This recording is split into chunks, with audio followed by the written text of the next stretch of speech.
What's going on? It's GibboIreland here. Welcome to the TwoToneMurphy channel. How are yous? I'm in charge. He's left me in charge. Can you believe it? I don't know what he was thinking. Yes, I'm standing in, of course, for TwoToneMurphy, who is over in Las Vegas as we speak for day one of FlightSimExpo. It's finally here. I'm so excited. Today is always a highlight for me. I was there in Houston last year, and it's always a highlight, the product announcements, where you get on the main stage and you hear the latest and greatest. And I'm expecting hardware and software. Yes, rocket scientist me.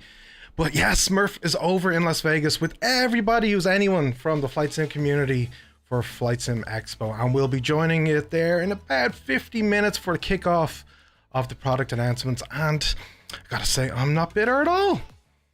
No, maybe a little bitter. It's Vegas. Okay, I'm very bitter. Okay, but look, we'll get over it. I've got you, you've got me. We'll get through it together. And you know, it could be worse, right? You could come home from Vegas with a Elvis tattoo, married to Adam the controller. So you know, every cloud. I think we got the lucky end of the deal there. But yes, so we're going to jump over to Murph, actually, just before we jump over to Evan, who's going to kick us off for FlightSimExpo. Do let me know, by the way, if the AV is okay, if you're hearing me loud and clear. Hopefully, it's all good. But we're going to be jumping over to Murph live from the Rio Las Vegas to check in with him, see how he's getting on, help him catch up with us as to what he's been at for. He's been there since Wednesday. So, you know, I'm sure he has a story or two to tell, so looking forward to that. Yeah, so it's gonna be a fun one for sure, folks. There's lots going on as far as the announcements. In fact, talk about, you know, my very first stream being a long one, right? It's not a half an hour, it's not an hour. We're gonna stay on for as long as we possibly can until we don't want anymore, right? We have the announcements from there's actually kicks off with Bluebird. Now, I'm not sure about the running order, but I'm pretty sure that Bluebird Simulations will be kicking off the product announcements. Started with the 757 and the 767. Cannot wait. And then, as I say, I think we're going to see a plethora of hardware announcements. The FlightSim.com will be after them. Nimbus after that. Say Intentions. .ai will be on the main stage doing the product announcements. We have Cav Simulations. We have Winwing. We have Simfly.io. Combat Pilot. Slytherin. MicroPros. Navigraph, FlyInside, Flying Art, Tobii, Sofly, and X-Plane. That's quite a lot. So we'll see how we get on. If we cover it all, great, and we'll see what happens. Tomorrow, just so you're aware as well, we'll be back on for a much shorter stream. You'll be glad to know, but we'll be covering the Microsoft Flight Simulator 2024 seminar that will be covered by Jorg and Seb.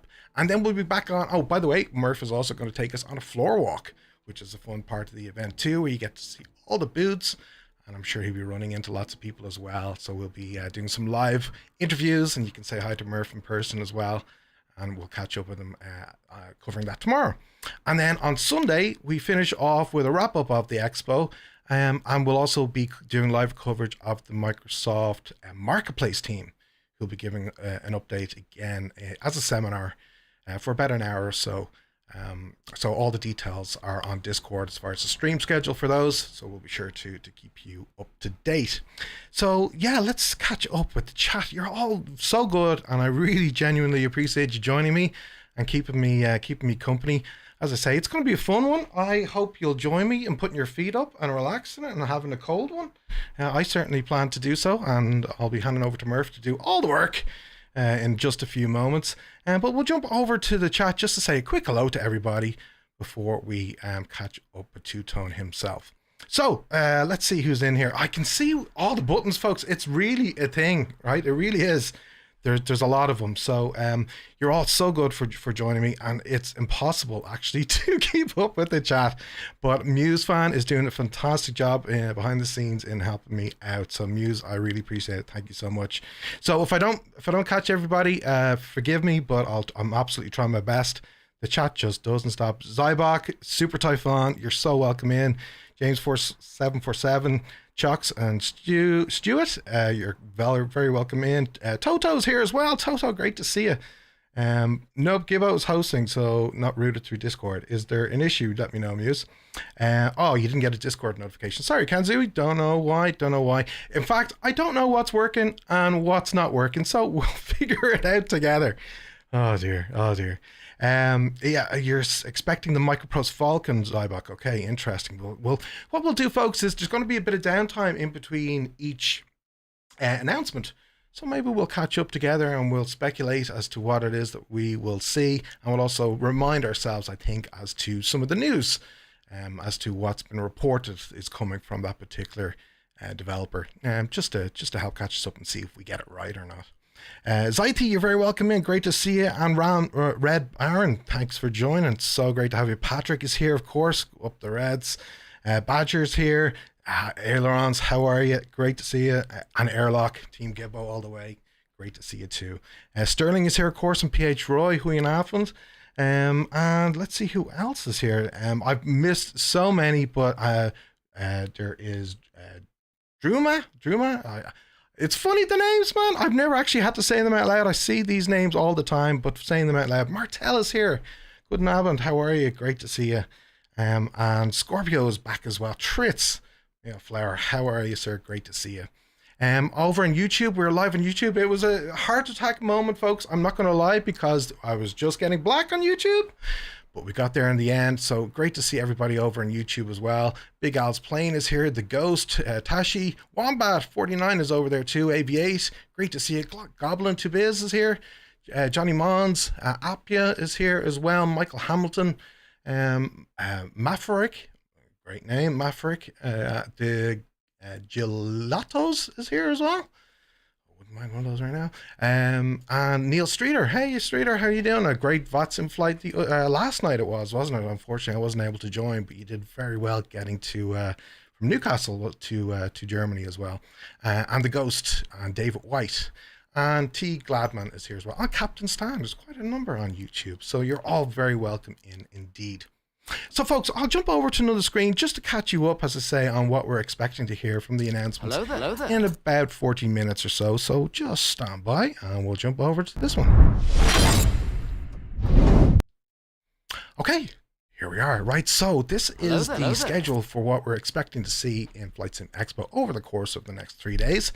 So right about now, as we're seeing from some reports on Discord, the registration has just opened in the last 15 minutes or so. So there is queues and lines forming for people to register. So that's actually what's going on right now. And then there were some outings and group tours. Hopefully we'll hear from some folks as to how they were. And by the way, if you're at Expo at the moment, please do help catch us up and fill us in as to what you've been up to, what your takeaway is, and how you're finding it. So we'd love to hear from you as well. As I say, then, this is what we're going to be covering now shortly, where we'll see and check in on the product announcements. It was really great last year hearing firsthand some of the exclusive announcements, and I think they've done a different job this year. A lot of developers where things were kind of released a day before or a couple days before the expo. So, you know, I've seen it a bit tighter this year, where not much has few small things, but not much has gotten out. So I'm really looking forward to some of the announcements. And again, can't wait to see if there's a release date for that 757. So Bluebird will hopefully kick us off. FlightSim.com, and as I say, I'll cover each of these developers if you're not 100% familiar with them, as to what we know about them and what we might expect. Then we've got Nimbus. I hope you can see this, by the way, that it's not too small. Say Intentions, they must have a big update for us as well. Cab simulations on Winwing. So again, there's going to be quite a lot on the hardware. Now you'll see a lot of the hardware if you're at the expo. Of course, you can put hands on and have a demo and have a flight and actually really get a good feel for it. So if there's anything like that you're seeing that you'd be interested in knowing more about, be sure to let us know. We'll get Murph on the case.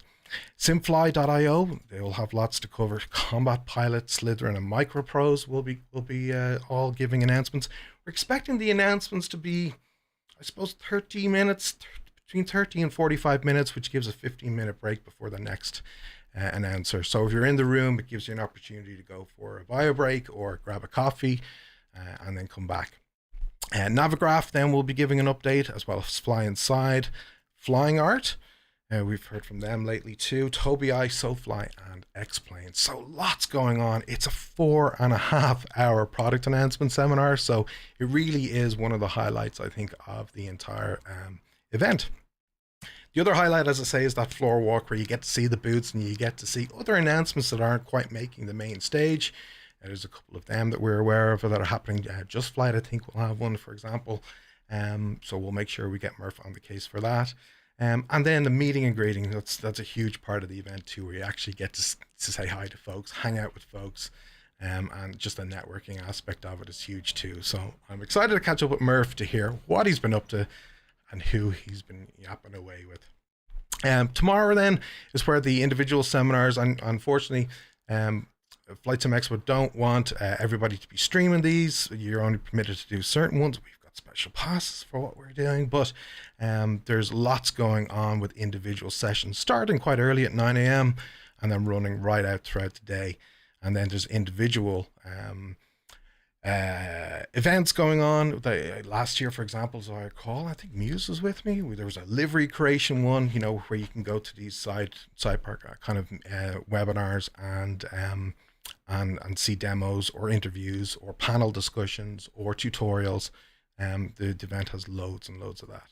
And then on Sunday, again, I think, as I said at the start, the highlight has to be this, where we're hearing from the marketplace team. We've talked a lot about the marketplace. How is that going to work, particularly in Microsoft Flight Sim 2024? So I think there'll be lots of interesting questions that will hopefully get answered by the team as they give us a bit of an insight into that and an introduction as to what way it's shaping up for Microsoft 2024. Okay, so the chat has paused because it's been scrolling so much. Right, so he's not wearing the dreaded Crocs, is he? I hope not. It was so funny. I prepped Evan because we interviewed Evan before the Expo last year, and I said to Evan, now tell Murph that he's not allowed to wear Crocs. They're banned. And he did.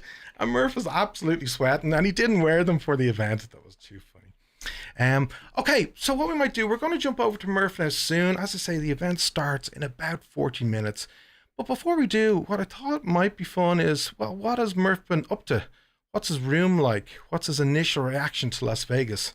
Will we check that out? Yeah, let's check it out. Stand by, folks. Oh dear. Oh dear. Hello. Right, how's it going? We're here in a hotel room in Las Vegas. And well, I'm using a camera gadget. It should track me, look. Oh no, it's gone dumbass. Hang on. Hang on. Welcome to the hotel room here in Las Vegas. So we're in the Ipanema Tower, and it's Thursday morning. I'm still on Irish time, so it's like 5 o'clock in the afternoon in Ireland, which means it's about 9 o'clock here in the morning. So we got in yesterday, met up with the guys, met up with Jepson, went out, Kevin was there, Winwing was there, and we headed off and we got some supplies in a shop. And then we came back and met up with the lads, Kando, Edson, guys from Counselling were there, Bursix was there, West Coast Willie was there, loads of us. And we went for a couple of pints. And Raoul was there as well. So yeah, went for pints last night. I stayed up as long as I possibly could. I managed to get alive till midnight. So, that was 28 hours on the trot, as you do. But yeah, I can kind of walk around the room. I might take you for a spin, show you around the different place. But to show you, that's where I slept. Looking out my window here, you probably won't see it. I'll bring the camera over though. But there's a number of pools, and 'tis awfully nice. Now it's about it's about 30 degrees here so far. So seems to be picking up quite nice. It's a huge room though. The rooms here are massive. And did I buy anything mad or stupid yet? Not just yet. And then over here, I don't know how well. Yeah, look, that just couldn't compute. I wonder if I move you around though. Hang on, let's go this way. Yes. Or I should probably take you off the gadget. Hang on there now. Don't get too excited. I'll move this, right? Look at this. It works. So hang on. We'll take me for a spin here. Look, this is hilarious. So just don't use this equipment enough. Learn how to use it, right? How's that? Yeah, that works. Right. So here we are. We'll lead you into the different rooms and stuff. So this is with the Magic Cabins. This is where I get myself ready. And in here, I have the finest collection. Save. I have the finest collection of, hang on, we turn you around. The finest collection of shirts. Look at the cut of them. Don't they look absolutely gorgeous now? Huh? And I'll be wearing them. And then in this room, well, that's just, that's that's where one gets ready and stuff. And Janie, there's a shower and, you know what I mean? But it's grand. All is grand. Press this button again. Now, does it remember my face? I think it does. It kind of does. Right, double click. Uh-oh. Oh, didn't like that. Ah, there we go. Active track. It's called active track. So we'll come over this way and I'll show you the view. Could do it now clean. Oh, jeez, look how bright I am here. God almighty. Yeah, that'll sort you out in it, right? Hang on there now. Press this button. Yes. So that's the view, man.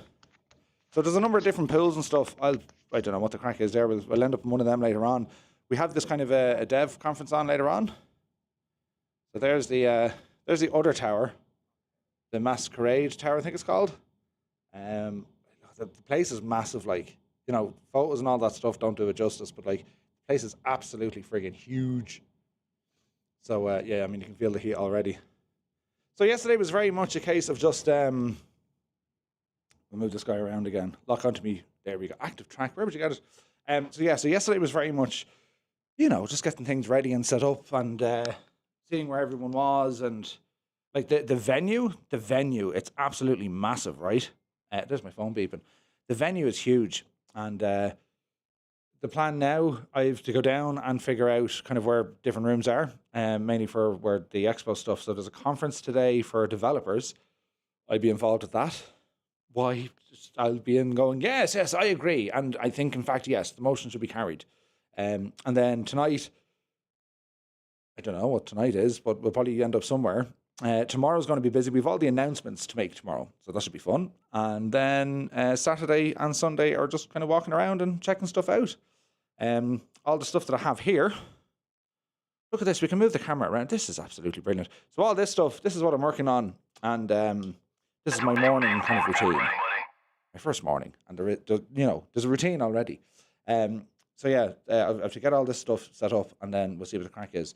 So I'll do probably a bit more recording with this stuff, bring the camera around, show you guys the casino, and yeah, we'll see what happens from there on in. I hope you're behaving yourself now, right? There's be no messing while I'm away. You know, Gibbo's in charge, and well, we'll catch you on the next one. So good luck for a while.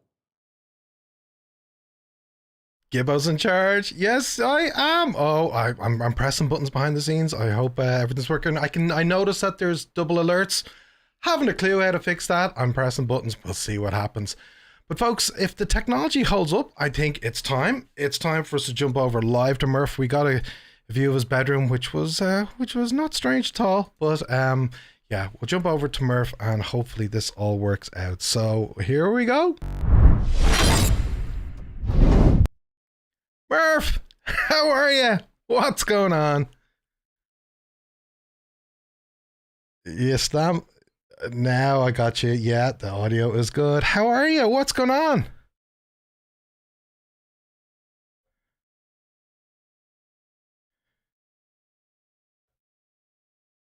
Stand by. Okay, there we go.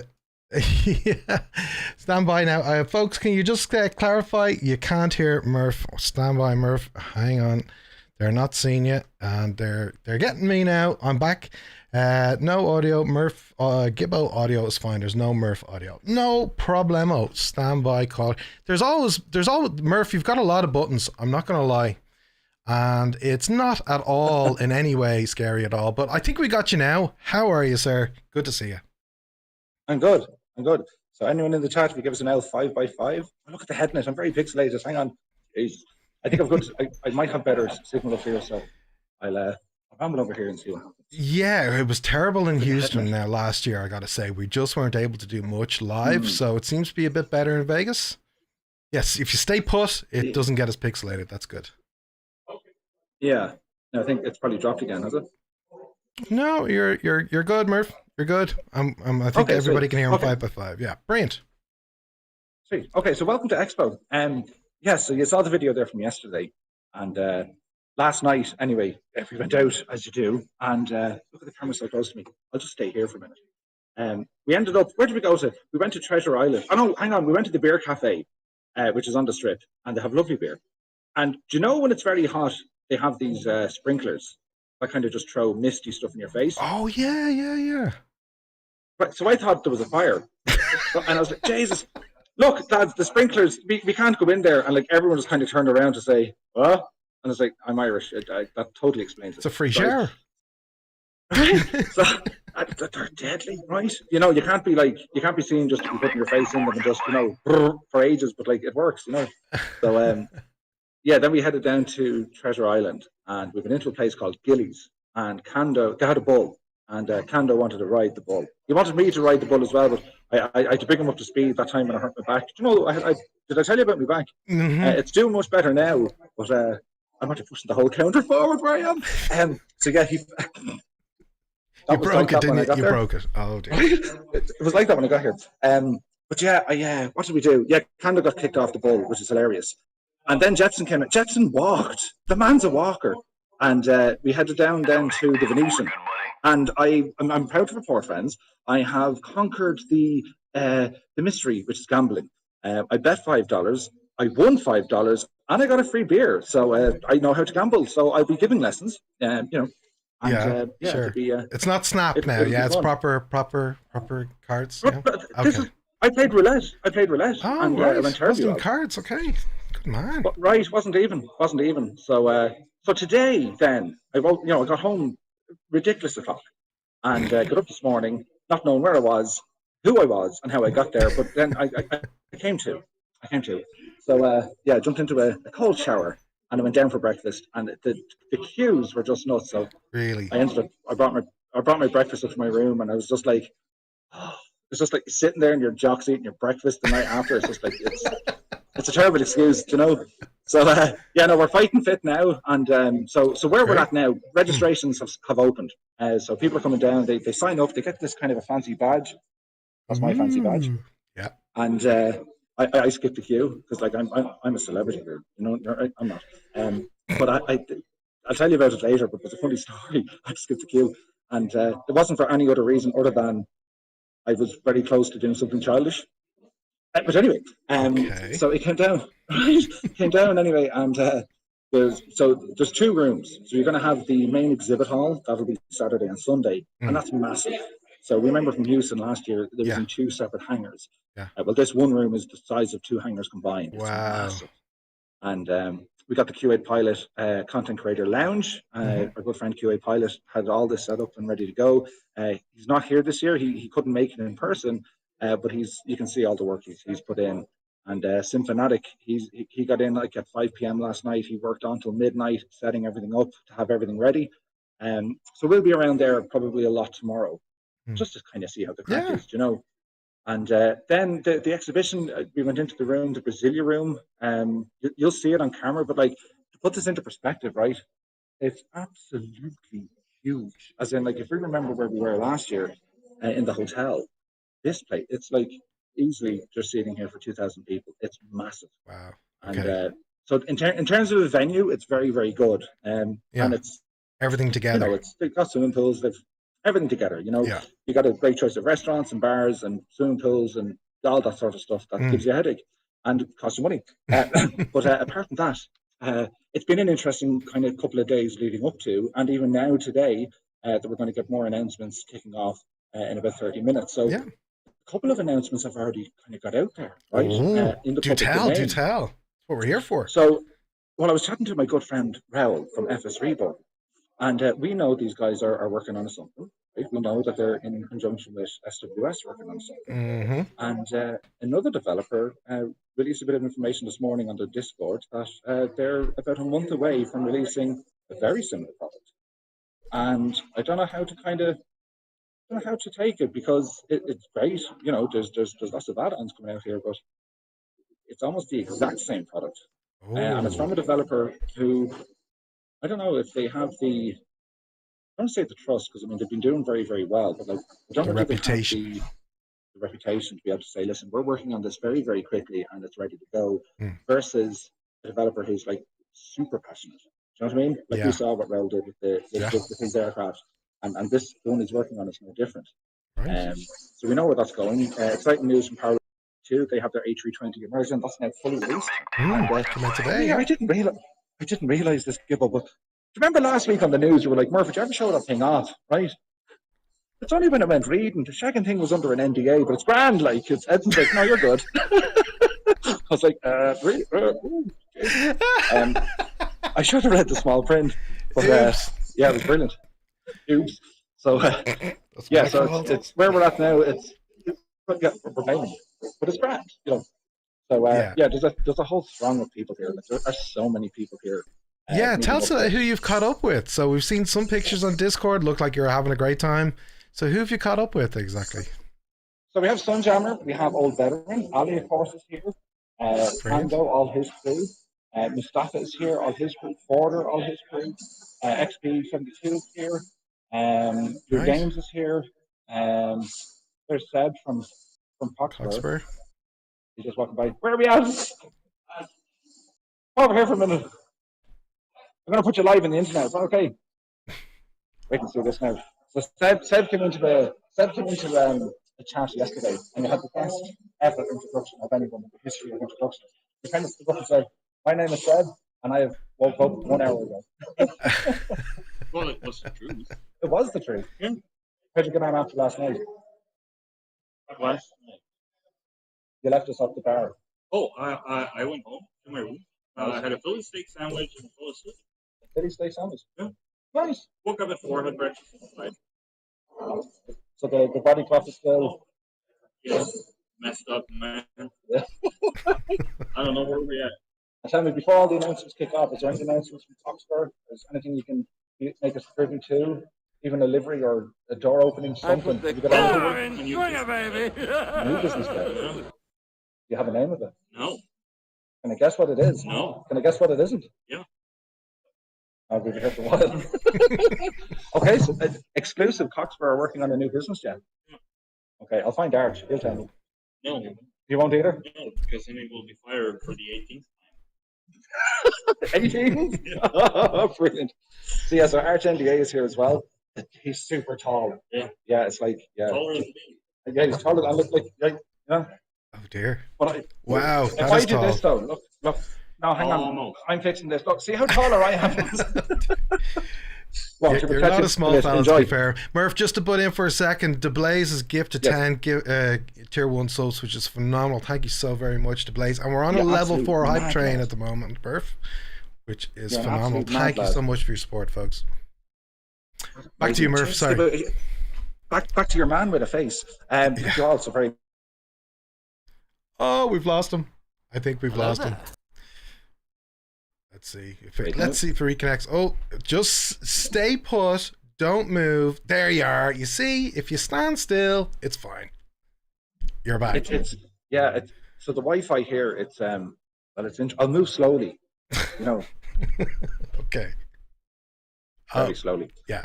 Even slower. It's gas, right? So there's loads of people just rambling around, and it's something like a lot of people say, Mark, great to see you. And I'm like, hey, you know, because tis yourself.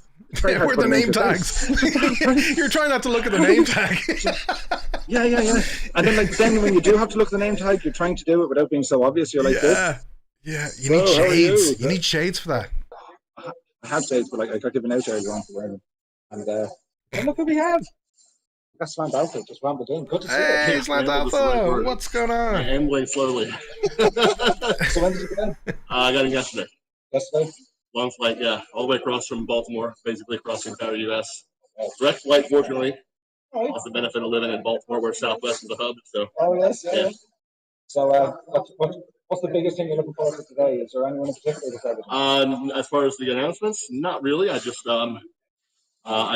there's always going to be one that kind of drops that you don't expect, like the A2A Comanche last year was a huge surprise. Yeah. So if there's anything that big, I don't want to miss it. Oh, exactly. That guy that got to announce he was a guy last year.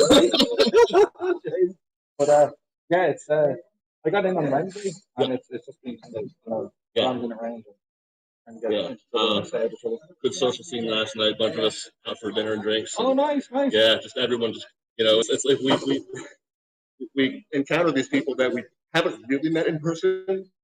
No, because no. Yeah, exactly. And it's like you come up and throw them a hug, And it's like it's not like meeting them for the first time. It's like, good to see you again. Oh, for the first time. Absolutely. Yeah. Good to see you, man. Yeah, come on, we'll see you in there. Take care. Sweet, okay. Jason getting handy at this people. Is it still connected now? It is, yeah, it is. Just mind the Wi-Fi because it's affecting some of the quality, but we're still with you. Tell us, Murph, about the announcement. So I was covering just a synopsis as to what we're expecting over the next 4.5 hours of announcements over there. Would there be anything in particular that floats your boat that you're really looking forward to learning more about or seeing what's coming from a developer? I think there's a lot of innovation coming from hardware. There's going to be quite a bit on that. Also, I think there's going to be news about developers. Some might be, well, like, I can't say anything. Gotta wait. I'll get in trouble if I say anything. But in terms of new products, there's one of the old guard, if you like, are about to blast back onto the scene. So anyone who has the old flight simulators, combat stuff in particular, you're going to be in for a surprise. And yeah, it's exciting times for sure from that side of the fence. There's a bit of talk going around of what's coming next in terms of developer this or developer that. I think the biggest news I think most people are interested in is, can we get some more feedback on what Flight Sim 2024 is going to be about? And in particular, I say a lot of developers want to know what's happening there and what else they can really kind of get out of that sim or get out of the new platform. To use your words, it was more, we're saying it's evolution as opposed to revolution. And everything we've seen thus far with missions, but also the rendering, I think it's aimed slightly more towards general aviation, because the low and slow will absolutely see all the new shiny graphics and assets and all this kind of stuff. It'd be interesting to see where the airliners get to. But I think the hardware does a lot of innovation, which is awesome, and that's anywhere from VR to your controllers and all this kind of stuff. And then from the developers, they're so busy with product updates and product releases and even announcements. And there's stuff that will be announced that they're going to start working with, and then there's stuff that's actually going to be ready to go at the gate. I mean, we already saw the release of the Huey. We have the new sim update or the city update from Microsoft with Las Vegas. So there's a lot of stuff kind of there. So I think today for me, it'd be interesting to hear what Say Intentions have to say. I've been really kind of liking what they're doing, and they're kind of, I don't want to say they're the underdog, but it's because they've had that real stickler when it came to the pricing model, and they're trying to just squeeze in every last feature, and they're trying to innovate every last thing they can. It's interesting to see what else they're going to bring to the table. I mean, they got that working on X-Plane, which is pretty awesome. And not to mention the other platforms are here as well. I mean, X-Plane are here. You're going to have this guys from P3D here. One of them gave me a terrible look yesterday because I said something. Well, I didn't say something that I shouldn't. I was just like, yeah, Jason. I'm sure I could never understand the licensing on that. What was the name of that thing? Do you know the crap thing? No one was in the place I was talking. They won't invite me back. This is it. There's some safety from a distance, you see. It's when you're face to face. It's like, I didn't mean it. And I didn't realise it's only when you walked over and like there's Lockheed Martin on his t-shirt. I was like, right, Jamie then. Yeah, don't mind. That was a compliment. Right? But yeah, no, listen, apart from that, it's Friday is always great. It's the first time people kind of get to catch up with each other. The devs get out here to give us all the announcements. And then there is a big meet and greet kind of later on this afternoon. And as the announcements go on, I mean, like it's a long haul, right? I mean, you got 4.5 hours of non-stop stuff. I don't know how punchy it'll be compared to last year, but there's usually a bit of time in between each kind of segment. So my hope is to ramble out and get a bit of, Jamie, what do you think of that then, or how does that? Absolutely. That would be great. I think we'd love to get your reaction and get your insight as to what the atmosphere was like in the room, how it was received, and what your takeaway is, and now and then throughout the event. So that'd be fantastic. How hot is it over there, Murph? Is it absolutely the most ridiculous thing you've ever experienced, or is it like Leitrim on a sunny day? The first thing that was said to me when I met Evan, he's like, I hope you didn't bring them. I was like, what are you talking about? He goes, I hope you didn't bring them. They're still banned. I was like, are you talking about the Crocs? He's like, yeah. Like, not genuinely not allowed to wear them. So I'm in my runners. Thanks, Gibbo. But yeah, it's hot, and they say it's a dry heat, but like you're in a sauna. Like it's hot. Right. But there was yesterday's breakfast. I thought it was interesting. Now I don't encourage this, but on the you go in, you get breakfast. American food is just ridiculous sized portions. It's like, can I have a breakfast, please? Yeah, all of the breakfast, please. That's huge, right? But they have this sign that say bottomless mimosas. And I was like, surely they can't be serious. So, myself and Kando kind of went hatchet on mimosas yesterday morning before anything was to kick off. And they were indeed bottomless. They kept filling them up. Until the stage, I was slurring I was slurring my words at like 11 o'clock in the morning. I need. Oh dear. Oh dear. But you know what? It's mad because you see the people watching. It's phenomenal because you're in casinos, and you have the fun going. They'll throw a few dollars down and they'll have their bet and they'll move on. But then you have some mad looking devils. Like, really? These would only come out late at night, and it's funny. Like it's a cool experience. There's no question about it. I'm kind of happier now though because now we're into the flight sim mode. The Wednesday you're just trying to combat jet lag. Thursday, busy day, just getting around. Went out for a few scoops last night, but now today, it's super busy. The amount of people here, it's going to be a record-breaking event for. Really. Okay. You're expecting a couple thousand anyway. There's 5,000 attendees. It says on their website since 2018. So I can imagine it's in its several thousands at this event too. There's just been so much interest in it, which is great to see. Yeah, and again, it's great to see. One part of it, I don't know, the amount of developers who gave away information during the week and they didn't use here as the platform for whatever reason. Really? Did you see a lot releasing in advance? I was just commenting on that in comparison to last year where there was stuff released a day or two before the expo. There hasn't been a huge amount this year. Did you see the opposite? Maybe I missed something. Well, there was announcements, if you like. So they like to say the Huey got released. Okay. Yeah. And that was kind of, I don't know, was the timing. It's released today, which is great. We got words from Black Square about their Starfighter. There's pictures up on the on Just Flight's Facebook page on that. And there was a handful of others. There was what's the other stuff? There's Aerosoft put out an update. That's right. What they're going to do with the 320 and the 330. So you kind of wonder, saying, why don't they use this platform to show it? And then it could be very well the case. Well, then there's too much, and good news is going to get buried under something else. I think for a lot of folks, the PMDG have the 777 here, as in it's available here to the Content Creator Lounge, and that will be there tomorrow. So that'll be interesting to see, how that gets done. What else do we have in terms of our aircraft? A2A, find Scott because he is here.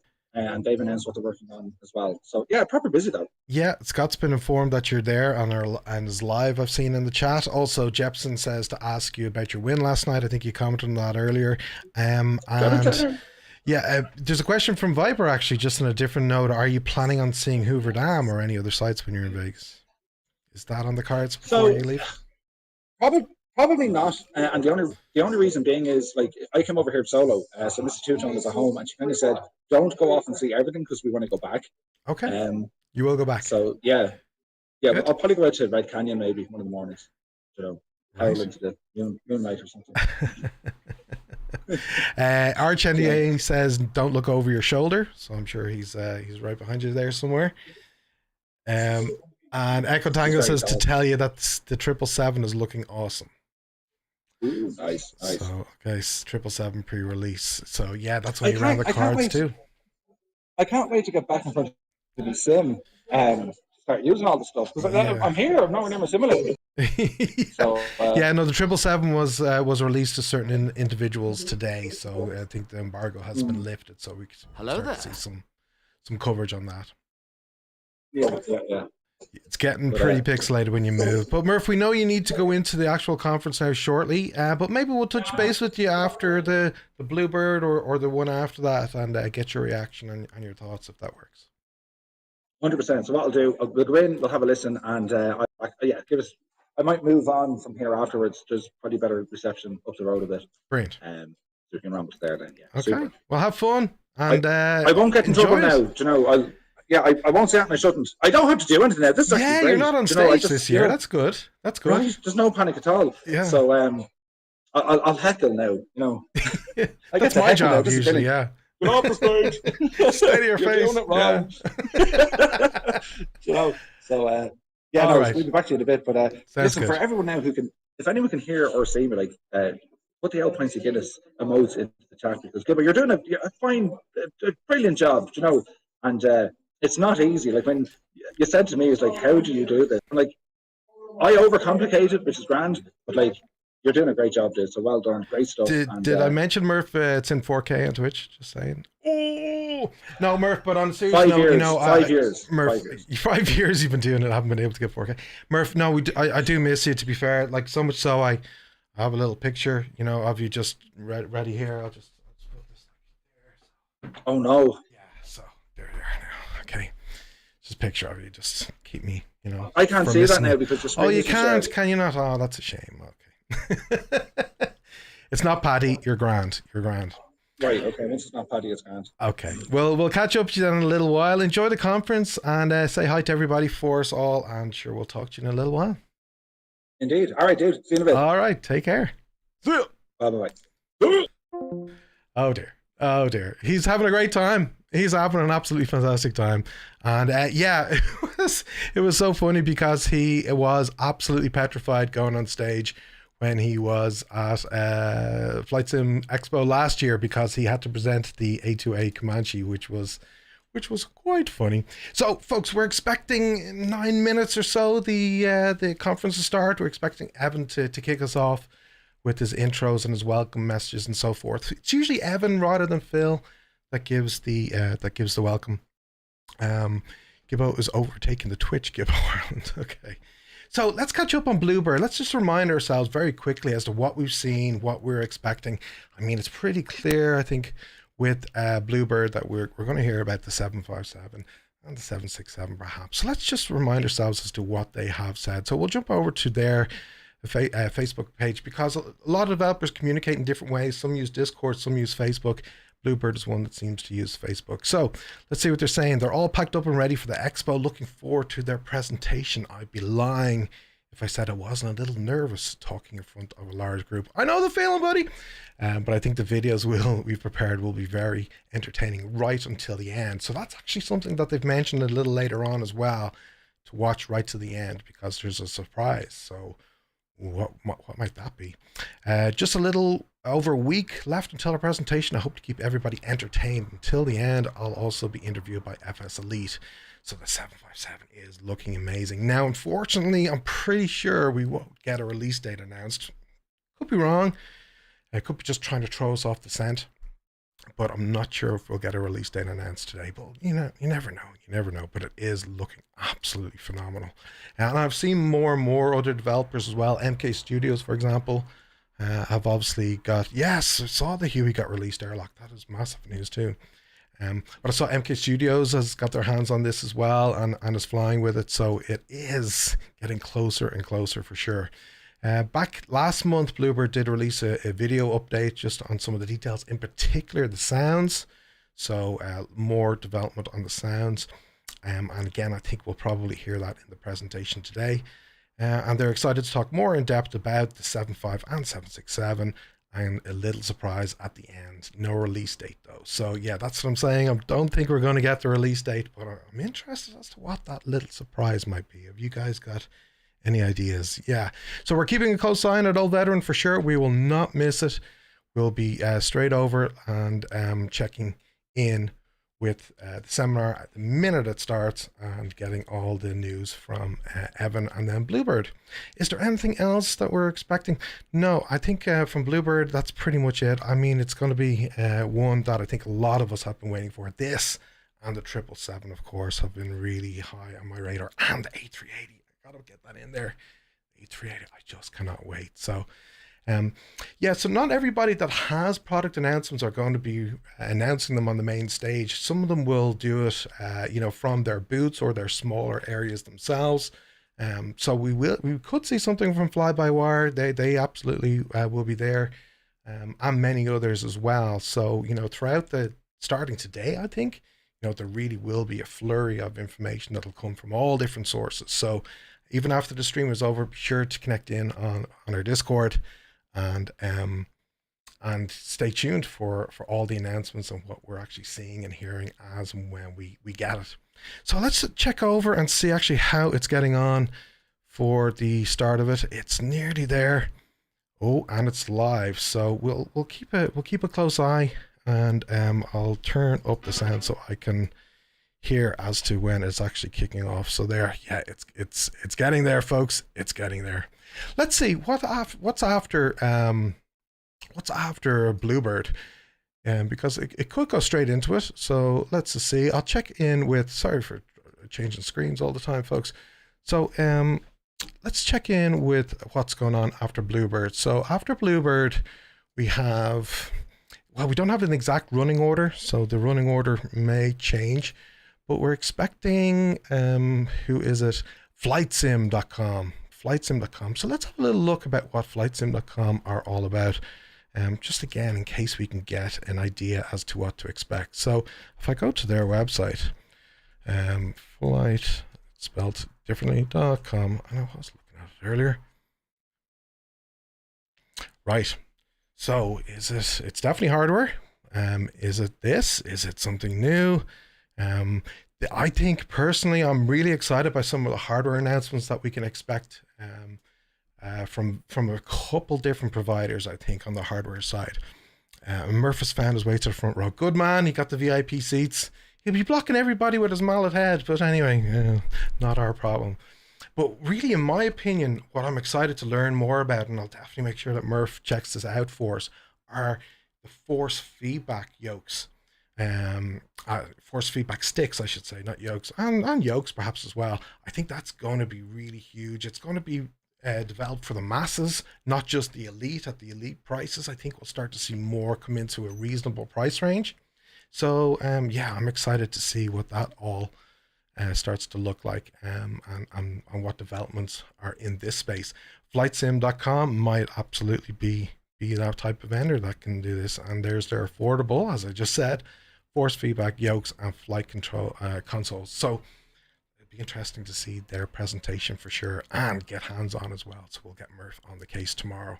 As I say, tomorrow Murph will be doing a floor walk. It sounds as though it's absolutely massive. Last year in Houston there was 2 locations, so it was easy to get lost and split up and separated. Whereas here it seems to be all in the one large location, meaning we can easily do a floor walk and give us a good flavor as to what it's like with boots on the ground, and seeing all the boots as to what's being presented, what announcements are occurring, and catching up with interviews from folks as well. So I'm really looking forward to that, and that will be prior to the Microsoft Flight Simulator 2024 briefing from Jorg and Seb. So tomorrow's going to be a very, very interesting day indeed. So yeah, they're the first 2 that we're expecting. So, we've got 3 minutes to go, folks. So now would be a great time to put your feet up, relax, get another cold one if you like. And we're going to jump over and check in with Evan shortly. The minute he kicks off, everybody be jumping into their room. It's in the Brasilia ballroom in Rio, Las Vegas. And everybody will be shuffling in, getting to their seats, and ready for the announcement. What's good about the announcements as well, which I noticed from last year too, was that throughout the remainder of the weekend, everybody's going different ways. And what I mean by that is there's some folks manning or staffing up booths, or doing tours, or doing seminars, or doing sidebar presentations. Whereas at least for the product announcements, everybody's in the one room, so it's a great opportunity to mingle and meet folks and catch up for a coffee in between the briefings as well. I've heard Jocks, yeah, I gotta get out of that habit of reading everything too. Oh dear. Can I sing a song in the meantime? Echo Tango, you know what song I'm talking about. You'll Never Walk Alone. Absolutely any day of the week. Folks, just as a quick reminder, just as we're waiting, we do have a Dublin meetup as well. So this side of the pond in Dublin, Ireland, in July, we will be meeting up. So it's something to look forward to. Again, details on our Discord if you can make it. it's nothing more than catching up with other members of the TwoToneMurphy community and the Fireflies as well. So again, all details are there. And Josh, how are you? Couldn't go in person, so I got the online reg for $17. Didn't know why. I didn't apply my first officer discount. Yes, my captain status just expired prior to the expo this year, so I had to renew as well to gain access. Let's move over and we'll check in. Let's just do a quick little refresh and we'll see if it's started. Not quite yet. It's nearly there, folks. Grab a quick drink and a refreshment, and we'll be getting going very, very shortly indeed. Let's catch up with anybody else. Rambog, Gibbo handling this like an absolute professional. Thank you, Rambog. I am not a streamer. I have no intent of being a streamer. I have no motivation to be a streamer. I'm just trying to help you guys out and help Murph out too by covering it. So I hope it's going well. The live stream is offline. Let's just do a quick refresh. Hopefully they're not having techie problems over there. We'll make sure it's active and we've got a backup too if we need it. So fingers crossed. They're experiencing issues. The live stream is offline. I wonder if they're having some techie problems. What I'll do is I'll do a quick check on a different browser, just in case that's the issue. I'm just glad the techie issues aren't on our side. That's a first.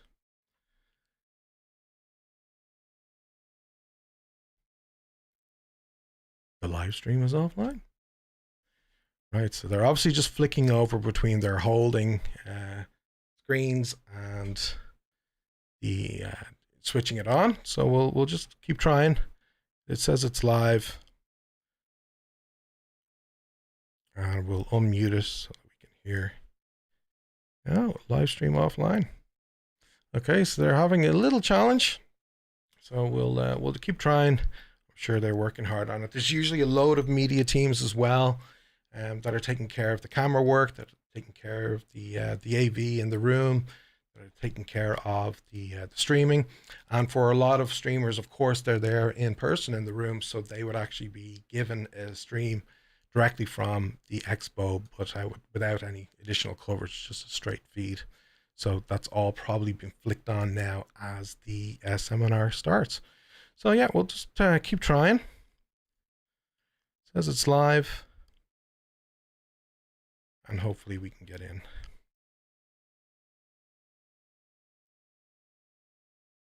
Okay. Looks like it has been resolved, folks. So we're good. We're good. And we're hearing a little bit of audio. Brilliant. And the Discord chat on their side has come up too. Fantastic. Well, we're ready to go. I'm looking forward to it. It should be an interesting one. Evan usually does his kickoff. Himself and Phil are the two main people running FSExpo. Evan is more the one that's front of stage and Phil behind the scenes. Evan usually gives a bit of stats and figures about the expo, the attendees, the interest. And then on the last day in the wrap-up session, Evan will come back on, and that's where he'll be giving us details of FlightSimExpo 2025 and its location, which will be somewhere in the US, of course.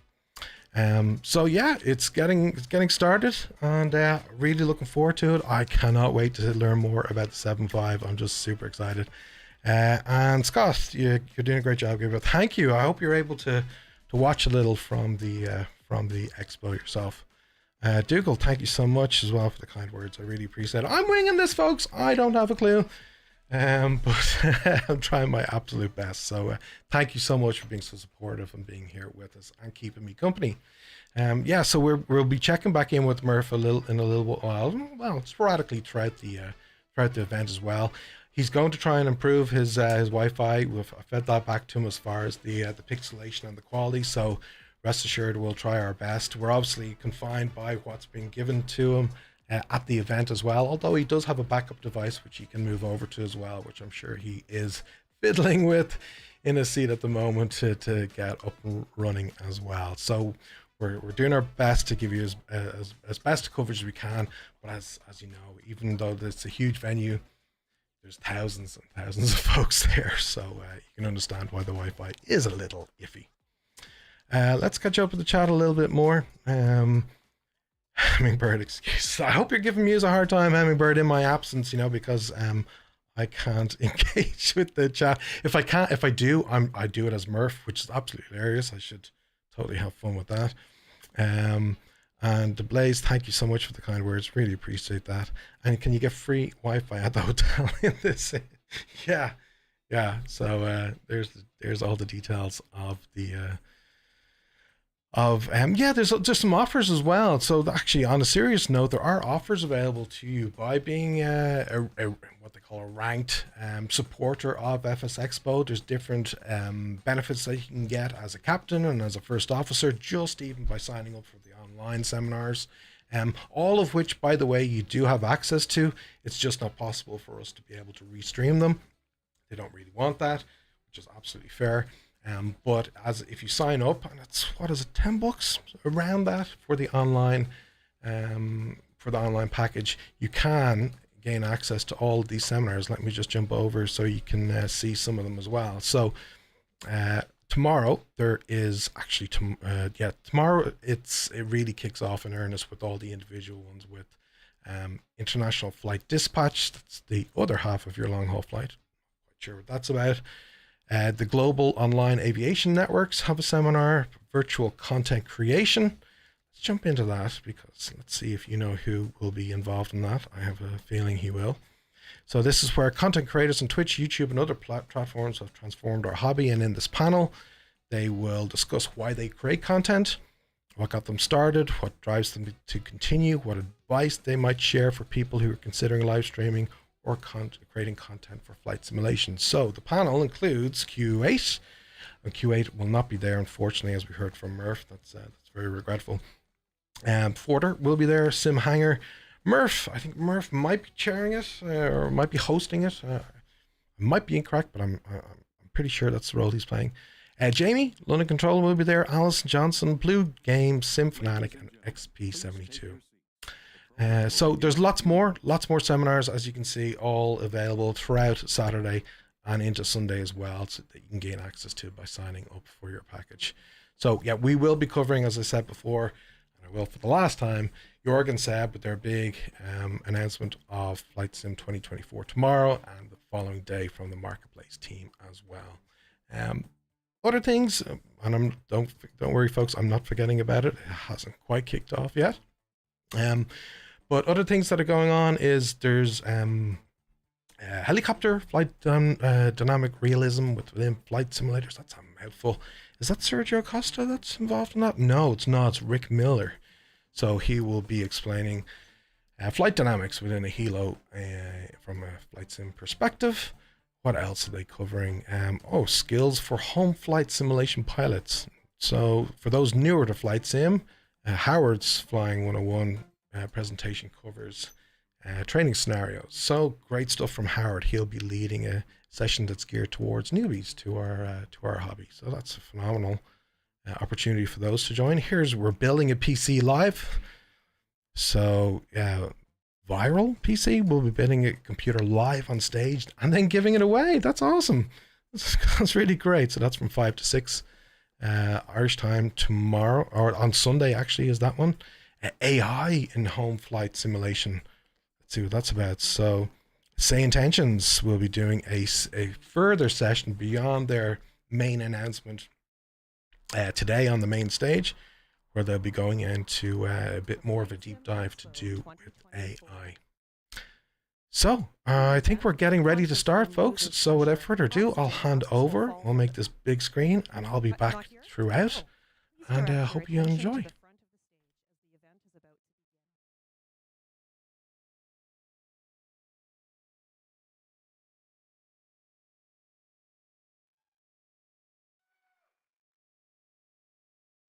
Is Evan in the building?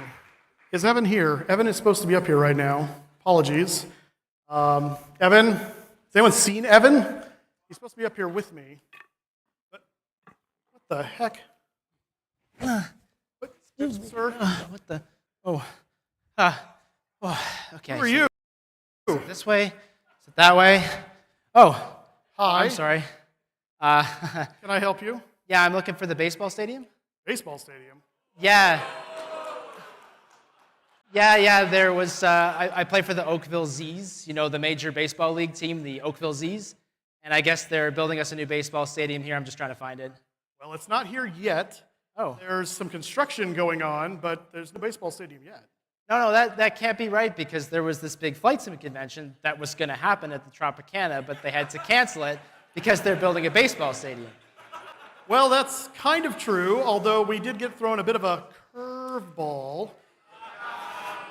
That's a big 10-4, good buddy. But yeah, there's no stadium yet. There's still construction. In fact, the Tropicana still stands, kind of, at the moment. So, but we got to move to the Rio, which is where we are now. So what are you doing here? Oh, yeah, wow, I just noticed all these people. Sorry, I'm not used to seeing people in the stands at our home games. Too soon? So yeah, this is FlightSimExpo. Oh, well, what's FlightSimExpo? Well, FlightSimExpo is a conference for like-minded people to learn and glean information about flight simulation and all the things that go along with it. Huh, well, like, what all can people do here? Well, we've got exhibitors, Oh, and speakers? and we've got content creators. Sponsors? We've got Banquet, We've got Discord and new friends? Gormfield. Product announcements? We have hardware on display. And, well, all of you guys. On behalf of the Flight Simulator Association, welcome to FlightSimExpo 2024 Las Vegas!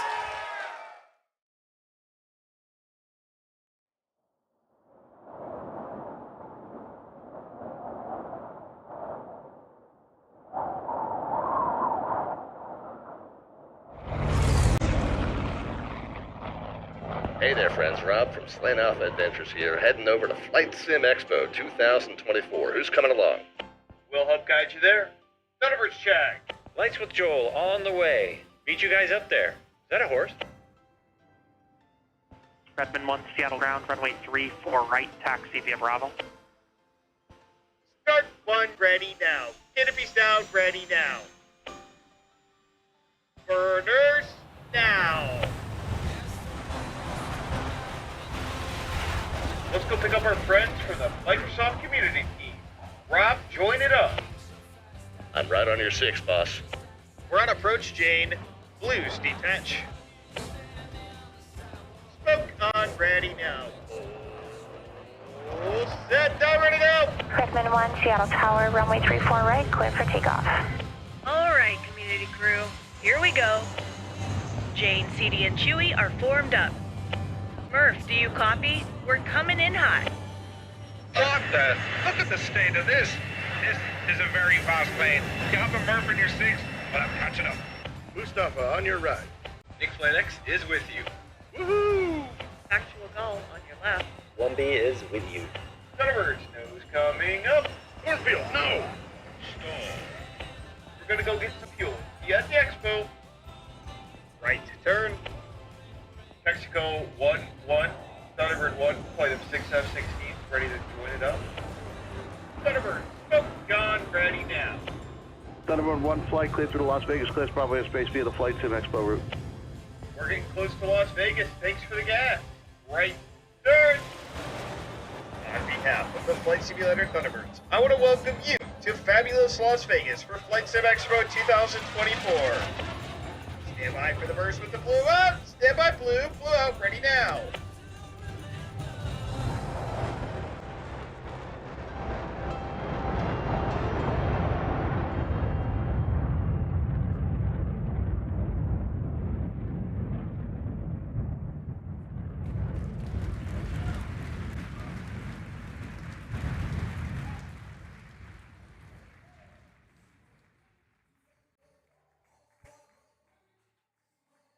Well,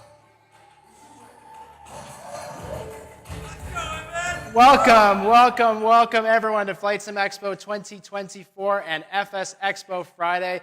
I am so excited to be up here back on the stage at what is going to be yet again the biggest FlightSimExpo we have ever had. Woo!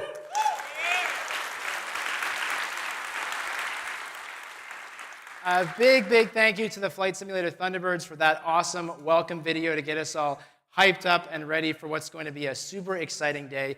more than 15 different developers taking the stage to do 10 and 15, 20-minute presentations, some videos, and of course, some surprises along the way. But before we get into all that, I want to take you back a little bit. Take you back to January 29th, 2024. Now, for those of you who've been following our show since the beginning, you registered back in December. Thank you for that, by the way. You might remember that this event was supposed to be held at a different hotel. And you might remember January 29th. I certainly do. It was in Philly. I was on a work trip. I had just sat down to lunch, and I see this message from Eric come across the screen.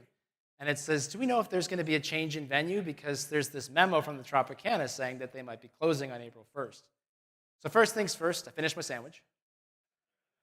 And then I said, okay, let's start looking at what we can find. And I'm Googling, and nothing's really popping up. But as the day continues to go on, I keep seeing all these messages coming across Discord.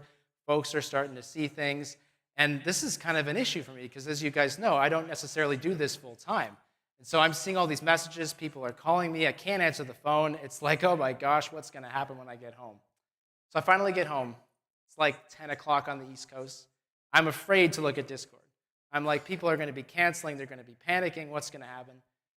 And I turn on Discord, and it's like, oh, that's interesting. Guess we'll have to find a new venue. Nobody's panicking, nobody's shocked.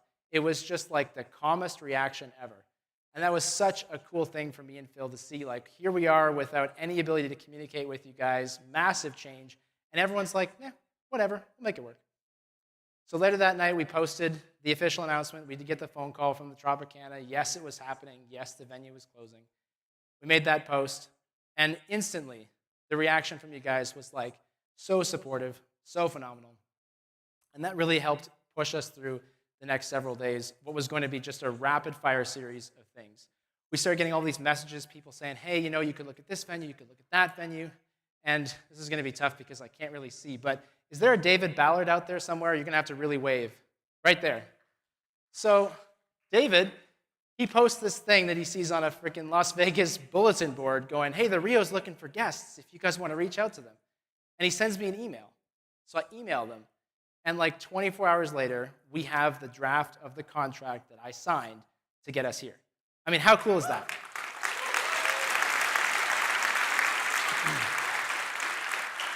Right, so this just goes to show you exactly how community-driven this show is. And then David just one of many people reaching out with all these suggestions, all these great ideas.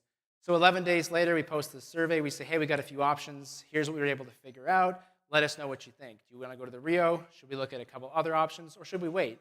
And you guys gave us a very, very clear mandate. You said, yes, this is the place we want to go. Let's not wait. Let's get the show on the road. Let's sign the contract and move on. And that's what we did. And then 25 days later, after that very first announcement, we were able to confirm that FlightSimExpo 2024 would be right here in Las Vegas on the original dates, just as we planned. And that is all thanks to you guys. So let's give ourselves a big round of applause for that.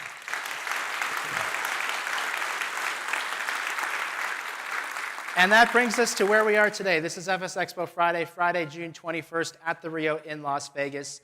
At the bottom of the hour, we're going to start with a series of new product reveals from developers big and small.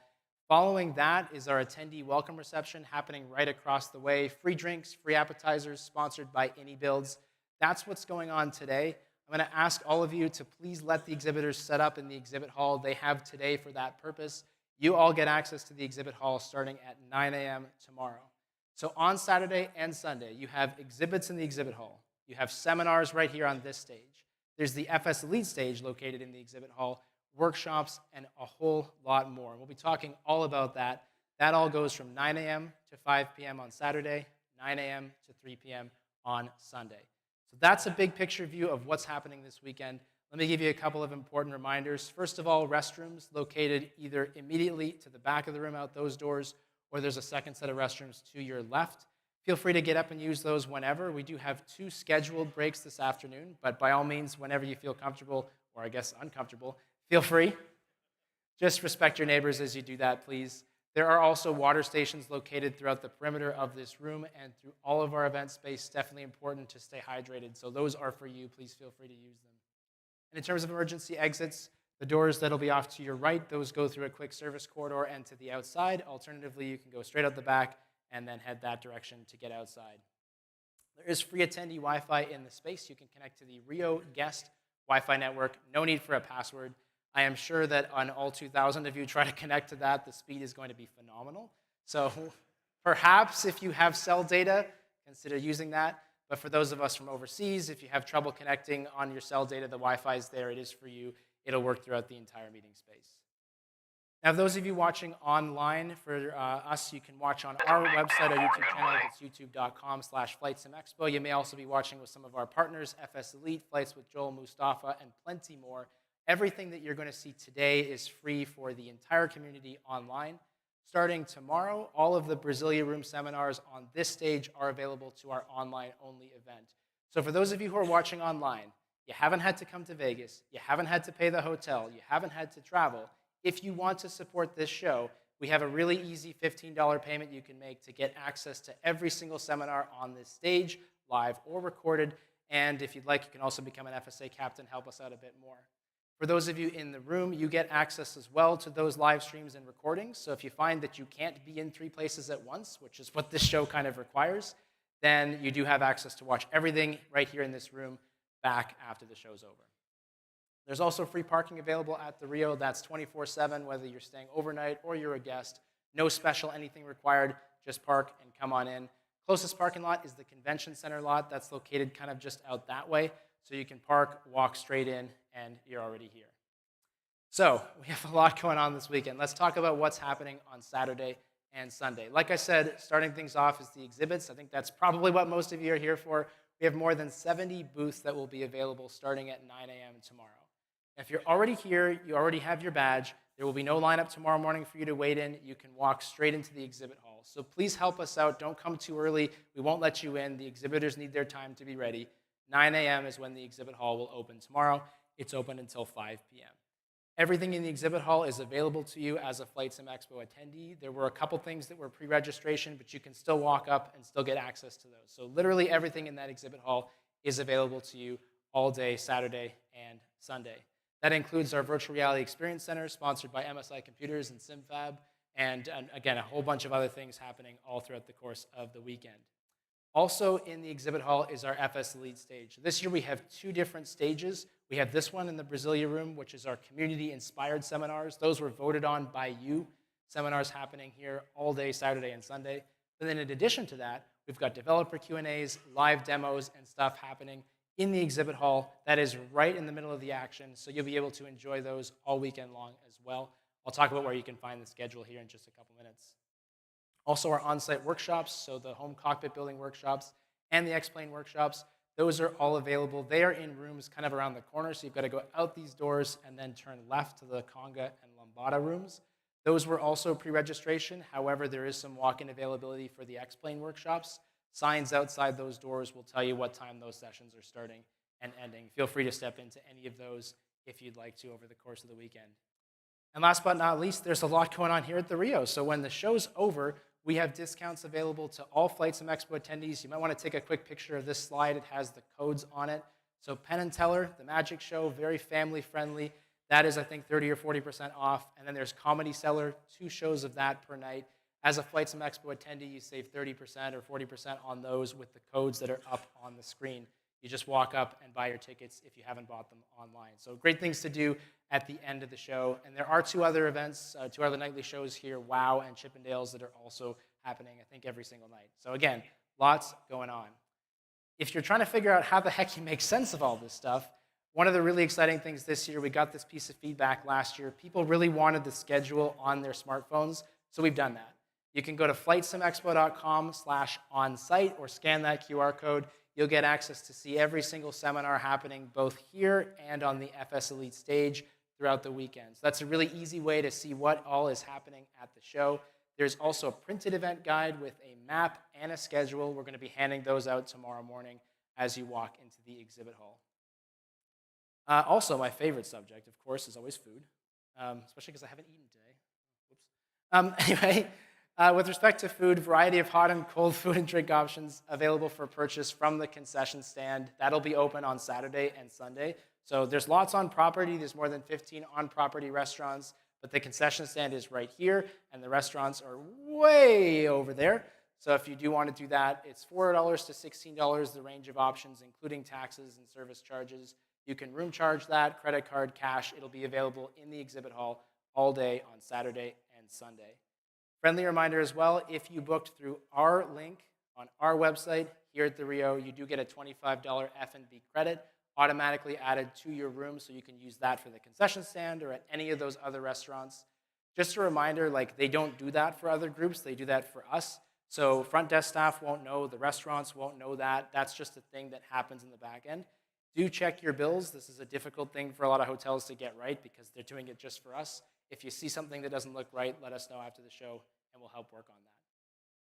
I want to take a moment to acknowledge our sponsors, starting with our Diamond Plus sponsors, Orbix, Navigraph, and PMDG. I know we see a lot of logos, we see a lot of sponsor stuff, but for shows like this and FS Weekend, these sponsors literally make the show possible. Like this stage, this amount of equipment, this is because of folks like these and our Diamond sponsors as well. We have our biggest field of sponsors and exhibitors in history at this year's show, and that really does make the event practical. So we super appreciate their support. There's also a lot of stuff that we add to the show because of sponsorship. So if you'd asked me a week ago or 2 weeks ago, hey, is there going to be free coffee? I would have said, no, you've got to go buy it from the Starbucks. Thanks to On Air Company, there will be. So because of their sponsorship, both tomorrow and Sunday between 8:30 and 9:30 a.m., there's free coffee and tea, unlimited for all of you. Make it a little bit easier for you to get your morning started, not have to wait in the lineup at Starbucks. It won't be a fancy coffee. Yeah, thank you. Let's do that. I agree. It won't be a fancy coffee, but you know what? It'll be something. And you can thank my fiance for getting me hooked on coffee because that's why we do this now. Another great sponsorship was from Feel There, and I just want to highlight how you don't have to be a huge flight sim developer or a small flight sim developer. Anyone can support this show. So Feel There makes scenery, and they make an air traffic control simulator, and they reached out, and they're like, hey, it's kind of late, but what can we do? We want to help. I said, well, hey, we've got like 150 people doing these ATC tours, which, by the way, is the most number of tours the FAA has ever done at Las Vegas Airport. They're doing that for us. And Feel There's like, well, hey, can we help cover the cost of the transportation? And so thanks to them, instead of paying $20, you pay $10, right? So every little bit helps, and we put that right back into the show, trying to give you guys the best possible experience. And Feel There is also helping to support our FS Elite stage, which will be happening again in the exhibit hall. All kinds of different developer announcements and live demos. The schedule for that is, of course, on our website and in that new friendly mobile hub that I linked you to there earlier. Everyone's favorite is iCloth, always, those fancy wipes. Who remembers iCloth from last year? Yeah. Great screen cleaning wipes. I know, right? Yeah. I was just talking to the volunteers, and they're like, hey, is iCloth going to be like sponsoring again because I'm running out of wipes? And I'm like, guys, you can buy them. Like, you have to keep buying them or they're not going to keep coming back. But I guess people are, because they do keep coming back. So tomorrow, alongside many, many other giveaway items, you'll be getting some iCloth wipes as you walk into the exhibit hall. And last but not least, talking about support, of course, is our amazing FlightSimExpo ground crew. These guys, sorry, I always get choked, I want to talk about this, but it's so cool. They're just friends of mine. Shows you what a terrible friend I am, because I make them come here, I make them pay, and then I put them to work. Gosh, brutal. But they really do. They pay their own way. They pay their own travel. Then they basically set aside like 5 to 10 hours during the actual show to help you guys move T-shirts around, do whatever needs to be done on a moment's notice. So thanks, guys.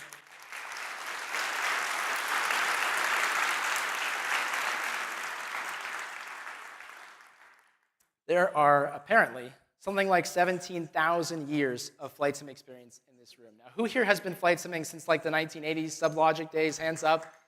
Right? Yeah, that's good stuff. Apparently, one of you has been flight simming since 1883. So congratulations on your longevity and your inability to fill out a form. For everybody else, though, I bring this up because, look, there's a lot of people who know a lot about flight sim here, and there's a lot of new people. And the whole point of this show is to bring that together and get folks who are new to this hobby involved and engaged with it, make it an easy place for them to get started while we can, the rest of us, celebrate this hobby we love. So there's about a quarter of you, maybe not as much in this room, but definitely starting tomorrow, who are brand new to flight sim. That means there's probably more than 500 or 600 people who are going to pick up this hobby because of this show. Hello there. And for those of you who are new, who's new? Anyone in this room kind of new to flight sim? Nice. Well, welcome. Here's a couple things for you. Yeah, let's give them a round of applause. I like that.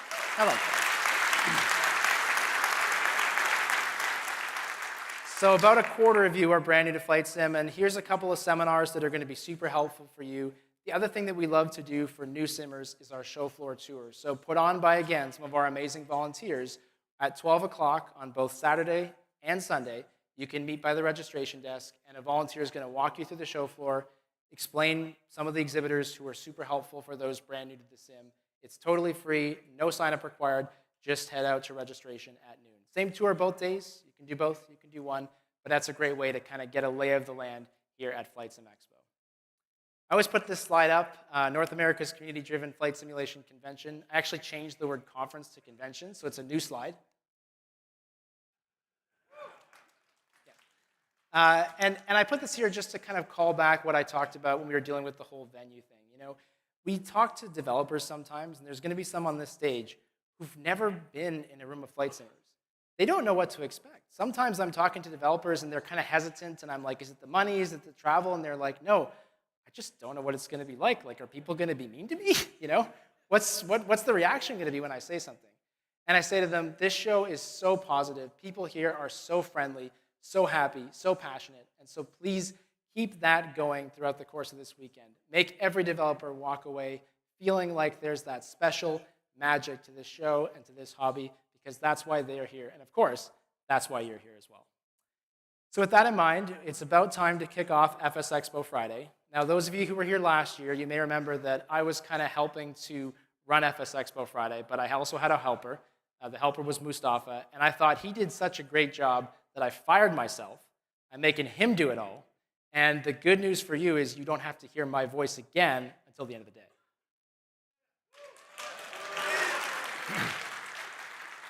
So with that in mind, I'd like to welcome back to the stage my friend Mustafa.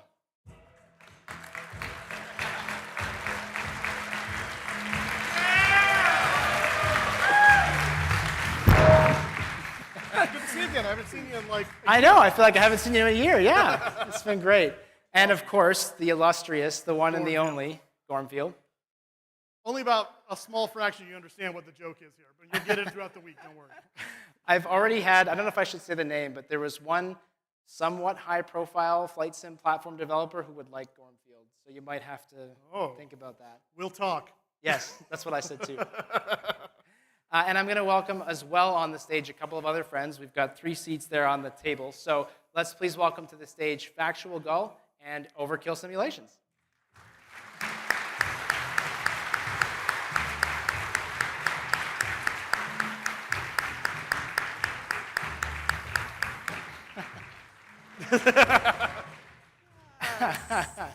Put the cat down.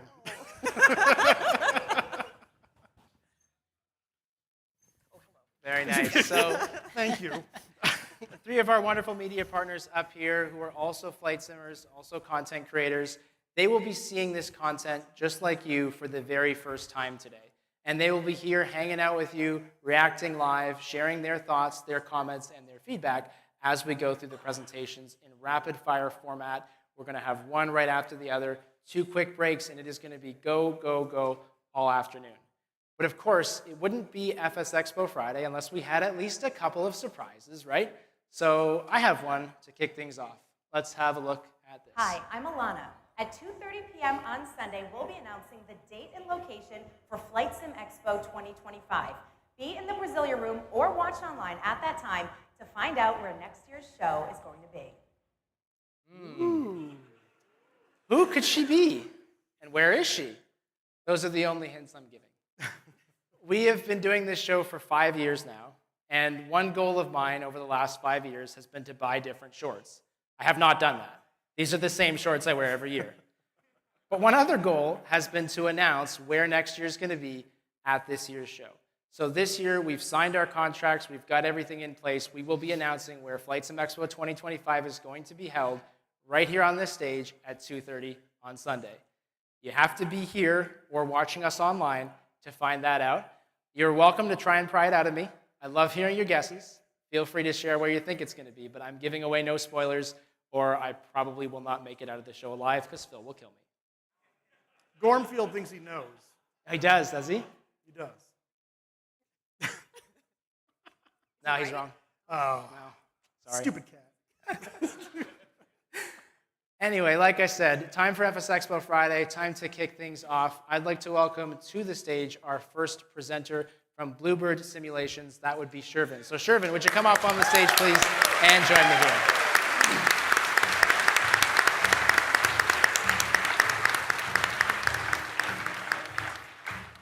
Hopefully he's here. I saw him. They're walking the wrong way. Is he really? They were getting the mic. No, you got to come this way. There you go. That's good. We figured it out. Very good. So we'll say hi. Welcome. Thanks for being here. Why don't you come over here? I'm going to hand things off to Moose and the panel, who will be taking you through this afternoon's series of presentations. So Moose, over to you. Alrighty. Do you guys need any time to set up? Or Just you give guys us about 1 minute. Just a minute? Okay. So while they're setting up, guys, let me just introduce myself and my panel here. Most of you apparently know me already from the Cheers, so I assume. But my name is Mustafa. I'm a streamer on Twitch. I'm not just some Joe Schmo that Evan found in the gutters in Vegas. I've been coming to this show since its inception in Las Vegas in 2018. Yeah, 2018. So it's a great time. To my left here is Factual Gull. I'm just some lady. She's just somebody, apparently. Yeah. So, and then finally, Overkill Simulations right here. You may have seen his tutorials and other streams on YouTube primarily, correct? Yes. And Factual Gull also streams on Twitch, right? I do. Twitch, yes. So we're just going to be providing some commentary, live reactions of what's going on here. So no pressure to Bluebird, but if they don't do a good job, it's like a roast. This is Vegas. So, but just let me know, guys, when you're ready, and then we'll cut over to that. Oh, maybe a little bit. Yeah, a little bit of gambling. How many people have already done some gambling while they're here? Okay, I see a few hands. All right. Better question, how many people have won anything? Oh, okay. All right. I get a cut, so just know. All right, we ready? All right, Bluebird, take it away. Thank you, guys. I really appreciate everybody's support. Thank you, Evan. Thank you, Phil. I can only imagine how much work it takes to organize this. I was stressed out just getting the presentation together.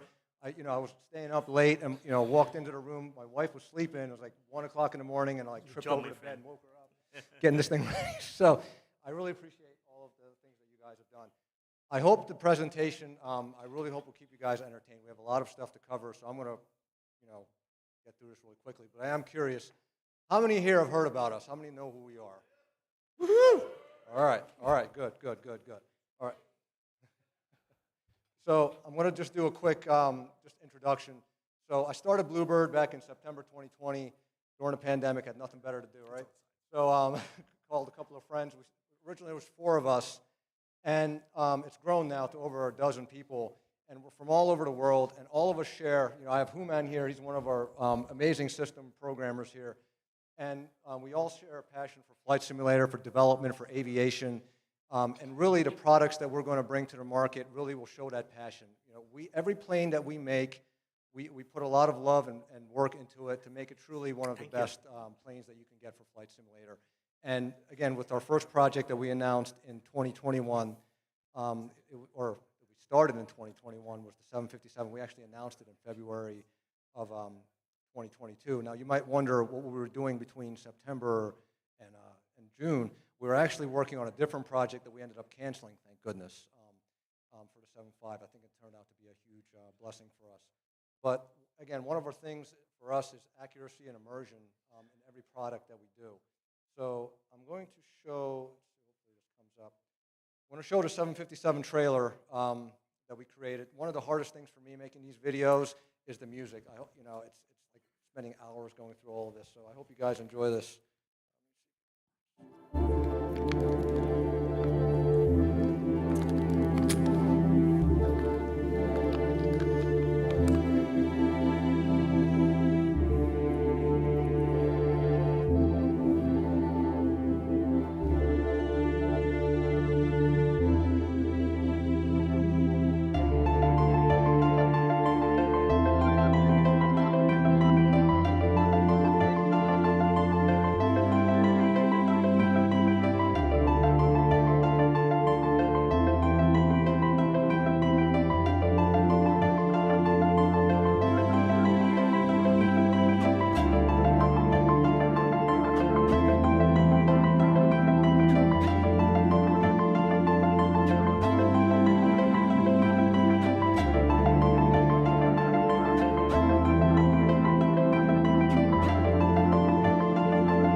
Thank you, guys. Thank you.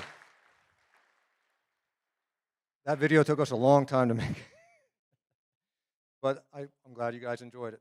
So let's go over some of the key highlights with the 757. For us, the goal is to make this the most accurate and immersive 757 ever created for flight sim. And again, we're putting a lot of hours and a lot of time. We work 7 days a week. We don't know weekends. We just keep working.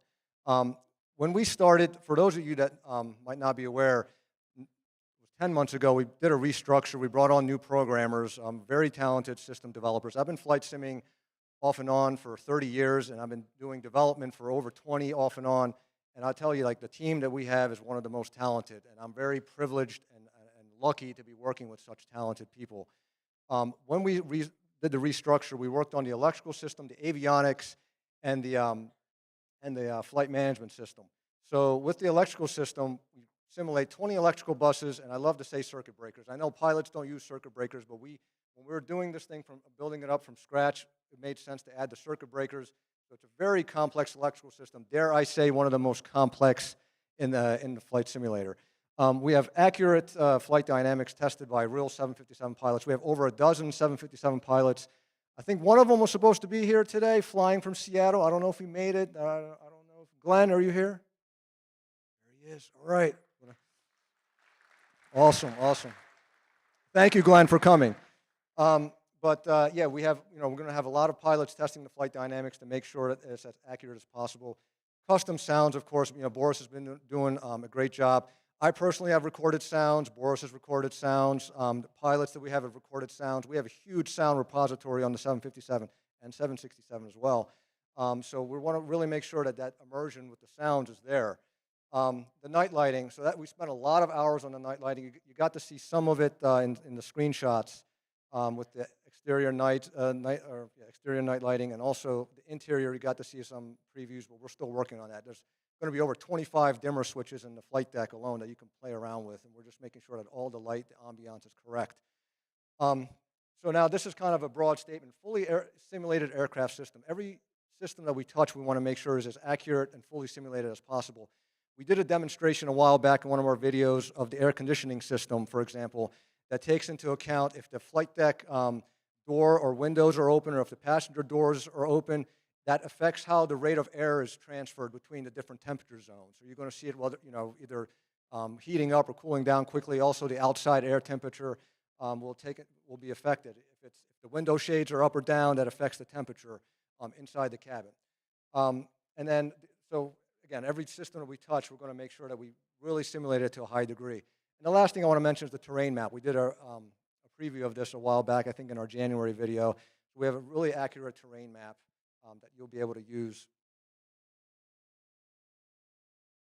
And one of the items, or I guess the systems that I want to focus on, is the flight management system. As a pilot, this is going to be the system that you're going to interact with the most. One of the highlights here is that we decided that we need to do a fully custom autopilot from the ground up in order to make the plane behave the way that we want it to. So late last year we started the coding for that, and we've made a lot of progress on it. But there's going to be 3 flight control computers independently working on their own circuit. And we're also very mindful of performance and making sure that it performs very well no matter what your computer is. We have our own custom debugging tool that we use to make sure that no system is taking up too many frames. And I won't read through all of this. You guys can see it, but a lot of people ask me about LNAV and VNAV. Yeah, we're going to have a full simulation of that. We're not cutting any corners on any of that. And basically, to sum it up, it's going to be a one-to-one representation of the real flight management system on the 757. This is just a screenshot. Again, this is showing another departure here. I forget what the airport is, but you fly basically to 400 feet, make a left turn to a flyover waypoint, and then it does the turn to the next waypoint. You can see the curved courses. The next thing I want to mention is the flight deck. Now, for the longest time, I was calling this the V5 flight deck. I got a little bit of flack for calling it the version 5 flight deck, so I'm just going to say it's an immersive flight deck. We've done several iterations, really perfecting our technique on making sure like the textures and everything are as accurate as possible. So we have thousands of pictures of the flight deck, hundreds of real-world measurements that we took ourselves of the flight deck. One of our pilots took a bunch of color samples using a color scanner to make sure that the colors are accurate. 3D scans. The yoke that you see here is accurate to 1 millimeter. So it's a high-touch item. You see it in front of you. We want to make sure it's as accurate as possible. So these are the kind of things that we did. And then we're going to have the option of 2K, 4K, or hybrid textures, depending on your computer. And you can go switch back and forth between them. You don't have to just pick one and stick with it. You can try it out and see which ones work best for you. But again, you can see some of the screenshots here. I used a vernier caliper on. I have, whether it was in the flight deck or I have some parts. To the dismay of my wife, I bought a bunch of cockpit parts and brought them. She was like, "What are these boxes here?" So I used them to do measurements to make sure that we get it as accurate as possible. Now I'm going to give you guys a little update on the 767. Now, keep in mind, the star of the show is the 75. 90% of the team's focus is on the 757. I know because when we announced the 767, it was January of 2023, there were some people that said, "Why are you guys working on it?" We know what we're doing, guys. Don't worry. The 75, it's in good hands. But we also have a separate team working on the 767, kind of slowly on the back burner, bringing that up until when it's ready, and then we'll start fully developing it. It will be next year when we get the full development of the 76. Now, with the 7.6, we have a ton of data. I mean, I personally took about 9,000 pictures of the 767. My fingers were hurting. We have 3D scans, sounds, documentation, everything you can imagine to really make this a truly immersive plane. The initial release, we get a lot of questions, will be the 767-300ER with the Pratt & Whitney and the General Electric CF6 engines. That's going to be our main focus for the initial release of the 767. The RB211s will come later as a free update.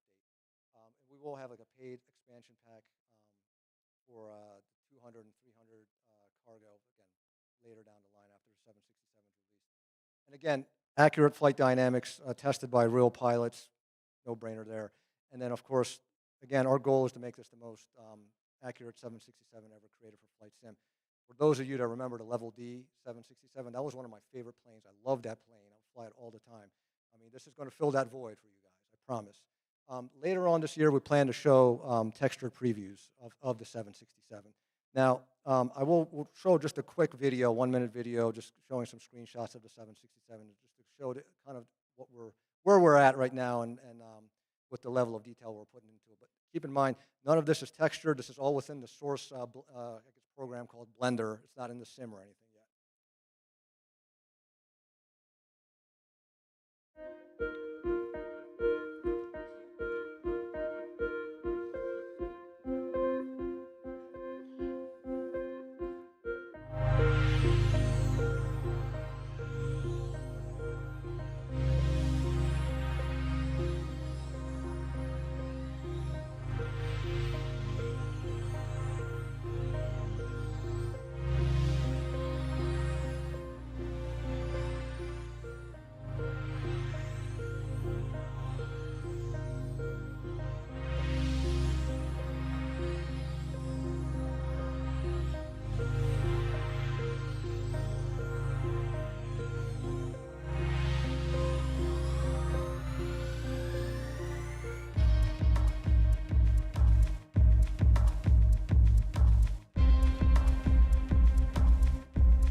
Thank you, guys. Thank you.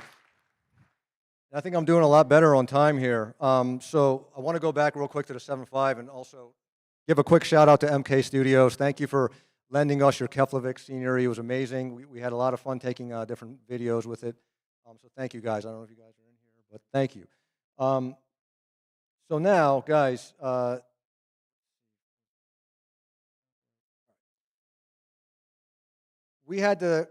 we're going back and forth a little bit on this, whether we wanted to announce this or not. It's no release date, so don't get too excited, guys. No release date. So back in November, we got a separate team together and to kind of work on a project. Now, again, I want to emphasize this doesn't affect the 7.5 or 7.6 in any way. But we were also, our initial plan was not to even talk about this until after the 757 is released. But here we are in Vegas, okay? I'm going to take a gamble here. And we're going to show you, we're going to give you a little peek beyond the 767. Now, I want to ask, do you guys want to see it? Okay, all right, okay. We'll show it, okay? And look, if it doesn't go the way that we want it, I'll take the blame for it. I'll take full blame, okay? So here we go.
Thank you, guys. Thank you.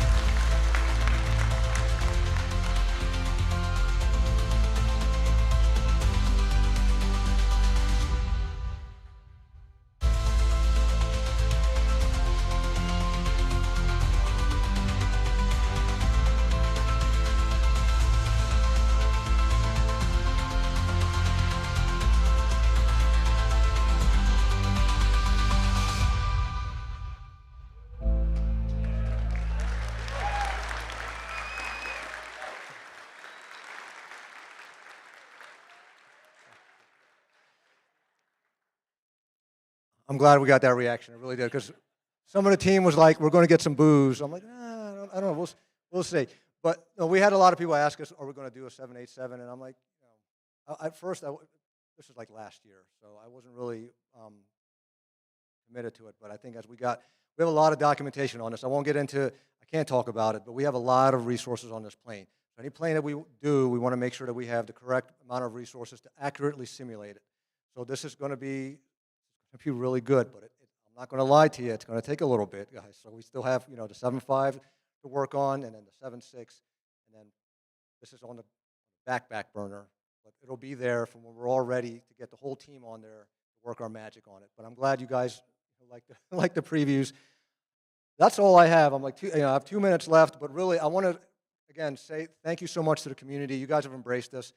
I know that it's been 3 years that we've started working on the 7.5, and now I'm ad-libbing here, guys. So I'll just say, look, it's been an amazing journey. A part of that was just kind of discovering the new sim platform, figuring out how things work. I do want to thank the Sobo team. They have their Answer Hub forums. We would go there and ask questions, but there's only so much that they can answer. So a lot of the stuff we had to figure out on our own. But I'm very confident that as the team has grown, when Bluebird started with just 4 people to now over a dozen, and that doesn't even include well over a dozen pilots, mechanics, engineers, enthusiasts that have been helping us along the way. We're very confident that with the 757, the star of the show right now, it's going to blow your minds, and the 767 is just going to be fantastic, and of course now with the 787. We're really excited for what's to come. We are here for the long haul, guys. I want to make sure I emphasize this. We are here for the long term. We're not going anywhere, so we're really excited. Thank you, guys. Appreciate it.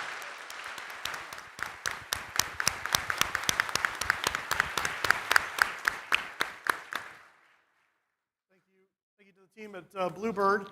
That is one of the things we really wanted to make this show about, and they've kicked it off really well in the beginning here with making it all about not only just showing you kind of what they're working on, but some big surprise reveals. We really want this to be the place where you make your big announcements and say, hey, look what we're doing. So great update on the 57 and the 67, and then the surprise with the 787 is awesome.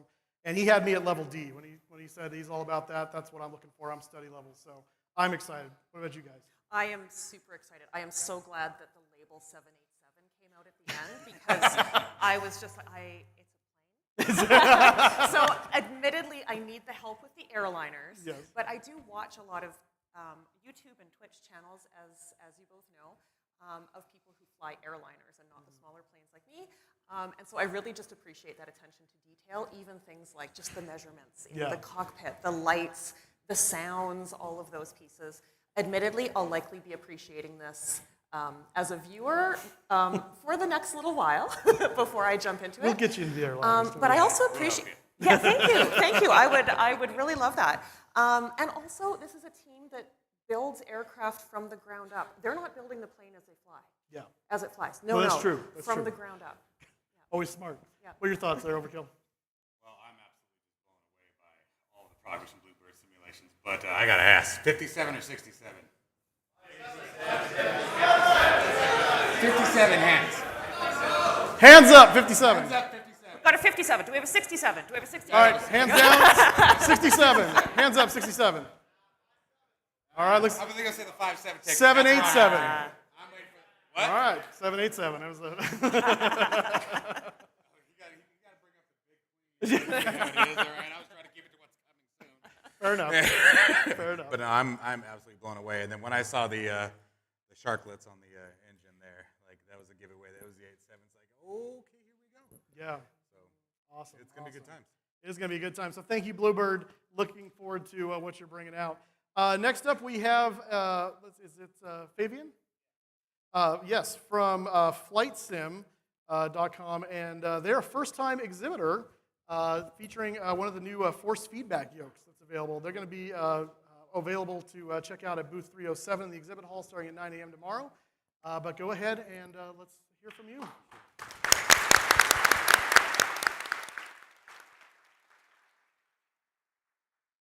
Hello and good afternoon, everyone. I hail from Singapore. Anyone has been there before, Singapore? We are number one for everything, including cost of living. Why should you care? Because if you want to come to Singapore and do flying, it's going to be, write it down, $650 per hour wet. I think at that price, you're better off buying my force feedback yoke. Similarly priced. Sorry, not pitching.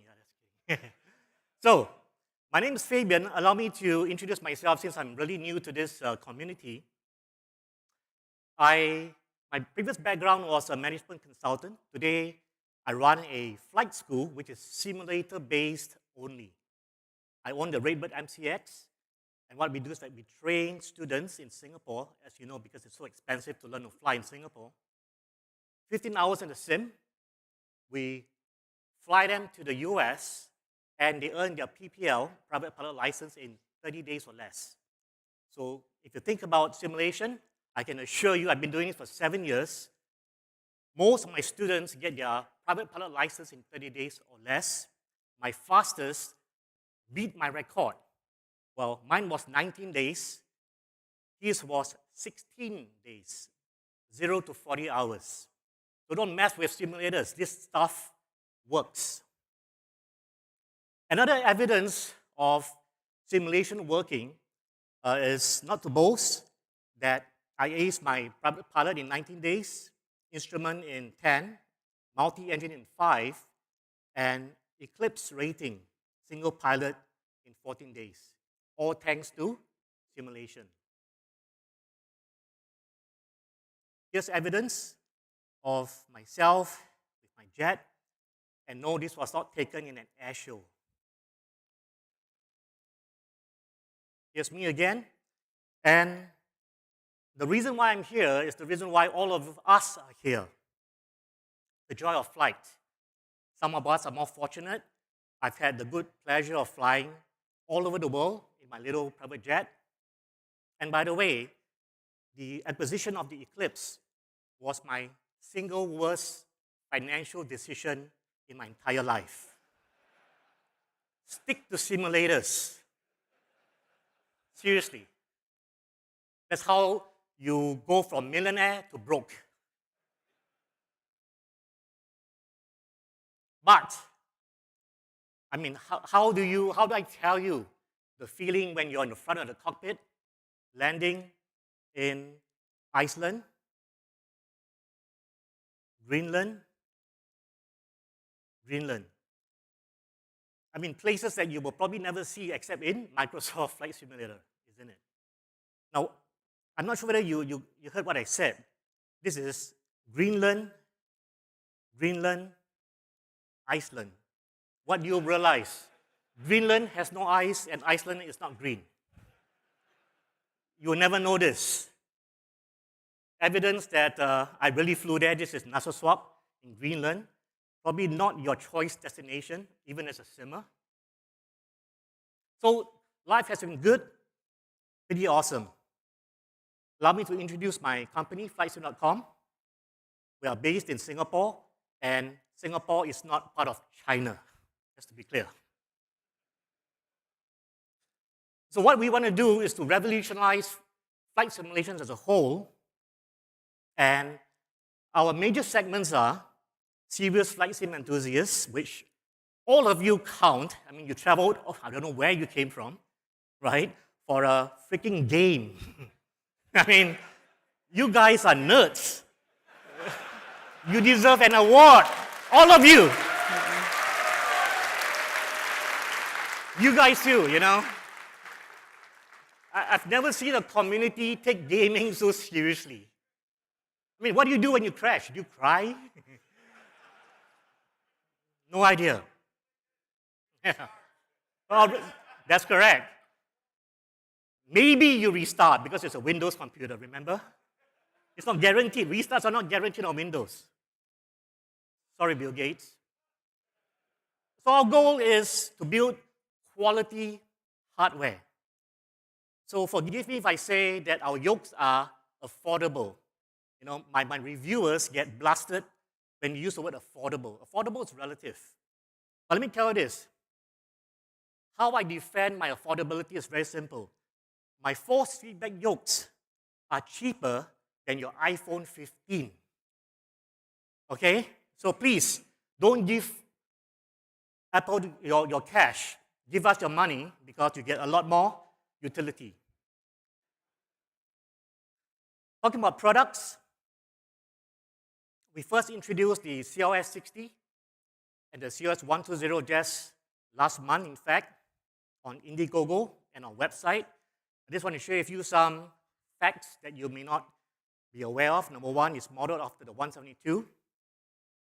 And since you guys are geeks, I'm going to give you geeky data. It's full-size 172 yoke design, 60 newtons maximum pitch force, which coincides with the pitch force of a 172. We have 4 Newton meters of maximum roll force. It's like a part-time gym if you use my yoke.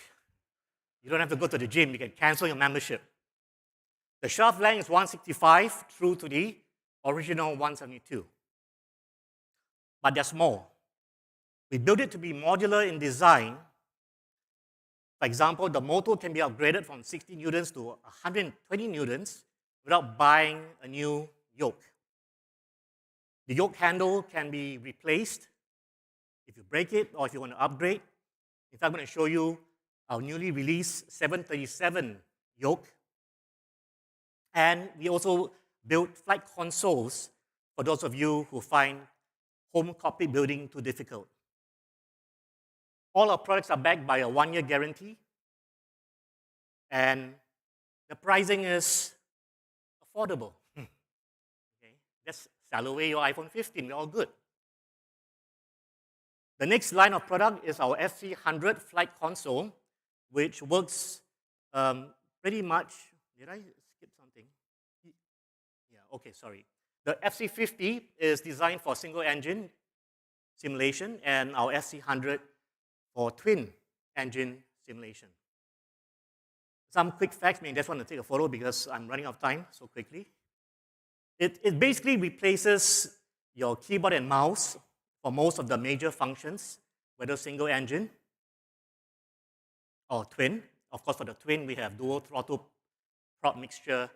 The throttle console is modular as well. You can swap it out in dual magnetos, alternators. We have, for the twin, the elevator rudder, aileron trims. And for simulation, we have the hops meter, so you can use this, to log the time. Well, not officially, but to keep track of your time, and the freeze button to pause, unpause. 1-year warranty and affordable compared to buying a new aircraft. Now, I was warned to share new stuff. So you like new stuff, I'm going to share a few new stuff. Starting with our G1000 console. Yeah, I know you've seen it before. But ours is different, right? So says me. What is the difference is our G1000 was designed out of a FTD level 5 simulator. So drop by our booth tomorrow if you want to feel the difference of the G1000. You have to feel it. You can't really see it in terms of the twist of the knobs and the buttons. Authentic buttons and knobs feel next to the actual Garmin. I cannot say it's affordably priced, it's competitively priced. You see, I'm an honest guy, come on. Available in fourth quarter 2024. Next is a Boeing style 737-800NG yoke handle. And this is a tribute to my extremely vibrant and opinionated Discord community. Thank you to all of you.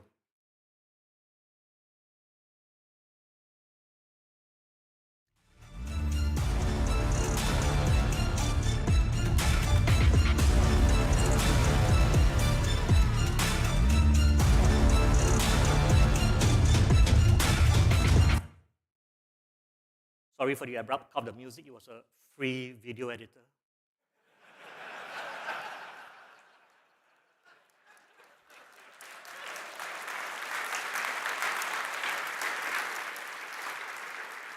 Because we have to keep our products affordable.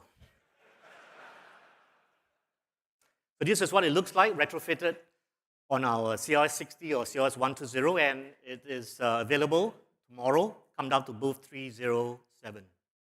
Now, I need to warn you, this is premium price for the discerning flight simmer.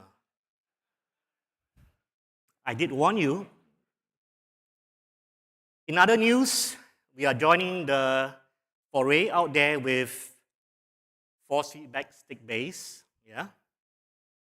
But ours is a bit different. We model it after a project that involved the A320 side stick. Yes, I know it's not force feedback, but we are doing some work to, for example, simulate stall shaker effect on this. Some secret projects. Anyway, this is not what you're going to get because you can't afford it. Neither can I. So we miniaturize and we're going to modify it to be a little bit more consumer friendly. There's one spec I can give you because this is important. It's going to be dual modal like the rest of the boys. It's going to be 15 Newton meter peak force. This is the only thing you need to worry about, apart from the price. It's competitively priced and available Q4 2024. Force feedback rudder, you knew what's going to come. Single motor, and the key figure here is it's going to be greater than 250 Newton peak force. Competitively priced. So start figuring out which body part you want to pawn because it'll be worth it. Seriously.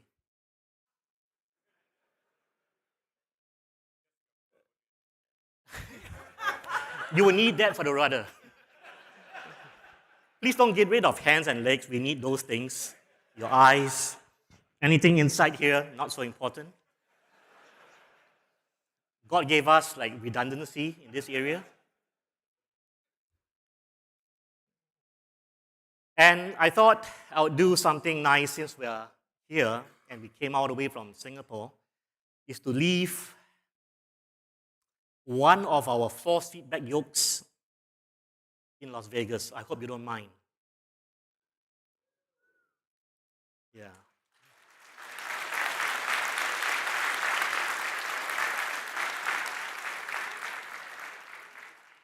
I mean, since we already broke, then brokers.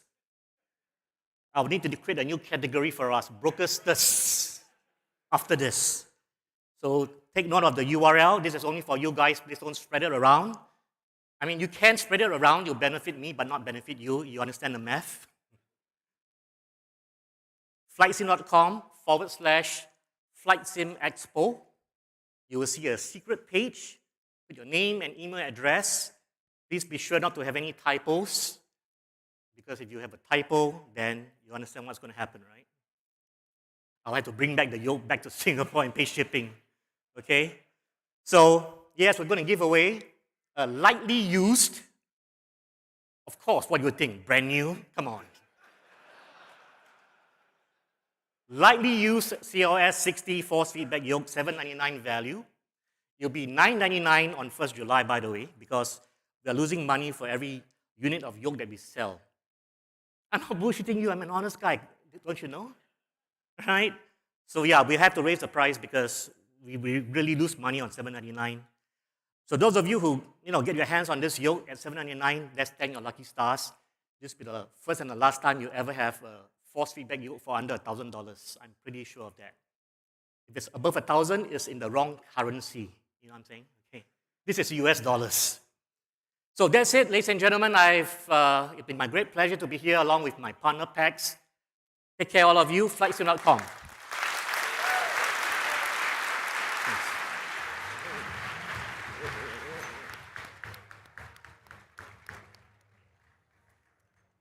Well, all right. So make sure if you're going to go to that website, be careful of the spelling. It's a FLITE sim, not as you might spell flight sim. So you just be careful of that. FlightSim.com/FlightSimExpo. Chance to win a force feedback yoke. Otherwise, competitively priced. So there you go. Overkill, your reactions. So honestly, actually, guys, if you guys are interested in my genuine opinion, on my channel on YouTube, I just did a video that posted yesterday about that yoke. I actually have one sitting at the house right now, and it is absolutely fantastic. I have personally... Is your gently used one the one we're auctioning off? I told you it was a pain in the butt getting here this morning. Anyways, I'll just tell you guys right now, I have actually flown a Cessna 172, and the immersive experience that I had last night, especially afterward, the video in VR was outstanding. Nice. Absolutely. No center detent. The force feedback intention is exactly where you'd expect it to be. The software that comes with the product is incredibly light and yet very user-friendly. Customizable all the way through all the ranges of engine RPM to ground roll to just overall force that you can set different profiles based on the aircraft. It's phenomenal. Absolutely phenomenal. Very cool. Yeah. Very cool. Very good piece of hardware. Awesome. Any other thoughts? Yeah, I mean, I'm super excited about the G1000, even though it's competitively priced, so I might need to take up gambling. Well, you're in the right place for that. Yeah. So yeah. But I want to go back to the beginning of the presentation. How much real-world flight training they do with people and then bring them to the United States for that little amount of real-world flight training to get a PPL. That's incredible. That must be, we talk about study-level simulation, but that is honestly, they are getting their PPLs off of basically a simulation. Absolutely. There's been a number of stories of people using simulation to augment their training, and it saves you thousands in time. That stuff you would normally have to do in the paid aircraft hours for, that you can work on for free at home, basically. Very competitively priced. Gotcha. So the next presenter up is from Nimbus Simulations, and I believe primarily X-Plane, aircraft scenery, stuff like that. So please welcome to the stage Santiago.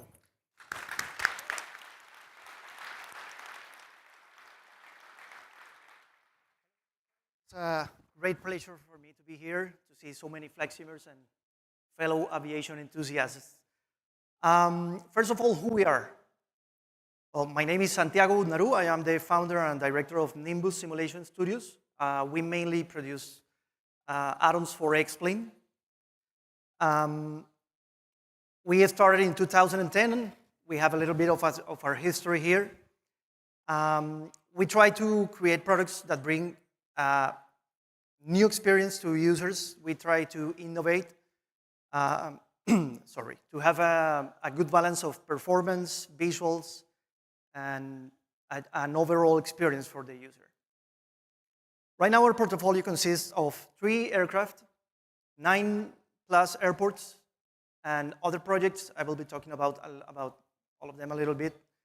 Our latest release was JFK. I don't know if any of you here have used our latest release, JFK for X-Plane.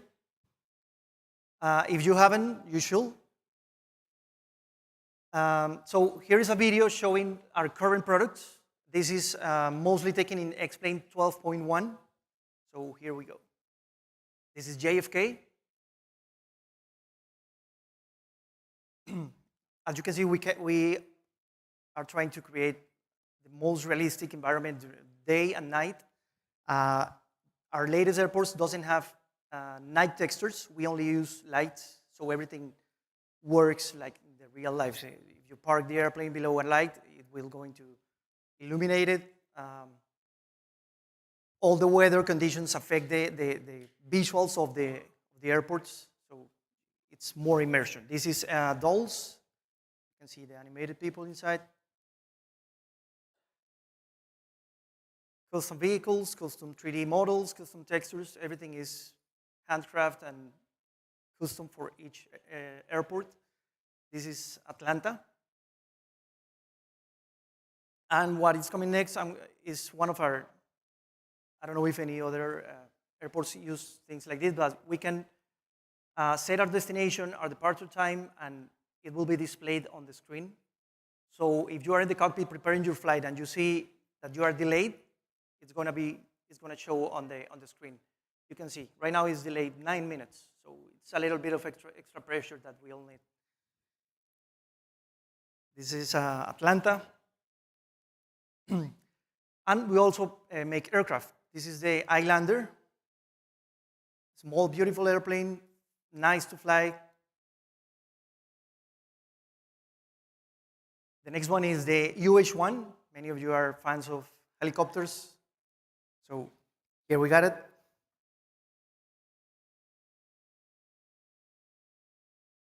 Right now, in these images, it is flying in a place that might look like Southeast Asia. I don't know exactly where. And after this, I'm going to tell you a little bit more about a new product that is coming related to this. I don't know if you can identify where is that. So besides our commercial products, we also have professional products. Last year, on 2022, we had the opportunity to work with Rio Aerospace. They are one of the largest firefighting companies in the world. And we made this product for them. This is a training tool for the very complex and dangerous operation of firefighting. This is all happening in the sim. What you're seeing right now is a forest created from an instructor station, and the fires are also created by the instructor from that station. You can see here the CL-415 flying on the fires. As you can see, all the visuals are pretty similar to real life. And not only that, but physics, all the way the fire spreads, all the way the water works, how the fire is affected by slope, wind, vegetation type.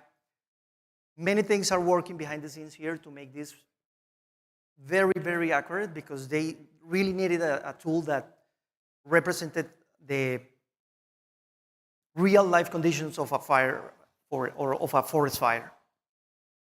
This is a tanker. This is also created from the iOS because one of the most dangerous situations of these fires is there are many planes flying close to each other in smoky conditions. This is the iOS screen, for example. I can show you a lot of details about this because it's their product now. But this is basically what the instructor sees. He can create any scenario here around fires. This is an example of what X-Plane can do and what we can do with X-Plane too. So we are able to create scenarios and training tools for any application, almost any application. And this is a good example of that. So I think that most of you are interested on what's coming. And here we have some things. How many of you suffer of this? We are working on a tool to fix it. Nimbus Pilot Challenge.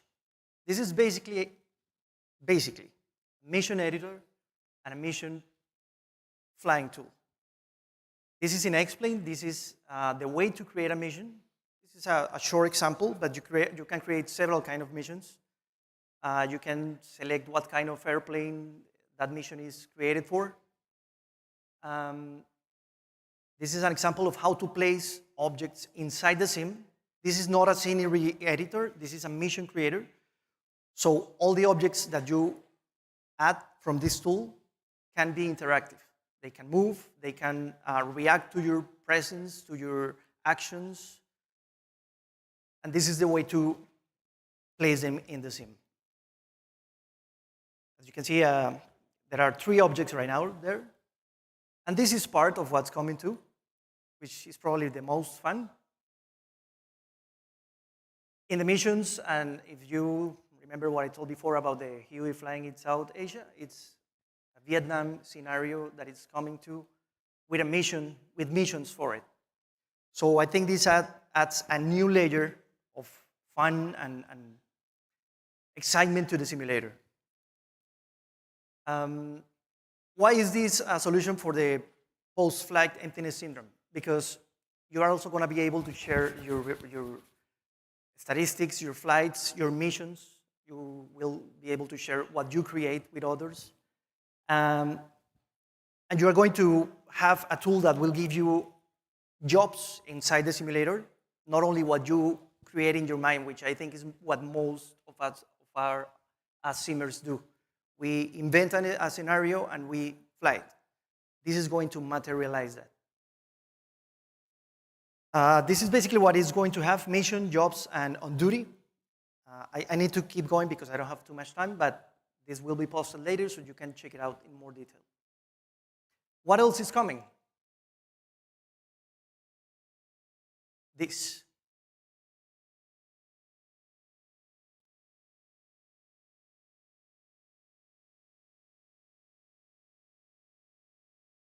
No hydraulic controls, fuel guzzler, beautiful. The 707.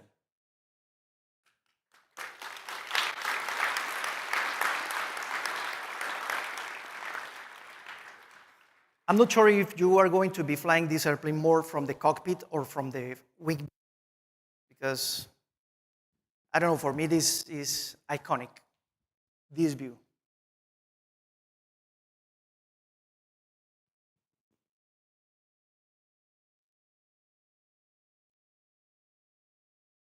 All this is also reacting to physics.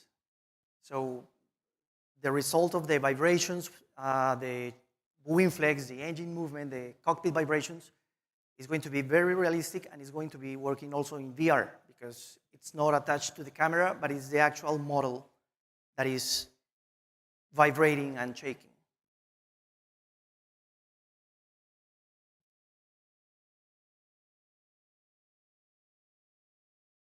These are work in progress images, so expect more results soon, but I think this gives an idea of what it's going to be like. Well, this was supposed to be before the video.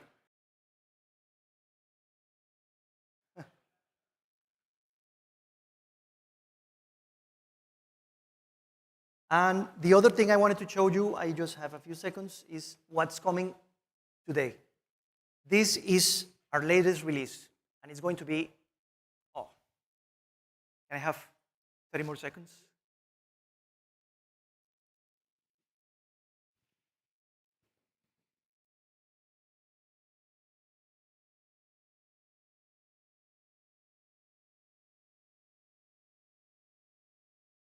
Okay. So this is what's coming. It's going to be released tomorrow. Today, I'm sorry, today. Our latest airport for X-Plane 12. Can you guess what airport it is?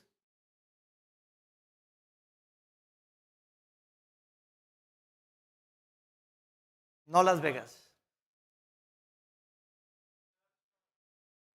You got it. Charlotte International is coming for X-Plane 12.1 today.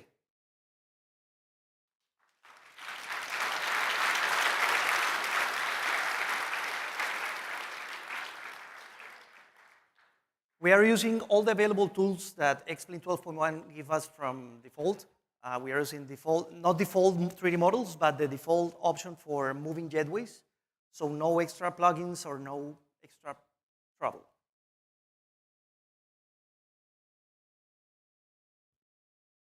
We're using extensive PVR textures, normal maps. All the weather effects are going to be here too.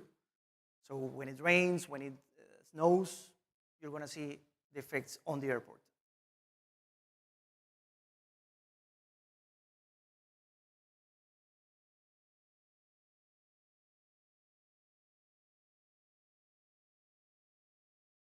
As I told you at the beginning, we use a lot of real lights, almost no night textures, so everything looks better. And when X-Plane gets the volumetric fog, it's going to be even better. Well, that's my presentation. I hope you guys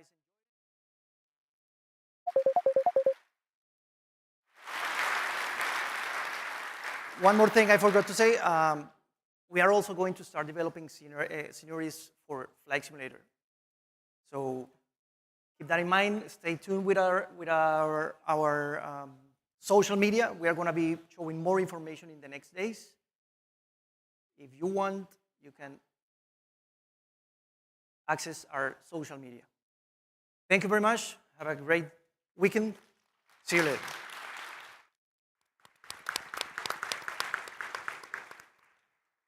All right. First of all, I have to say I'm a little disappointed in you guys because for a gigantic room of flight sim nerds, it took you way too long to identify Charlotte. Just saying. Just saying.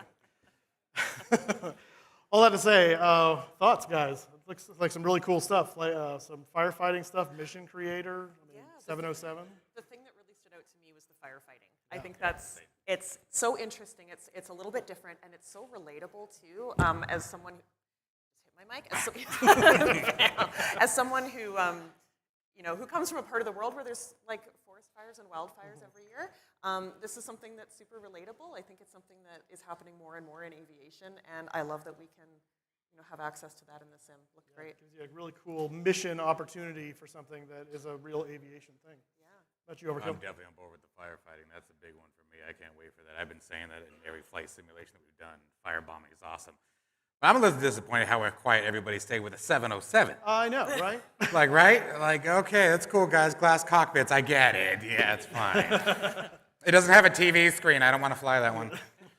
It looks really good with the physics, though. The engine, the wing the wobble, whole thing was and all absolutely that. impressive. Yeah, it's going to be crazy. So, nice. And one of the things that I really liked that he pointed out was the fact that it was separate from the camera, because that's actually a very common tactic in using those kind of visual tricks, generations, if you will. Yeah. So the fact that you'll be able to see it in VR, especially with where VR is going now, that's going to be a big kicker. All right, guys, we are going to take a 10-minute break so you guys can get up a chance to stretch, get some water. Remember to stay hydrated here in Vegas because it's very dry. We'll be back in about 10 minutes with Say Intentions. I have to say, I love that you said dry heat, given the fact that...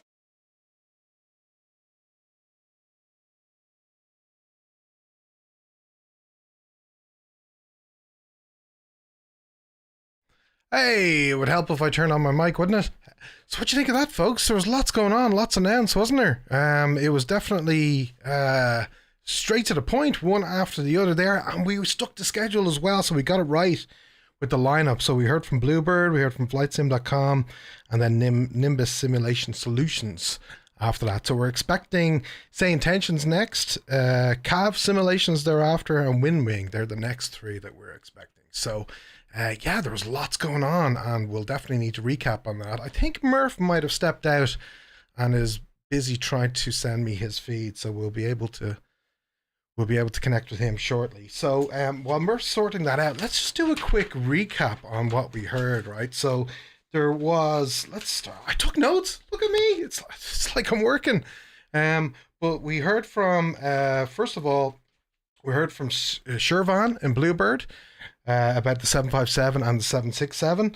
We heard, and the 767 is coming after the 75, and I've got lots of details if you missed some of that.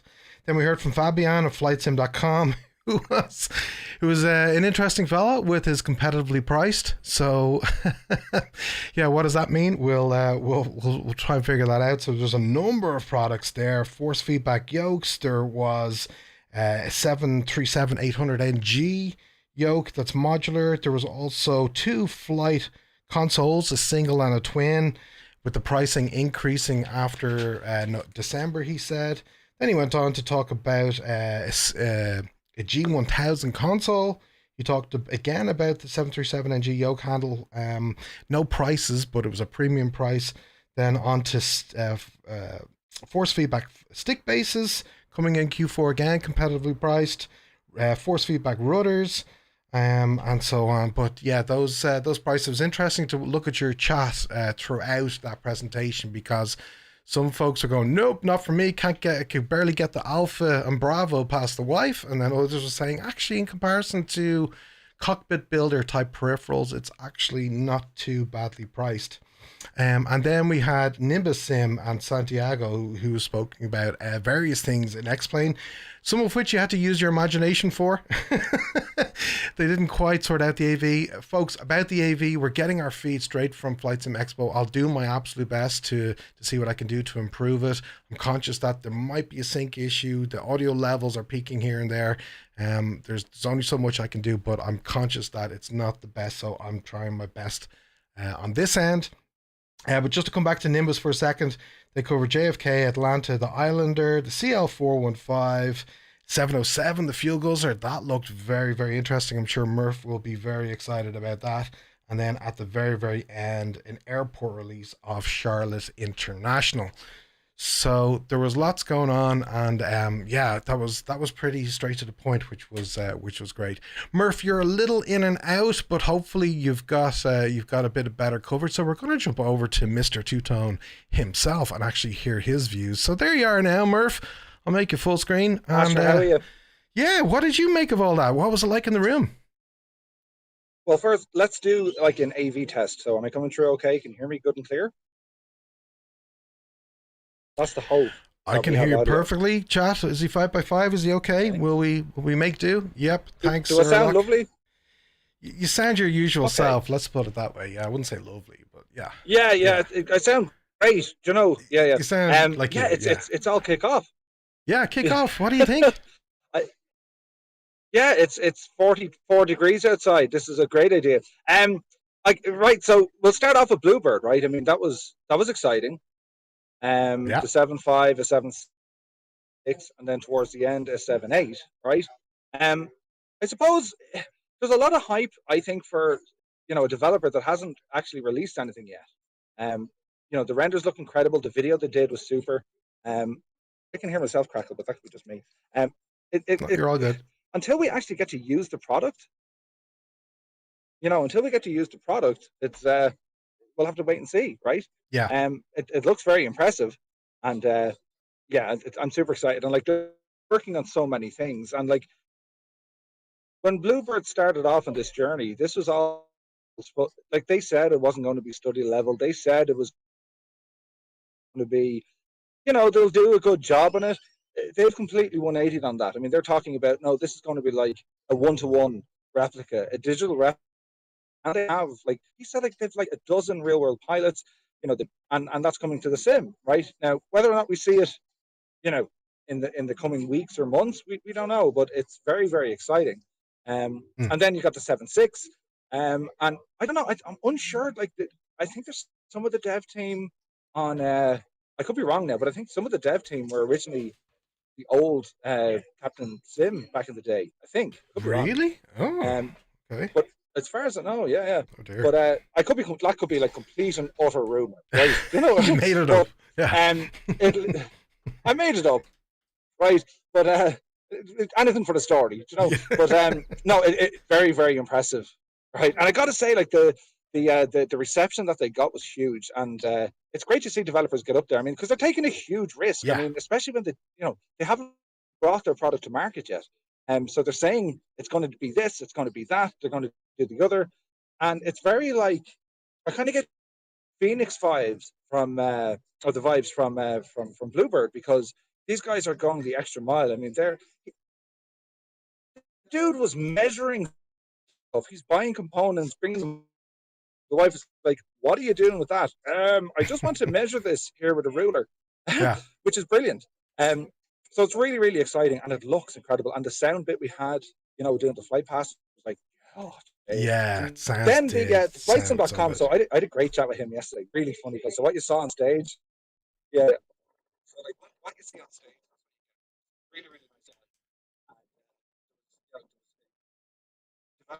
Murph, I'll just stop you there. Your audio now has just gotten a lot worse, and you're very pixelated on the video. I'm not sure if you're able to find a little better location for us. Yeah, give me 5 minutes. Yeah, try your best. Have a little walk around. I'll let you know if it gets any better. Yeah, but just to recap on what we heard from Bluebird, just to come back to them for a moment. So in case you missed it, just to recap, it was Servan from Bluebird presented. He said that they set themselves up in September 2020 during the pandemic. 12 people are working there at the moment. They started the 7.5 in June 21. Nice close up of Murph's chin there. It's not off-putting at all. The 757 consists of 20 electrical buses with circuit breakers. It comes with accurate flight dynamics, custom sounds, and night lighting, custom effects. It has fully... and there he is. I'll just mute Murph for a moment. Fully simulated aircraft systems, terrain map, and then he went on to talk about the FMS, and it's got a custom autopilot. It's got LNAV, VNAV. It's a one-to-one representation of the in real-life aircraft. And then he even showed the level of detail that they're going with, over 70 color samples alone in the flight deck, which was just phenomenal to see. The yoke was accurate to 1 millimeter, was that right? And that it comes with 2K, 4K, and hybrid textures, which is very interesting indeed. And then as Murph was talking about there, then the 7.6... So it's going to be the 767-300 or 90% of the team's time is currently focused on the 757. That's absolutely what they want to get out the door first. But the 300 ER will be following for the 767 thereafter. It will come with GE and Pratt & Whitney engines. The RB211 engines will be post-release. He wasn't holding the mic up fully to his mouth, so it was a little difficult to hear a key piece of information that he spoke about, which was to do with the variants. So I kind of caught that he said that there were cargo variants to come, but they'd be paid expansion packs, and previews will be later this year for the 767. So Murph, I think we got you back. We can see. Yeah, there you are now. How are you? That looks a lot better. Look at the color tone, right? Right, the color tone. So I'm at the place we're not supposed to be at just yet. Right, we've been there tomorrow. Okay. Just over my shoulder. That's where all the exhibits are. Is it the booths? Okay.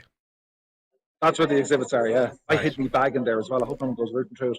But what was it? The FlightSim.com stuff. So the hardware, and really, really nice guy. And the tagline there was affordable or competitively priced.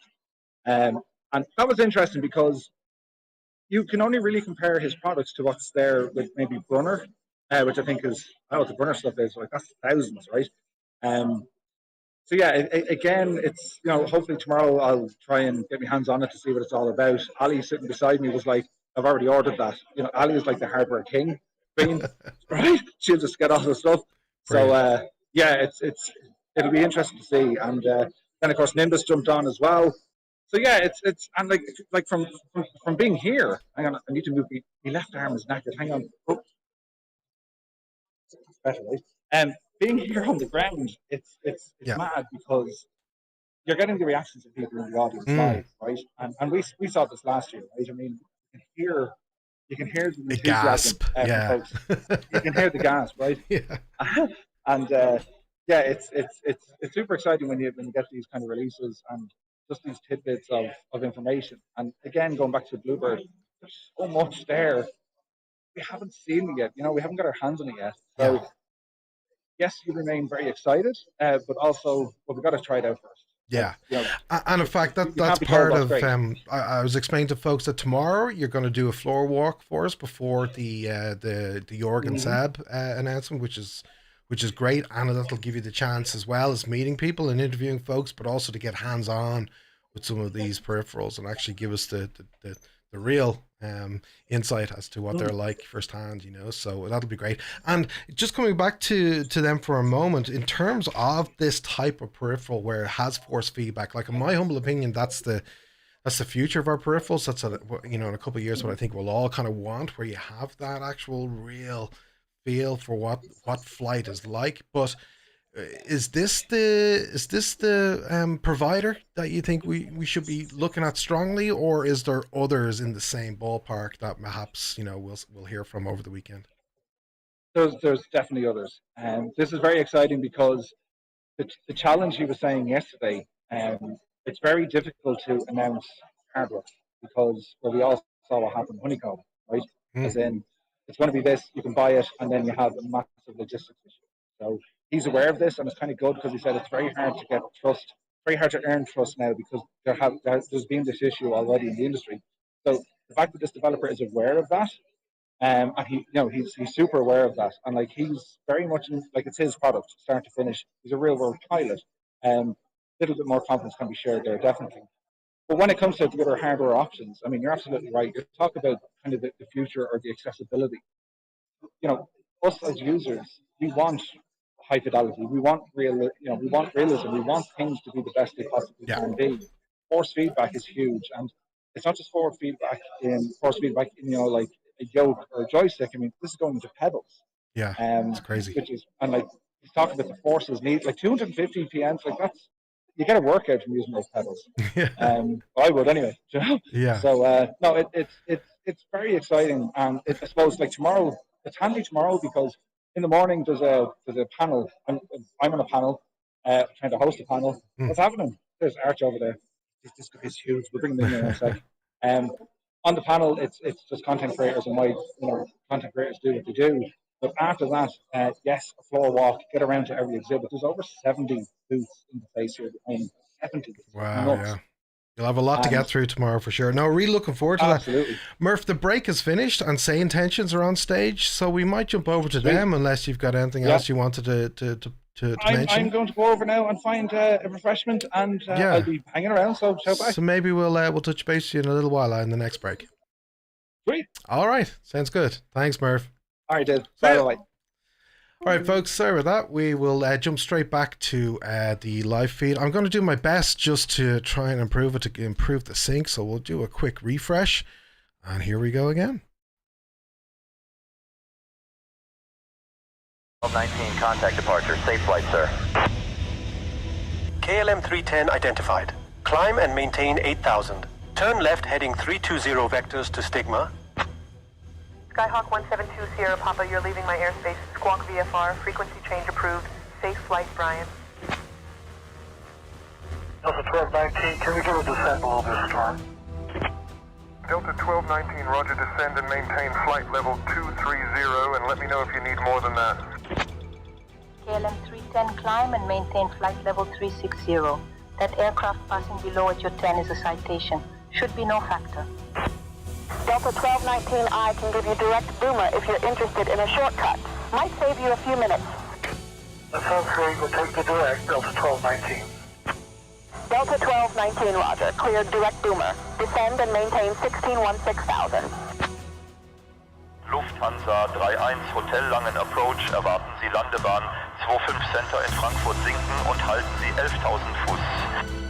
If you look at our 1 o'clock, about 1 mile out, you'll see Kalaloa Beach Park.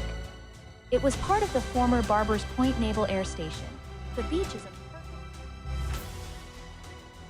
Ladies and gentlemen, we've somehow managed to reach our cruising altitude of 37,000 feet, despite Captain Chris's best efforts to make this flight feel like a roller coaster. The fasten seatbelt sign is off now, but let's be honest. You might want to keep that seatbelt fastened just in case he decides to surprise us with some more creative flying. Pay attention to the sound of the engine. A smooth, steady sound indicates proper mixture. Delta 1219, we're having trouble with the left engine. Declaring an emergency, need to divert to Tampa if we can. Delta 1219, understood. Say fuel remaining and souls on board aisle, clear the way to Tampa. Descend at your discretion, say intentions when able. 1219, winds 225 at 12 runway 19er left, clear to land. Delta 1219, welcome to Tampa. We've got emergency equipment on standby if you need it. Yeah.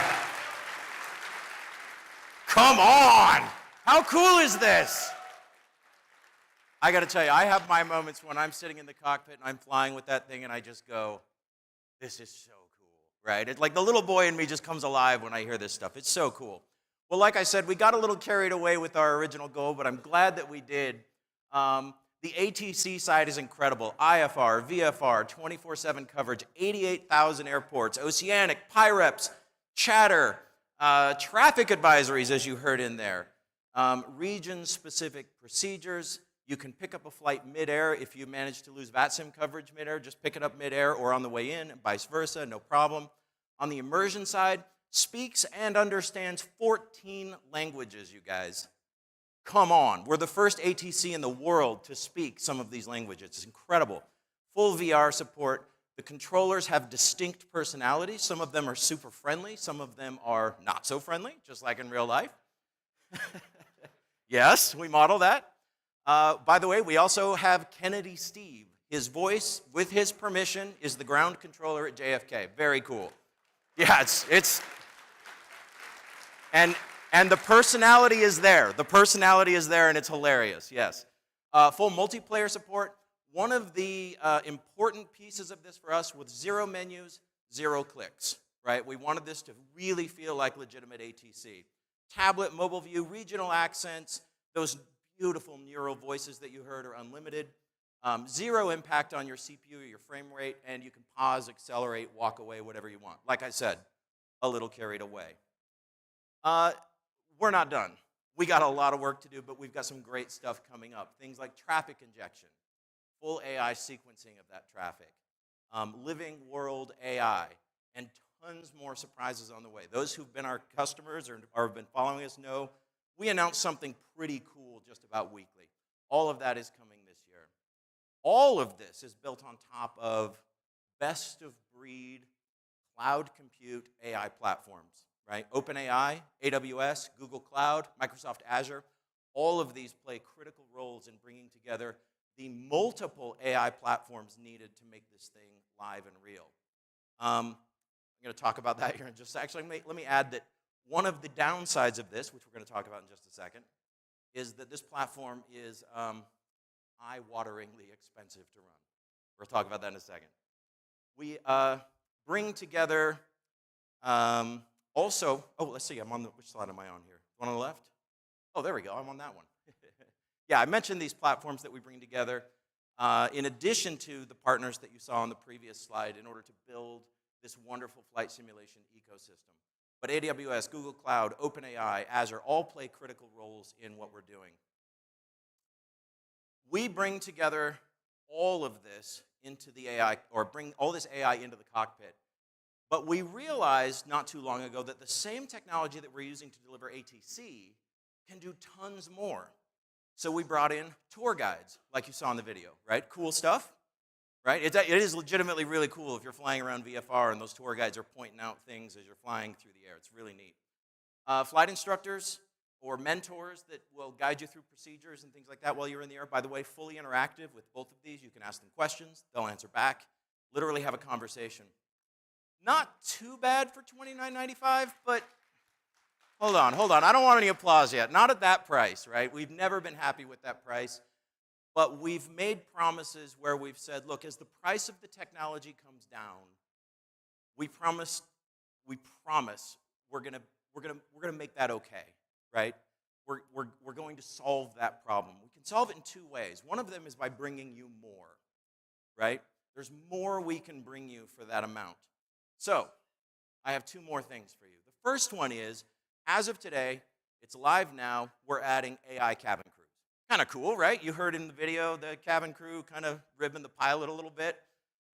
That's available as of now. That's included in the subscription fee. But maybe more important than that, oh, let me add this here. Yeah, you can actually pick your cabin crew. We'll add more cabin crews as time goes along. And we're going to add all kinds of features. Yeah. I'm so glad you guys noticed that. By the way, they adopt these personalities, by the way. The grade A group, it's exactly what you would expect on a normal flight. Quitting time? Yeah, they've had enough. And for those who are our customers, raise your hand if you're familiar with our tour guide, Janet. Anybody here? A few people? Okay, good. Janet is very funny, and she is now she can now be your flight attendant in addition to her role as a tour guide, so you can bring her in there. But I want to emphasize, and this is really important, guys, we keep our promises. And that promise I mentioned to you about price, that as the cost of this insanely cool AI technology comes down, we would pass that along to you. Guys, we're making good on that today. As of right now, the price is now $19.95 a month instead of $29.95 a month. I'm very excited about this. We did it. We're not done with the price drops, by the way. Again, as the price of the technology platforms continues to go down, we intend to pass those on to you guys. Stop by our booth. If you can't, we've got a 24-hour trial that is free, so anybody can go in, try it out, see what it's all about. But at our booth, we're also giving away discounts for $5 off your first month, which should be very cool. Give you a chance to really get in there for 30 days. Thank you, everybody. Appreciate it. Come say hi to us. Come say hi.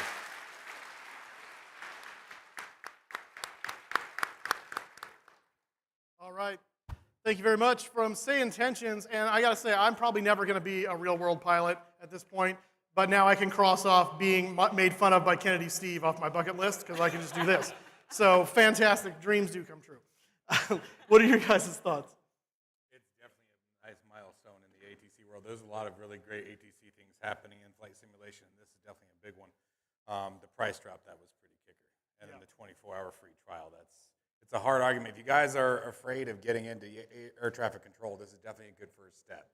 Definitely recommend it.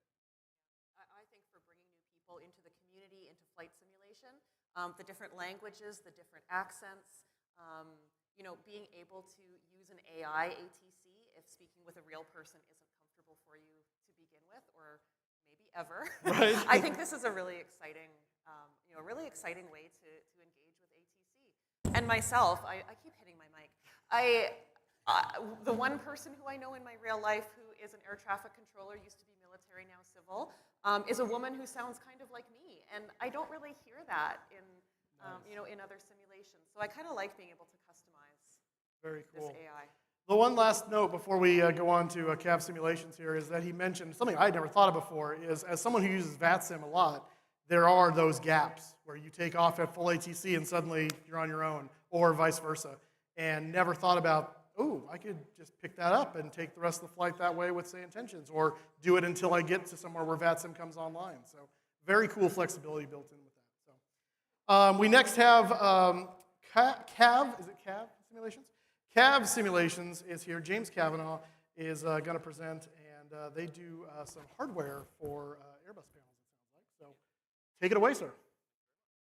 Hello, everyone. Thanks for being here today. My name's James Cavanaugh, and I'm the founder and director of CAV Simulations. It's an absolute pleasure to be here at FlightSimExpo 2024, and I have some exciting news that I want to share about our latest products, which are going to be the airport LED displays. But before that, I want to have a little chat about what we do before that. What we started off doing was, about 18 months ago, I started off with a simple yet ambitious goal to provide high quality and affordable flight simulation hardware.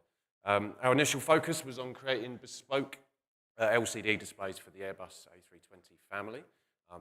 We thought that there was a gap in the market for home cockpit builders who wanted realistic, affordable hardware that could meet the needs for their home cockpit building. We worked really closely with some real Airbus pilots to develop the displays that you can put into your panels to make them as accurate as possible in terms of the color, the font, the segments, making sure that they tried to give us that true-to-life experience that we're all searching for.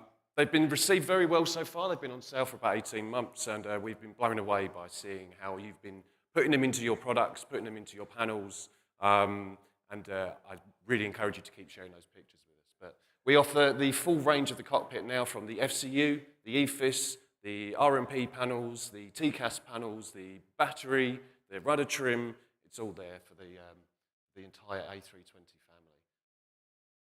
So our journey's been incredibly rewarding, from these first prototype panels, which we launched in March 2022, to the fully developed products that we're offering today.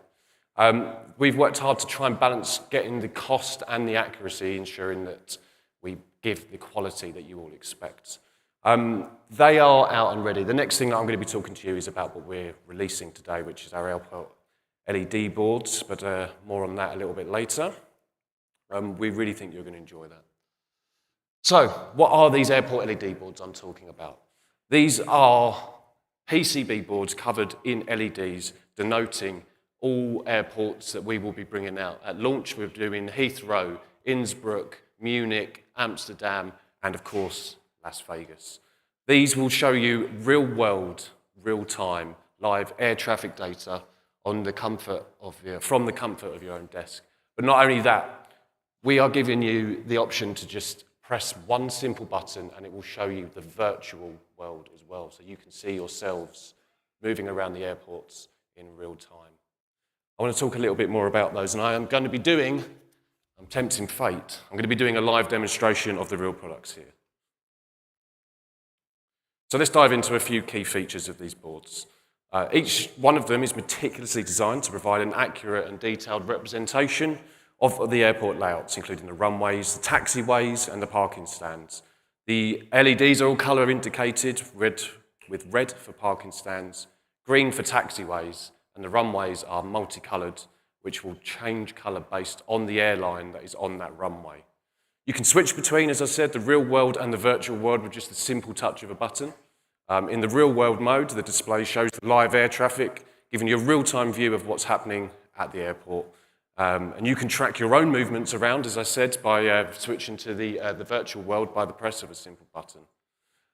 Why would you do that? Well, you can do simple things like just by viewing on your desk before you even logged in, you can see whether there is an ATC online for that airport. You can see what parking stands are available. You can spawn in at the ones you want, and you can also just be mesmerized by watching the traffic going around.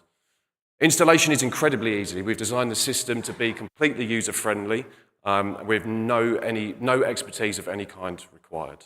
You can easily swap between different airports very easily, and as I said, I'm going to be tempting fate by trying to do a live demonstration of that. One thing I want to show is we have a singular universal control board which will power any of our airports. We've done this deliberately, so you only ever need to buy one of these and you will be able to run any of our airports without putting all of the expensive logical parts on every airport. You can just buy the cheaper airports to add to your collection.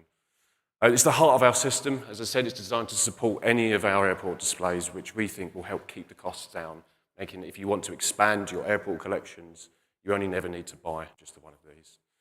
Setting up the board is straightforward. When you power it up, it will broadcast its own access point, like a smart light bulb, a smart plug. You just connect to it, provide it your Wi-Fi details, and that's it. It will start working. You then plug it into one of our airport boards. Just plug it in to the back of the board, and it easily plugs back in. And then if you wanted to change airports, you would unplug that and plug that into the next one. I am tempting fate.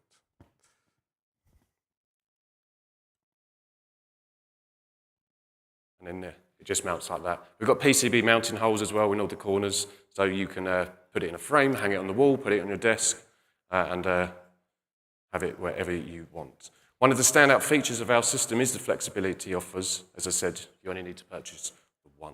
So what about these makes them unique? Well, the combination of our LED mapping and the real-time data integration is one of a kind. It easily provides the ground traffic, whether you're monitoring the real world or participating in virtual flight simulations as well. We think, as I said, imagine having this detailed interactive map on your desk while you're in cruise, waiting for ATC clearances, queuing for runways. You can see your own aircraft moving around the airport. You can just check for the available stands and know if there's any ATC. By the tower at every airport has its own LED, and if there is coverage, the LED will light up, and in the real world, obviously, there will be a controller on, so that will always light up as well. We've programmed over 500 different airlines with their own unique colors based on the primary color of their logo. We think this attention of detail enhances the realism and gives you some more level of immersions. Moreover, the data stream for the real-time traffic is going to be completely free, and it will remain free for the life of the product. There is no mandatory subscription to use this product. Once you buy it, that is it. You will have access for life. We will be offering optional subscriptions to get premium features such as higher refresh data rates, the ability to choose your own colors for airlines.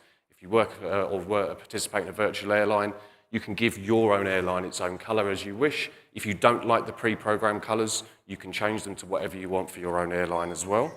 We'll also add the ability for you to identify your particular call sign, and it will blink to let you know where you are, easily find yourself as well, amongst other features that will be coming. But none of that will ever be mandatory. You will only ever have to pay for the cost of the board, and access to the data stream will be free. We promise and guarantee that.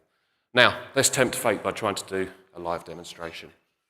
We're going to talk about setting up, putting things together, and the initial setup itself, from connecting the device to the Wi-Fi and to the server, and to the servers, and then just using the boards and what they look like.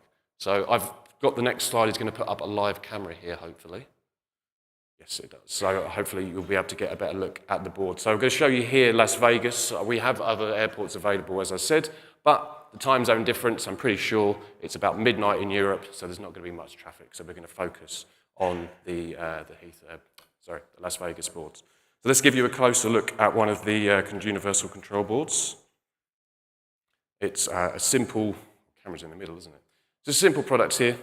It's got a power connector, which then powers the actual board itself. But in terms of how you interact with it, it's a singular USB-C connector for power. We provide a power supply, but we've also just recommended the specs, so you can also provide your own power supply if you wish. Simple reset buttons and stuff like that as well, but that's literally the only interaction with that is plug in the power. And as I said, it just then connects to the board here. Now, I'm just keeping an eye on my time. I want to show you this working, so let's get this in here. When it powers up, it will scroll up and down, saying it's connecting to the servers. And it's still got a blinking Wi-Fi light it's trying to there. It's just now connected to our servers. And here we can see all the aircraft currently live at Las Vegas. Excuse my shaky hands. We've got all the parking stands in red, aircraft on the taxiways in green, and the aircraft on the runway currently denoted by the different colours moving around. This is the standard data rate, so you're not seeing the premium one. This is the standard data rate. And I don't know, I haven't checked if there's anybody on VATSIM, but I'm going to very quickly press the button here. And that is currently live VATSIM as well. It's as simple as that, just by pressing the data source buttons on here. I am out of time, so I'm going to end it there, but I'm going to be here for the whole weekend, and I would love to talk to you more about this, and I'll have these with me. So thank you very much for your time, and if you want to see more, please come and find me.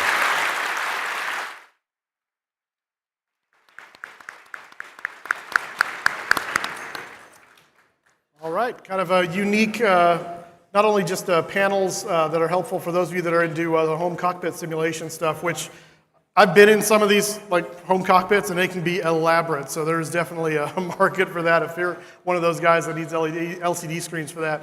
but also just the kind of artistic piece of that. You know, take flight simulation and make it an art piece in your house for your local airport or an airport you think is cool, and look at live traffic. That's pretty neat. So.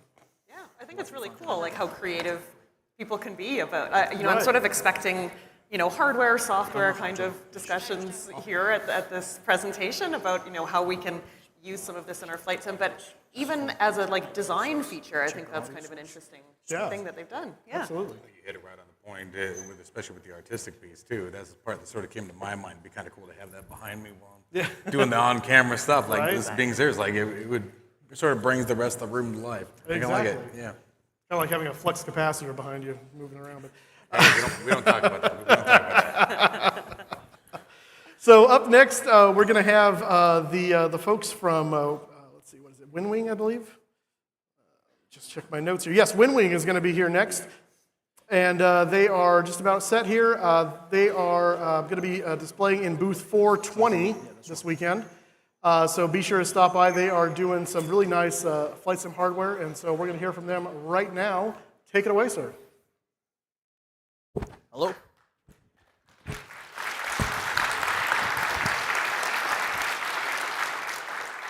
Hi, thanks, guys. I wanted to make sure that everybody can hear me. How's my sound on the back? All right, perfect. Folks, my name is Tony. I'm the product design consultant for Winwing.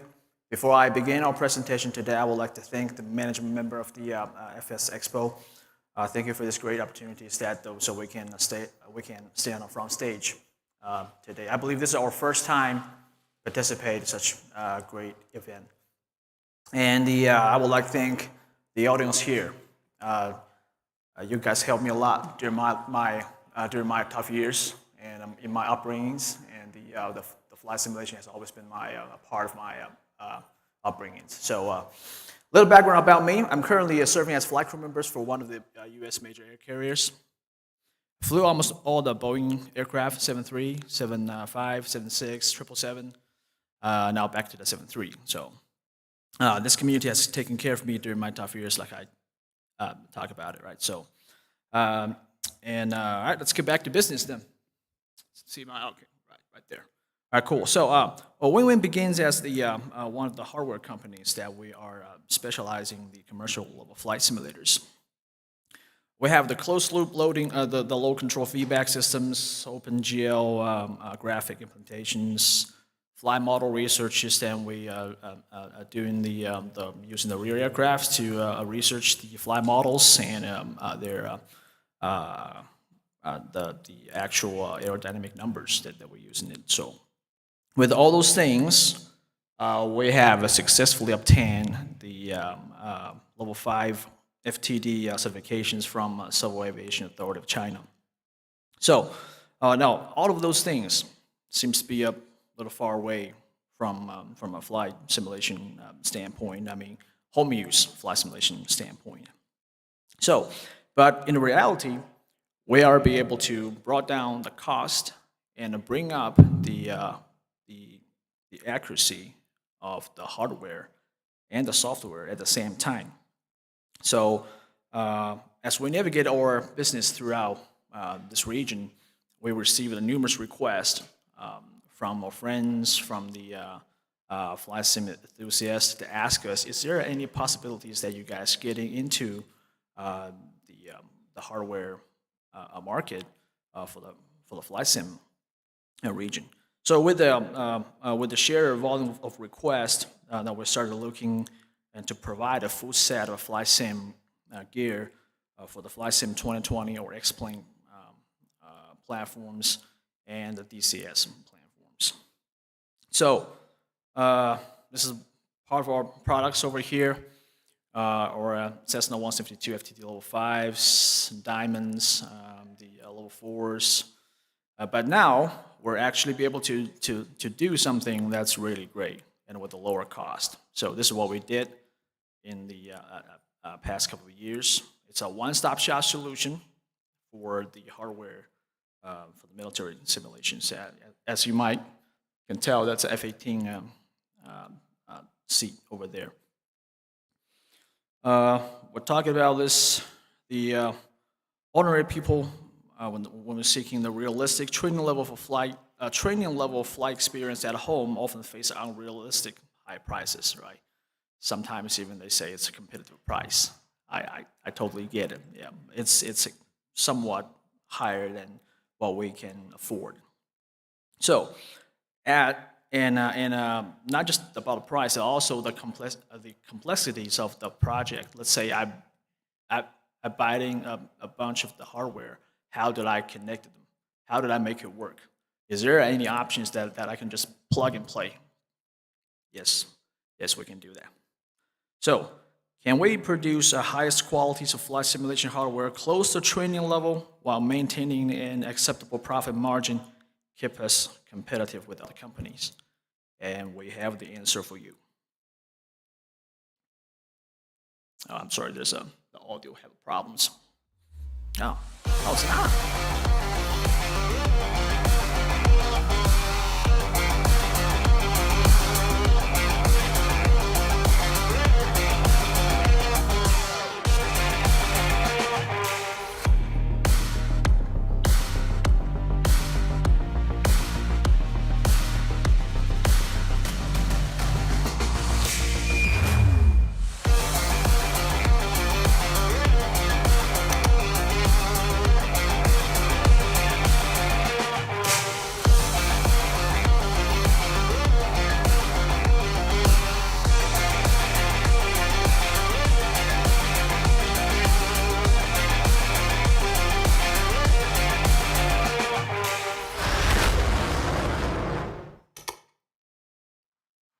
Is that cool? Yeah, thanks, guys. Yeah, that's a real cool video. So it's probably this is my third time seeing it. So yeah. All right. So let's go. Let's get back down to the business. And we believe our product has brought our customer from virtual skies into the realities. As you can see, with the support of a vast team of commercial flight simulator engineers and our complete manufacturing lines, and we'll be able to brought you the product with a competitive price and the functionalities. We're excited today to bring the professional level of a product to every flight simulation enthusiast. This is the stuff we'll be able to do. So it's a dynamic control loading model satisfy the FAA EQTG requirements now, which means force feedback.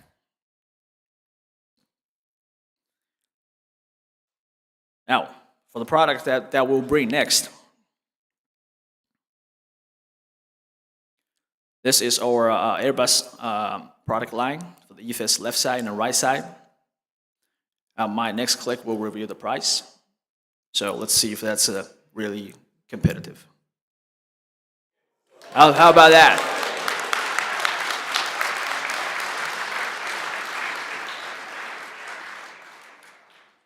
All right.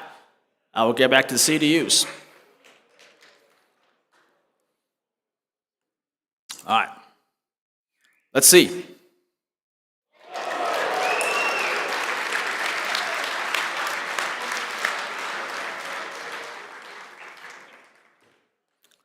And sure, we got more.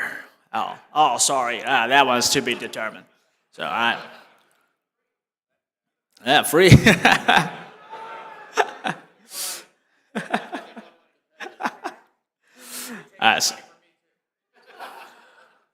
We'll do that at our booth for sure. Come over. We'll have the postcard. So, all right. Transponders. That's the cockpit for the 320s right there. And we got more stuff coming in by 2025. Now, we're not just going to forget about the Boeing fleet. Guys, I'm a Boeing pilot, for sure. I love the aircraft. Even it's 737 MAX. So, how about that?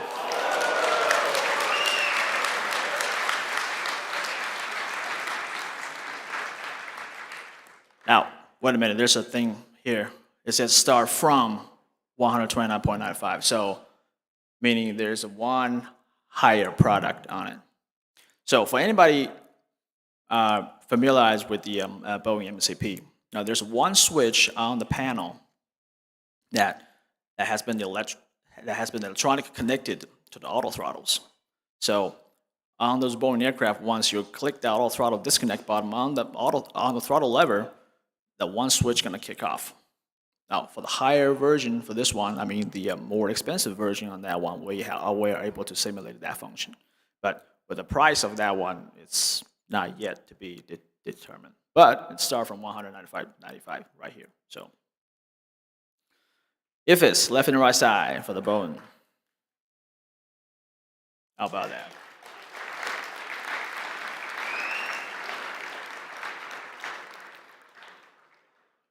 Now, as we're showing the products here, our booth is getting ready for each and every one of you. So we have the demonstration team set up, the hardware things has been set up as we speak, and we do invite you. Come out, talk to us, check the things out. Oh, 7.3s. There you go.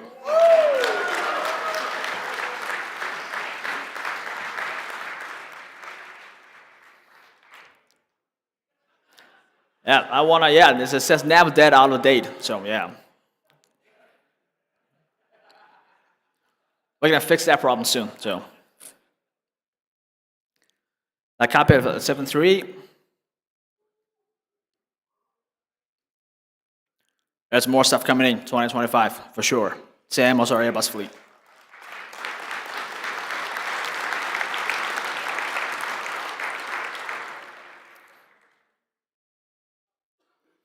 Now, ever since our launch of our first airline product, the FCU for the Airbus, the combat simulation users have a worry about that we're no longer supporting or a combat simulation product line. That we have to change our focus. No, we don't just give up our product line. We just got better. So here's what we're preparing for you for the F-18 joystick version 2. Now, it has an exclusive enhanced immersion experience, which means it has a vibration motor inside the joystick.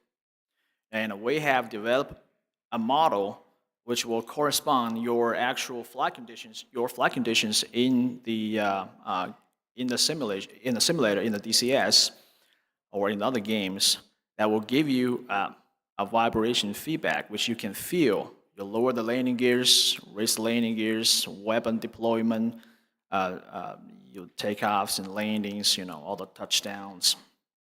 And yeah, it feels great. I do invite you to come check us out. We do have one set up over the booth that you can actually feel the vibrations on the stick while you're approaching the stall. So it's extremely good.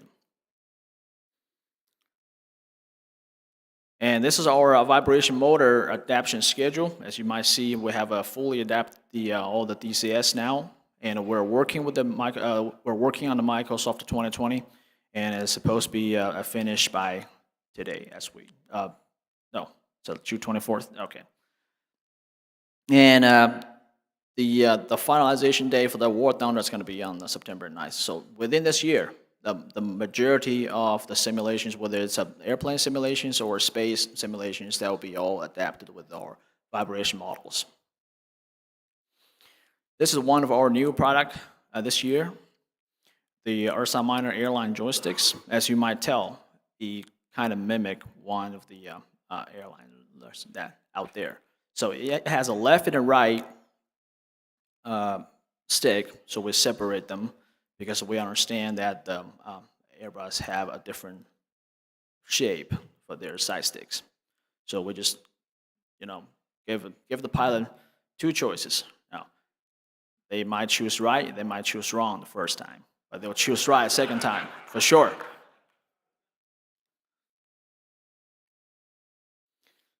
That's a prize.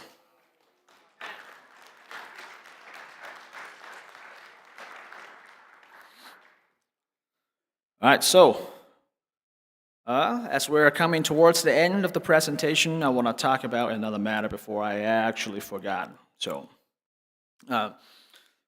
we've always tried to make your home simulation experience into the realities, right? But We weren't the first company to do that. Years ago, a force feedback technology was introduced onto the joystick. It's been done by the Microsoft. It's been 27 years. I know I was a baby at that time. But I still have one of my collections of Microsoft force feedback with me at my home. I like Iron Man's dad, Howard Stark, says, I'm limited by the technology of my time. Now, even today, the force feedback systems on a home cockpit still wasn't cheap. It wasn't easy. And it's extremely hard to get it calibrated accurately. Now, I believe we're no longer limited by our time and by our technologies. Here I'm presenting to you Cybertar's force feedback joysticks. It has a FAR Part 60 Level 5 joystick control loading force feedback systems. Now, simulation platforms and add-ons development only needs to provide us the usual data, which means just a user interface. And we have the force feedback model. Now, that's the conclusion of our presentation for today.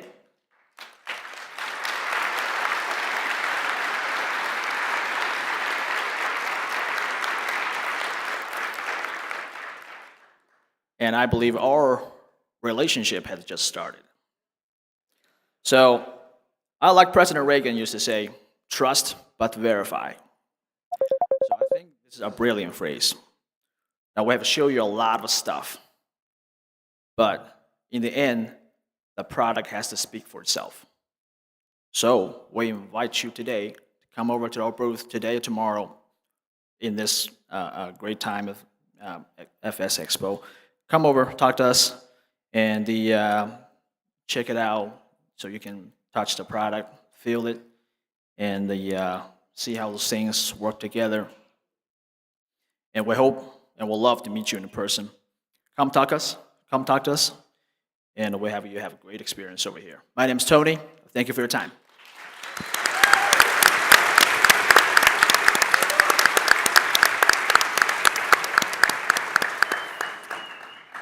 All right, well, your reaction to the price point for all those products, I think, speaks far more volumes than our reactions here on stage. I think that was awesome. So in order to save some time here, because we need to catch up a little bit, we're going to stifle our reactions. We're going to let your reactions stand on their own. That was awesome. Thank you. But we have our first virtual presentation from simfly.io. Please turn your attentions to the screens.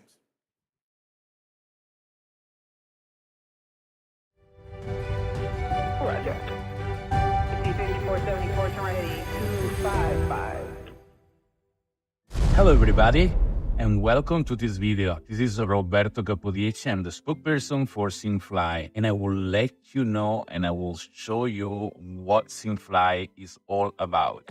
So let's start saying that SimFly enhances the realism in flight simulators. It merges the aviation passion with the virtual economy. So when you are there on your flight simulator, you are a pilot, we believe you should earn something that you earn only if you fly and you work for flying. And when you earn something, you can then purchase an airplane, purchase an airport, and earn every time somebody uses your airplane, or everybody sometimes lands or take off from your airport. We merge all a simulated economy that is more than simulated, it becomes even real, to the world of Sims. You can obtain your pilot's license, purchase an aircraft, all and manage your airport. Every activity you do in SimFly contributes to the game economy. And pay attention, you may be doing your regular flight with your friends. You just need to go there, activate SimFly,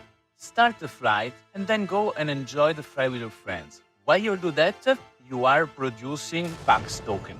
PAX token is a token that you can use to then make expenses inside this SimFly economy.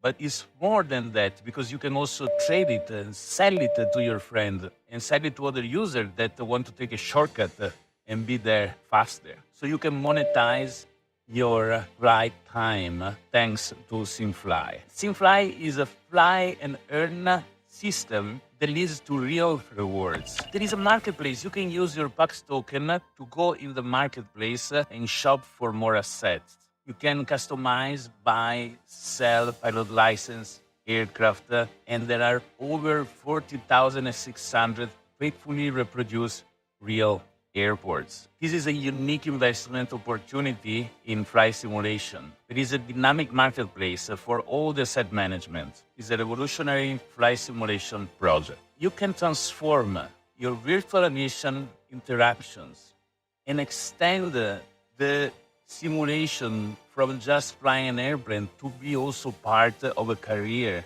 and a full economy around aviation. It's important to say that it's an ethical flight to earn with blockchain integration. Ethical because the value of the token that is produced and is minted is given by pilots flying airplane. So not everybody can go there, sit and fly an airplane. So the value of the knowledge on how to fly an airplane is what makes a difference. So it's an exclusivity to those that know how to follow the correct rules. And better you fly, more you earn. You have a bad pitch angle in landing, you lose your earnings. So there is all an analysis on how your flight is done. And based on that, the emission of PAX token is given to you. SimFly is born in a collaboration between creators, a flight instructor, a flight academy, and a Web3 expert, which is me. We have a team of developers, designer, marketing expert, people designing UX, UI, and preparing an interface that is simply excellent. I suggest to go to simfly.io and see with your own eyes what I'm talking about. It is an amazing place for simmers to go and also create community, but interact in a very powerful way with the real economy around aviation. There is a comprehensive wiki. We have regular newsletters, Discord servers, a YouTube channel that brings all the updates every week on the evolution of SimFly. Pilots, airplanes, and airports earn experience point based on the usage. So there is a point that you do based on the amount of time you fly, the amount of flight that an airplane does if it's yours, and an airport does. And these experience points allow you to upgrade the level of your asset. And higher the level, more mission you can do, and more income you generate when the asset is used. PAX, on the other hand, is the virtual currency if you want in SimFly. You can use PAX to buy, sell, and manage assets, but you can also sell your PAX to other users for actual money. Pilot license is essential for a flying career. You can also fly use SimFly and collect experience points without owning a license. So it's free. There is no money to pay to play. You go there on simfly.io, create an account, download your plugin, set it up, and start flying. And your mission are going to be recorded. Your flight analysis is going to be produced. But then, if you want to start earning PAX and start having a career, the first thing you need to do is to go and get a pilot license. And I suggest you get one now, get one soon as you get back home, because they gonna be more expensive soon. So we are still in the launching time, so don't lose the opportunity. There are also many different aircraft models. Some are special edition in a limited number. Only few gonna be available. We already had several and more will come in the future. So only few people, only few users can purchase a particular model with a particular livery to have a unique object that they can conserve, collect, or resell. There are also more and more models that are going to be released with time, so that based on what is your preference to fly with your flight simulator, you can find the airplane in SimFly. Airports with experience point based on how many landings and takeoffs they do can increase the level and they can increase the traffic. So even you start with a grass strips airport, or you start purchasing an airport that is very big like Dubai or London, it's going to be anywhere level 1, and more traffic it generates, higher the level it is, more PAX generates for you to be able to then expand, integrate, upgrade, and do many more things in SimFly. SimFly is based on a map, which is a very detailed real-world representation with all the airport SimFly covers, which are those covered by most flight simulators. And there you can see all the traffic generated in SimFly and also in other systems. There are different missions that you can do. The test pilot is the basic mission. You don't need a license to do that. Then there is the restricted flight, the scheduled flight, the pilot day, the tour mission, and in the future there is going to be an editor for people to create their own specific mission and invite others to participate in it and see if they comply to the rules of your custom mission. There are detailed reports at the end of each flight, and there is a logbook for each pilot with all the records of all the flight done in SimFly. You will be able to see your statistic, the tour around the world, and there is all the data that you wanted to know about your flight situation. There is also a leaderboard with the player rankings based on how many miles have done with the airplane rather than experience point collected, numbers of hours fly, and so on and so forth. We are using AI because who isn't in 2024 to give an analysis of the flight in the most details and depth manner as possible. So once you finish your flight and you press end flight, all the data of your flight are sent to the AI. The AI is going to do an elaboration and come back with an analysis of your flight. So you can also see all the past flight and also see all the analysis done. And you can share with friends in social media the flight that you've done with your score to show that you had the best pitch landing or the best management of the fuel, etc., etc. There is graphs that you can see, and also you can rebuild the route that you have done with the airplane in the map, seeing the altitude and seeing from what airport to what airport you've been flying. The system is compatible with Wasim, Eval, Microsoft Flight Simulators, and other simulators like X-Plane and Prepare 3D. We are planning to build a full academy, multi-language videos and tutorials for people that want to learn to fly different kind of airplane and accommodate virtual airlines as well in SimFly. New mission and premium license subscription are going to be available soon as well. And there is a promo offer.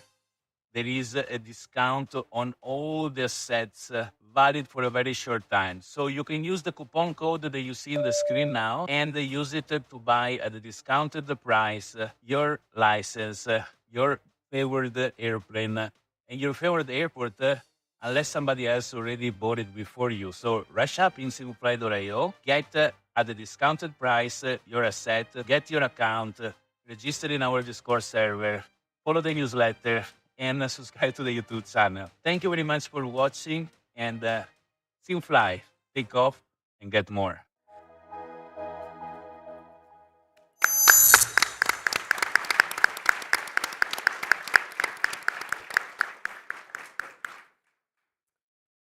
All right, SimFly. What do we think? Great. Yeah, we all know that flight simulation is a very serious hobby. It's very real. It's a simulation. It's not a game. But I think for those people who are motivated and interested in, the gamified elements, so sort of an in-game economy, being able to be competitive with yourself or with others, I think this can kind of add that gamified element to it. And if that's what you want, then I think they've done a great job of that. It's always about, the more immersive and more purpose you can get in flight simulation, the more you're going to do it. So yeah, that's exactly it. Yep, exactly. All right, well, we're going to move right on. Again, we're trying to get caught up with our time here. So next up, we have Combat Pilot is going to be presenting. They are a longtime supporter of FlightSimExpo. In fact, working on one of the more exciting new titles in combat flight simulation. Jason Williams was at the first FlightSimExpo back in 2018, and we're now welcoming him to the stage. So take it away. Thank you. Hope you all can hear me okay.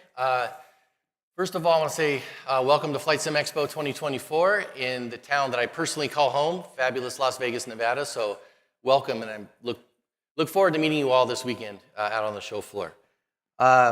Before I continue, I want to point out that some of our teammates couldn't be here today.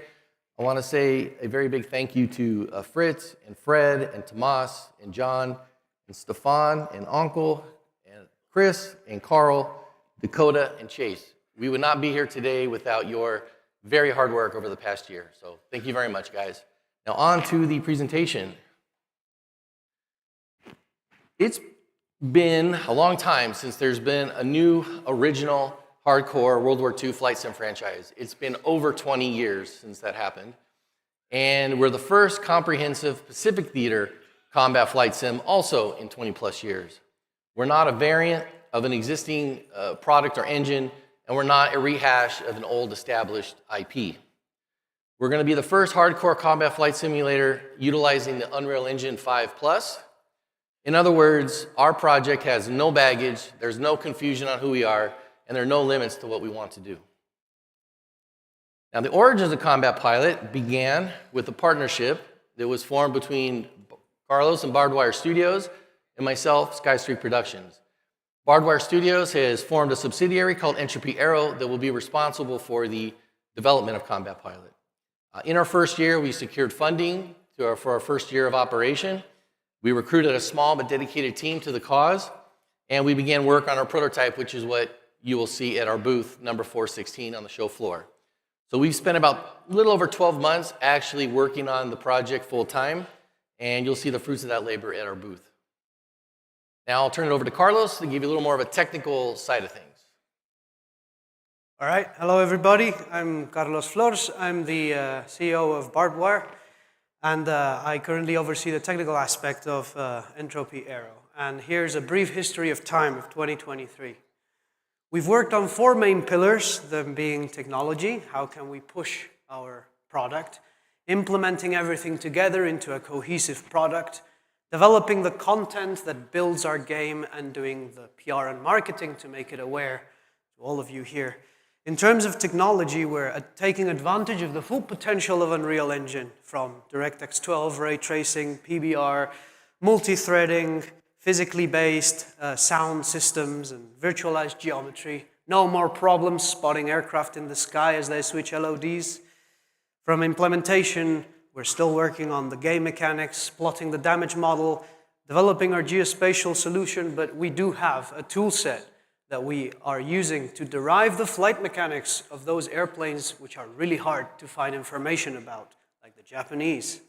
This is a really powerful tool set that we are very proud to have.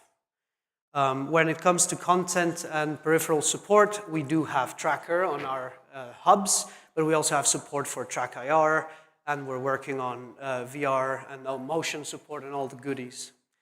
For content, we have high-definition models, state-of-the-art, and we're working on partnerships to be able to develop more content in the future.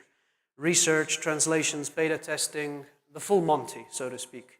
For PR and marketing, we do have a Discord server. We set up our website.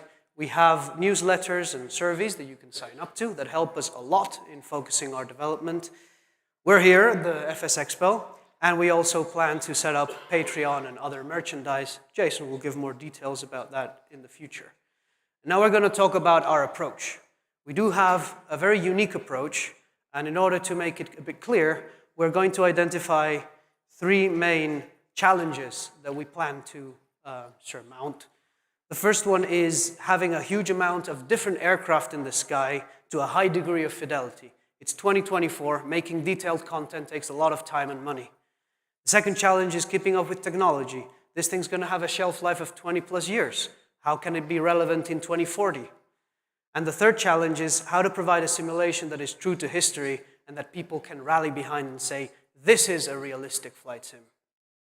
In order to tackle these challenges, firstly, for the first challenge, we do have a modular development of theaters and cohesive aircraft to go with it that Jason will give a little bit of insight about later. We do plan to collaborate for content development with talented partners, and we do have a very long planning to be able to make into fruition all of our goals. For the second challenge, we do have the advantage of Unreal Engine 5, an engine where every year millions of dollars are invested into pushing the boundary of the technology, and we have modern development practices, PBR, advanced engineering tools, so that any talented content creator can be onboarded with state-of-the-art technology and they will feel right at home. For the third challenge, This is a product for the community, by the community. I've been flying flight sim since I was 4 years old, and so has Jason. We have a transparent development where people can help build our product, be the best version of it that we can, and we do have a very simple approach to business. Our investor and our hardworking people always put the product and customer first. And with this mindset, we can make sure that we're not going to release something that we can't be proud of. We want to make sure that Combat Pilot is that IP that people can be happy about, a Western product of quality and a very long future ahead. Talking about the future, now I'm going to pass it on to Jason, who's going to talk about the plans for next year and onward. Carlos? First, I want to say some of our slides have been truncated somehow. I think something happened to the formatting, so I apologize for that. Let's talk about our second year of development. We've been working at it for a little over a year, and in our second year, we have some very obvious goals. One, we need to increase our budget and expand the team. We're going to continue to refine our fundamentals such as physics, flight modeling, systems modeling, and of course the geospatial for you to fly over. And we're going to work on some new areas such as the AI, the damage model, our weapons, and our visual effects. And we'll start to work on our multiplayer, and of course we're going to offer VR support just as soon as we can, which is not very far out. We're of course going to build more aircraft and more ships, and we're going to work on our improving our graphical user interface and a launcher to help manage installs of the product. And of course, when the product matures a little bit more, we're going to have rigorous testing with alpha and beta testers in the near future. So what are our plans beyond the second year? Well, Combat Pilot's going to be released as a franchise with many different phases of development where each milestone brings something new until the product is quote-unquote, feature complete. Our first theater of combat is going to be the Battle of Midway, and we're using the Battle of Midway as our proof of concept and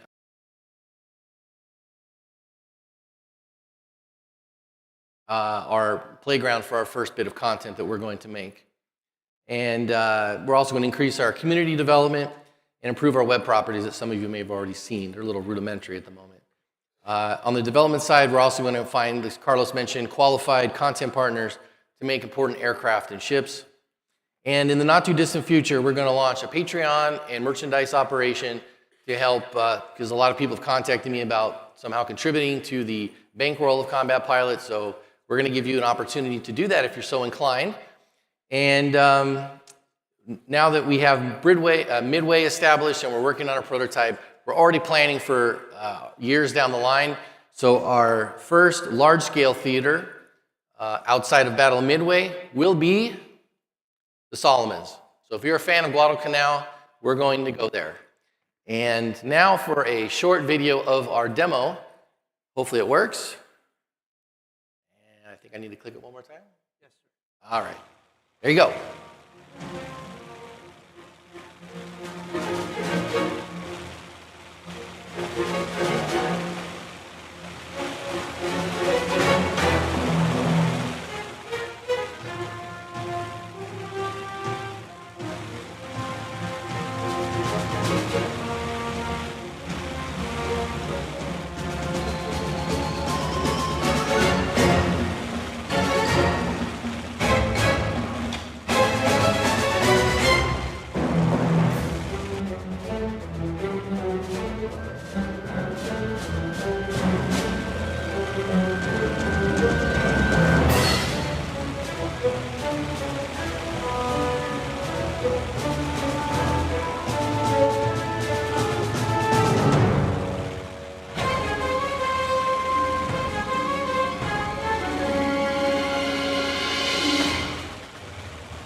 Thank you very much, everybody.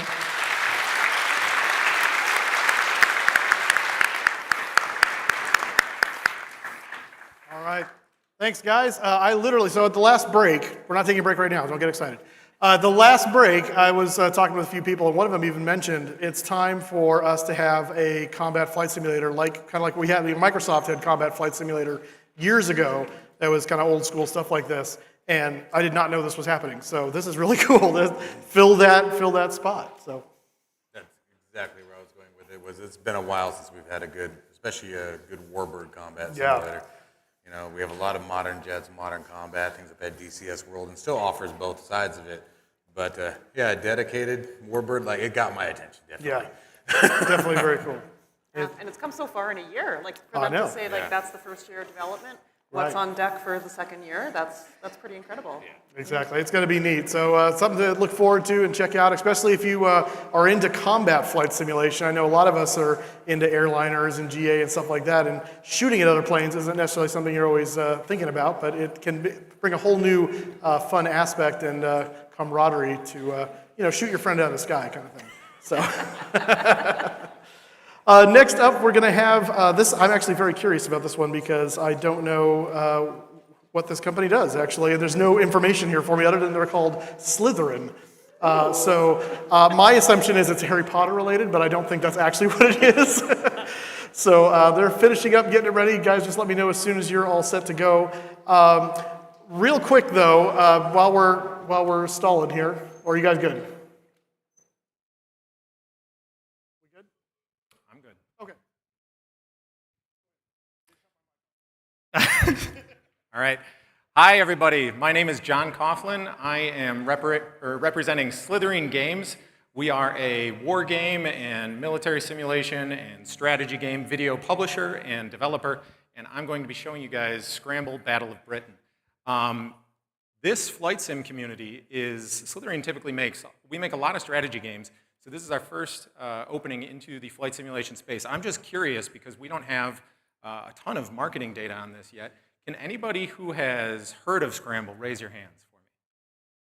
This is a small sample size, so this is excellent. This is why I wanted to come here. I am super excited to be here at FlightSimExpo because this is a very special event to me. My clicker might not work. Go ahead. Or maybe we're not. There we go. There we go. In 2019, I went down to Orlando and showed a very tiny game called Roger Meatball at the Flight Simulation Expo. And it was the first time that I'd gone to the event. I went down not knowing a single person, and I walked away from this event with a couple friends in particular who have remained lifelong friends. We talk every single day. I now have a big pool of friends who are all here coming to this event together. The flight simulation community in general has been important to me. This event has been incredibly important to me, both personally and for my career. So for that, I want to thank Evan, wherever he is, and the rest of the Flight Simulation, or the FlightSimExpo staff, because they put on a really fantastic thing. And I encourage all of you, especially the people who are here for the first time, look around while you're here, meet some people, shake some hands, and build some memories, because I promise it's going to be worth it. So Scramble is a tactical dogfighting video game. It's a turn-based game. So you set up a turn for all of the airplanes that you pilot. You're actually piloting airplanes. You set up maneuvers for those airplanes, and you hit simulate, and then it runs through about 2.5 seconds of simulation, and there's a full physics simulation underneath the game. There is damage modeling. There is pilot physiology. Your pilots can black out. They can die. And in Scramble, what we are attempting to do is to take combat flight simulation, which is like a reflex-heavy, stressful sort of engagement, and slow it down so that you can really enjoy the tactics, and you can explore, and you can learn. And we provide you with a bunch of tools for planning your maneuver, for exploring the airspace, and then for analyzing all of your performance. And in a minute here, I'm going to have my friend Sebastian run a live demo of the game. So Sebastian, can you tab out to Scramble? That should be it.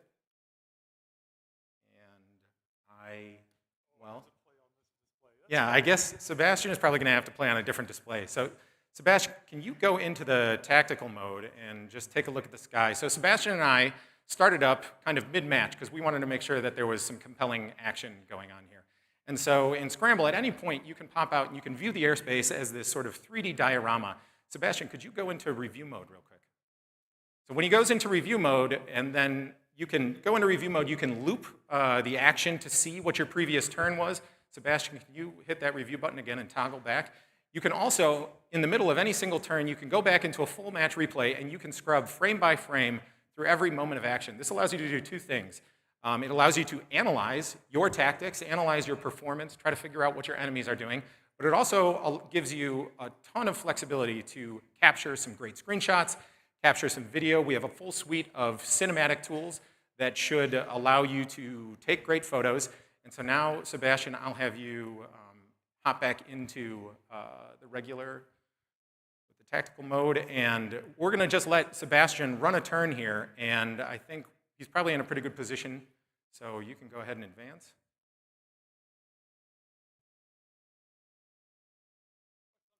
And so right there, Sebastian just got a bunch of hits on the rear of the enemy. You can see that Sebastian has that plane targeted, and down on the bottom of the aircraft silhouettes on the UI, down on the sides, when a part gets damaged into like a critical state, it'll start to flash. And then if you overstress those parts, they will rip off, they will totally change the flight dynamics of the airplanes. All of the different airplanes that we have custom flight modeling inside of them, and we're not necessarily trying to match precisely the numbers that a specific like mark of Spitfire is going to output, but we are trying to match the trade-offs in between all of our aircraft. So a Spitfire is going to be able to turn like crazy. A 109 is going to dive really fast. It's going to roll really fast. A Hurricane is going to turn tightly at a lower speed. It's going to be a really stable gun platform. This first iteration of Scramble, which is a brand that we want to exist for a long time, is set in the Battle of Britain. And we have a playable free demo that's up on Steam right now. It launched on June 10th for Steam Next Fest. And so you could go to Steam at the moment, you could wishlist the game, you could download the demo if you brought a computer along with you, or when you get home, and you can play it right now. This is a vertical slice of the game that we have on this demo. And so it's going to allow you to play a couple training missions just to get familiar with the mechanics. It's going to also give you a bunch of sort of preset missions that we've made for you. But then we also have just this instant action mission randomizer. So you can go in and throw yourself in like a 2v6 dogfight. You can give yourself a higher number. But really the bread and butter of Scramble at the moment is this instant action, because every single time you play, you can see that while this is a turn-based game, and there have been other turn-based dogfighting games, a lot of those games have been sort of like board game based. And so you might be like putting in a set maneuver, like a quarter roll or like a half loop or something. But that's not what happens in Scramble. You should be able to see right here that Sebastian has full control over the control surfaces in his aircraft. And we want to make sure that this game is accessible for people who are super familiar with airplanes and people who are not familiar with airplanes at all. So Scramble is going to control, in our default control mode, we have something that we call a turn climb assist. Sebastian pulled too hard and blacked out a pilot right there, which is good. I'm happy that this is exactly what we're demonstrating, because the depth of this game is the fact that every single time you play, it's going to be different, because it is fully simulation-based. And so in our default control scheme, which is the one that Sebastian is using at the moment, we have something called a turn climb assist enabled. And so when you fly an airplane, you do a lot of things. You mess with your ailerons, you mess with your rudders, but when you want to go and turn, that's a non-trivial maneuver for people who are not super familiar with airplanes. So we, in this turn climb assist, when you, on your turn axis, it's coupling some of your roll and some of your yaw control, so that basically when people move their sticks around, the airplane is going to move to the right when they press to the right, and it's going to move up and down when they press up and down. And that makes the control scheme pretty much as accessible as something like an Ace Combat game, but when it launches in full, we will have a full 3-axis control scheme that allows you to play with rudder and ailerons and elevators all independently. Sebastian's playing on a gamepad. The game controls fantastically on a gamepad. We have remappable controls, so this kind of community is probably going to be interested in if they'll be able to hook up their hands-on throttle and stick.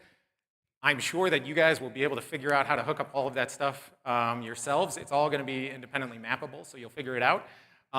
But it plays fantastic on a gamepad. It also plays great with mouse and keyboard. The game can be interacted with almost exclusively with the mouse, or almost exclusively with the keyboard. We give you camera and airplane controls available with both of those sets. And eventually, Scramble will launch with a Battle of Britain campaign.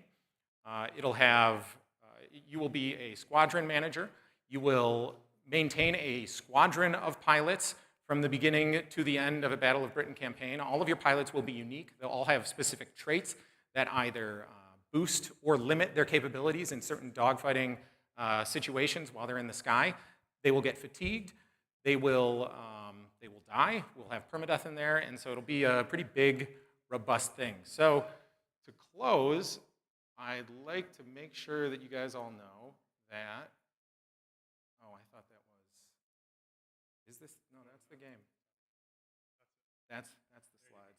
So to close, you can find this game on Steam right now. You can download our demo as early as when you leave the show if you want. You can go, if you go to Slytherin.com/scramble, that'll take you straight to our Steam page. So please go check it out, wishlist it, try the demo out. If you are interested in contacting me, if you're a customer, if you're a media person, if anything about this interests you, you can find all of my contact information here. Thank you, everybody. I really appreciate it. Have a great weekend.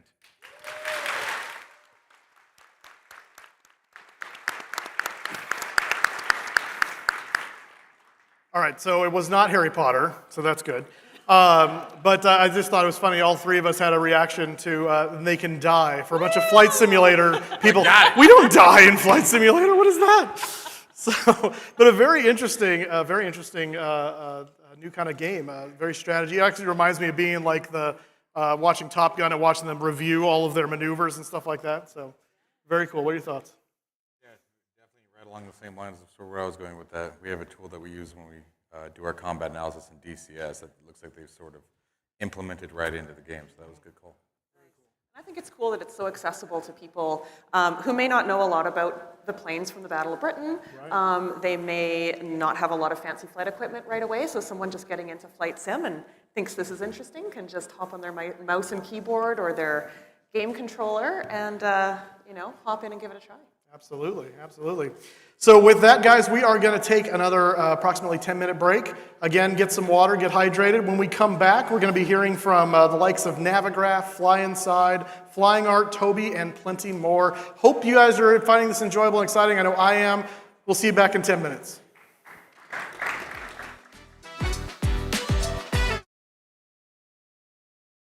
Well, hey, folks, what'd you think of that? That was a lot to get through, wasn't it? Holy moly, there was a load there. We had Say Intentions, we had Cav Simulations, we had Winwing, we had Simfly, we had Combat Pilot, and then Slytherin. Next up, just so you're aware, is Micropro's Navigraph, FlyInside. And if they keep going, they seem to be a little behind on time.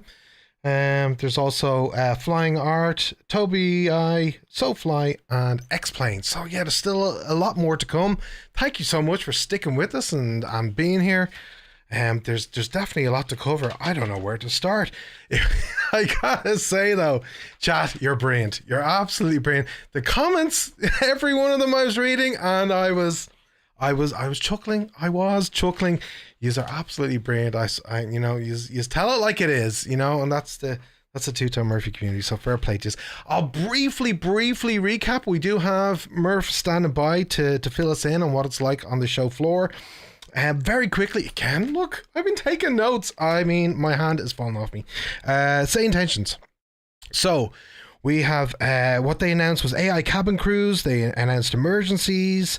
Obviously, the big news, let's not bury the lead. The big news from Say Intentions was a price drop. It's changed from $30 per month to $20. Yay, that is huge news. And coupled with the price drop is the addition of stuff coming from them too, including this stuff I just mentioned, like AI cabin crew, but also Traffic advisory services that you can pick it up mid-air. PyReps are there, 14 languages. It speaks and understands, VR support, personalities, and they mentioned the ground controller at New York is now voiced up. Kennedy Steve is there as well. So great stuff from Say Intentions. I mean, you know, that's one that we had an opinion on. Maybe does that need to be revised? I don't know. It is they're doing some phenomenal stuff, and with that 24-hour free trial as well, it's definitely worth a punt to check out. I'm quickly moving through the rest because I'm really keen to get Murph's view on things. Next we had James from Cav Simulations, and we've seen what Cav Simulations have done with their LED displays. It shows real-time traffic as well as VATSIM traffic. There's a mode that you can change. Pricey enough displays. Cool though. I think was the general consensus across chat and your reaction to it. I'm sure there's lots more airports to come from them, bar the initial 5 that I think they have released at the moment. They spoke about their universal control boards and the fact that they're bringing in a sub-model whereby you'll be able to add VA traffic to it, as well as do additional things like improve the refresh rates, have your own custom colors and that sort of stuff as well. Moving on to Winwing. Oh yes. Oh, so I have a mini FCU and I'm raging. I want the Winwing one now, I tell you. I mean, where do I start? I think I've got like, you know, a couple pages of what they've done. Okay, so just to recap, there was a whole heap of product announcements from Winwing. Very exciting stuff. They spoke about how they design their products to be professional level, training level products, and of course, force feedback. That is all the rage now. We've been talking about a lot on this stream, but every provider seems to be talking about it too, peripheral provider, and they're bringing into some of their sticks as well. Let's talk about the EFIS. So, to give you a recap on the pricing, so for Airbus, the EFIS left and right, $85 each. Very, very cool. The MCDU is $130. Very, very good pricing. They didn't have a price for the RMP, which gives us our nav frequencies and so forth, and they didn't give us a price for the transponder. That's all to come, but that is definitely in their wheelhouse.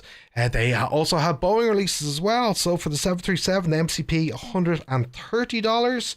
The EFIS left and right, a little less than the Airbus one at $80. And then the CDU for the 737, $130 as well. So really great pricing, I gotta say. I think a lot of wallets are going to be dented with purchases. And Lee Dixon, you had me in absolute tears with what's the wife going to say. So brilliant stuff there. They said that there's more coming in 2025, and also they announced 18 joystick V2, which has haptic feedback. And then they also announced Ursa minor joystick left and right at $84, and then they didn't give a price for what looks like their flagship stick because it's force feedback, called the Cyber Taurus, and it has a level 5 model. It'll be interesting to understand that a little more. I gotta say, I don't quite understand the different levels of force feedback, what that means. Is that intensity? Is that strength? I'll have to do my research to understand those kind of differences across these new products that are coming to market. I'll be very quick on the last two. So then we had SimFly.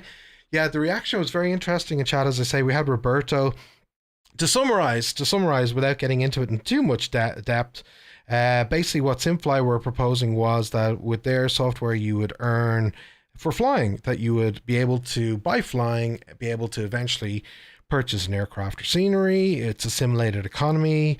You would be able to earn, trade, and sell, acting as that economy. Your what PAX tokens you earn. It monetizes your flight time. They develop their own marketplace. It's a full career, full economy. Uses blockchain, which drew a reaction, that's for sure. Basically, their proposal was the better you fly, the more you earn, and everything is recorded. So there's more to it than that, but that was essentially the nuts and bolts to SimFly. And then the last two that we had were new sims, new games. One was Combat Pilot. Carlos presented there. And basically, you know, tick, right? So ray tracing, DX12, modeling, game mechanics, HD models, geospacing, the list goes on as to what's involved in Combat Pilot. Seems to be a bit of a competitor to DCS, in my humble opinion. Huge amount of aircraft. There's challenges involved. They say it's true to history. and they showed a demo of the Solomons as well. And then finally we finished with Slytherin, who showed us Scramble Battle of Britain, which is a war game and a military sim. A live demo, was interesting, let's put it that way. The tactical mode and review mode was there. Of course, we saw things like full replays, getting your camera shots with Spitfires and so forth, where you can have your tactics and performance against enemies, and so on. Now, I'm going to jump over very quickly. That's a recap to what we heard. They are going to bring us back into the next session, which, as I say, is Micropose. But before we do, I'm going to bring over the man himself, Mr. Two-Tone, because you have improved, fair play to you, your Wi-Fi, right? And I'm going to actually bring you in. So let's make sure that we can see you. Murph, how are you? Great to see you. Live is a man with a face. I tell you, it's been interesting, right? I mean, the combat stuff, great to hear, because there's been a gap, right? I mean, there's either DC or a handful of others, and a lot of the other ones could be dated, right? So it's super exciting to see that there's more platforms coming out.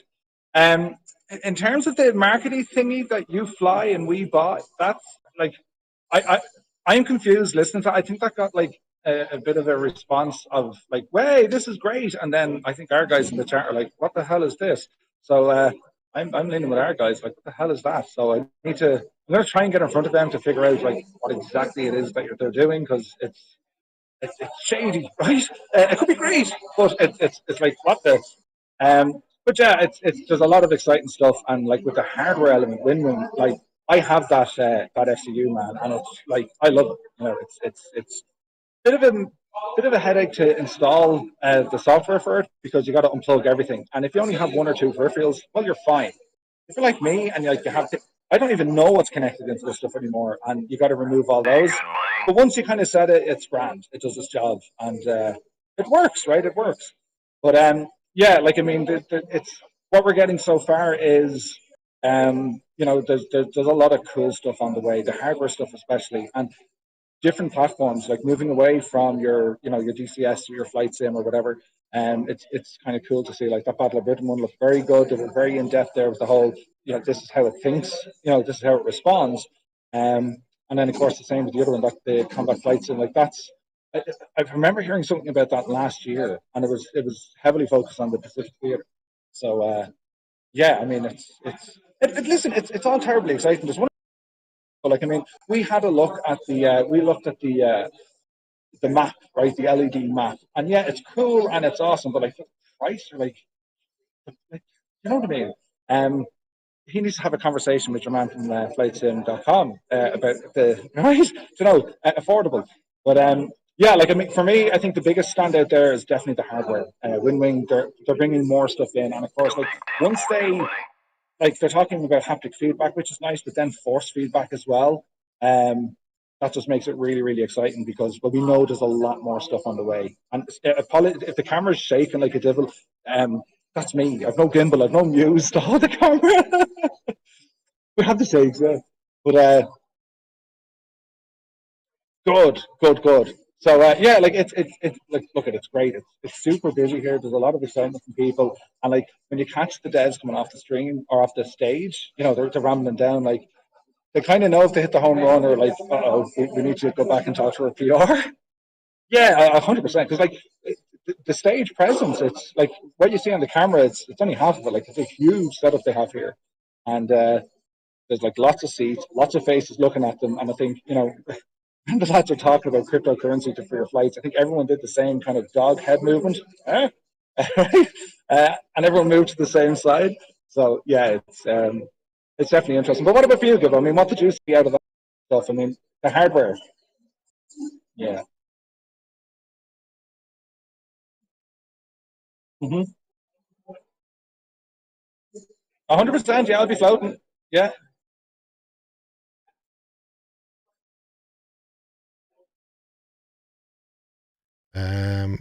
I can tell that I'm going to be paying for lots of money needs to be spent, but for a very good reason. Yeah. Yes. Yeah. All right. We'll talk to you in a little while. We're going to jump back to us. Thanks for catching up with us, Murph, and we'll see you in a bit. Sweet. Okay. All right. See ya. All right, folks, we are going to jump straight back and join Micropros, who are presenting right now.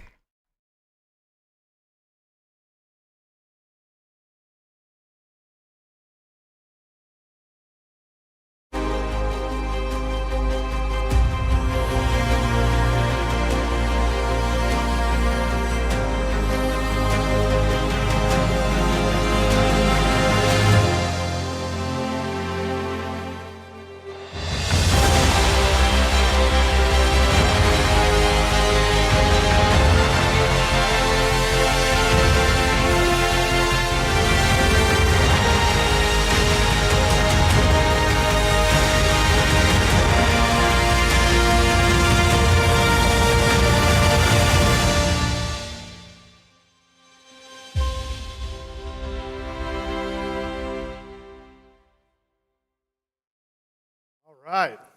What do you think about that?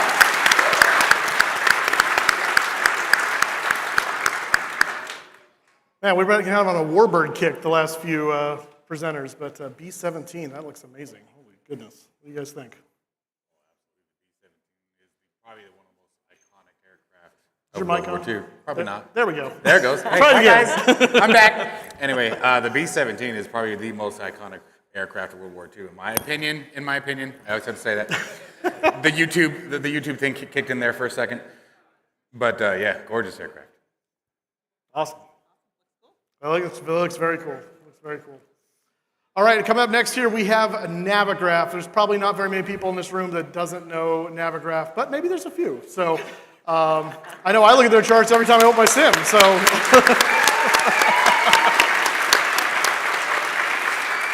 take it away.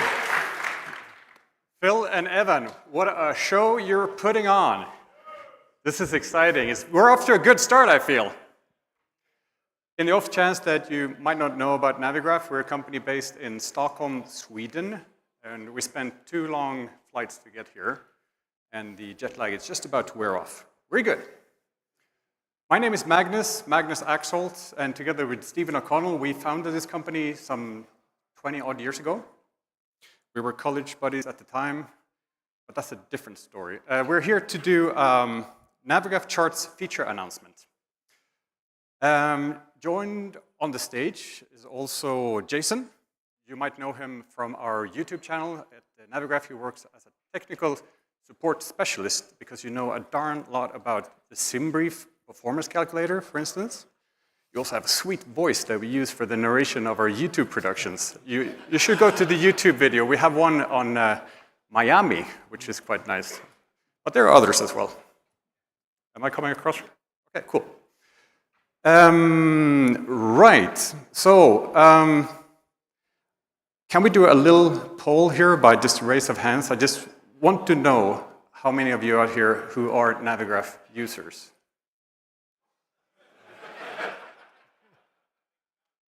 All right, thank you for your support.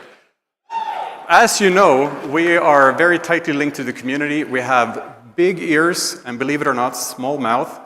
And we're listening really closely to what you guys want. So please come over to the booth afterwards and tell us exactly what you want for the future, and we will do our best to build it. Also in the booth, we have a little surprise for you. As you might not know, Navigraph has a side gig. We're also a food company, apparently. Previous shows, we have offered a hot sauce, which some of you still have in your fridges, I believe. In Houston last year, we offered a barbecue rub because we thought that would be fitting. And this year is no different.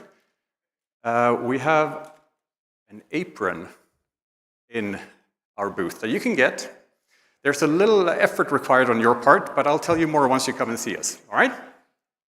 Okay, so when we were in Houston, we showed you weather. We had weather overlays, but that was a year ago. And since then, a lot of things have happened. For instance,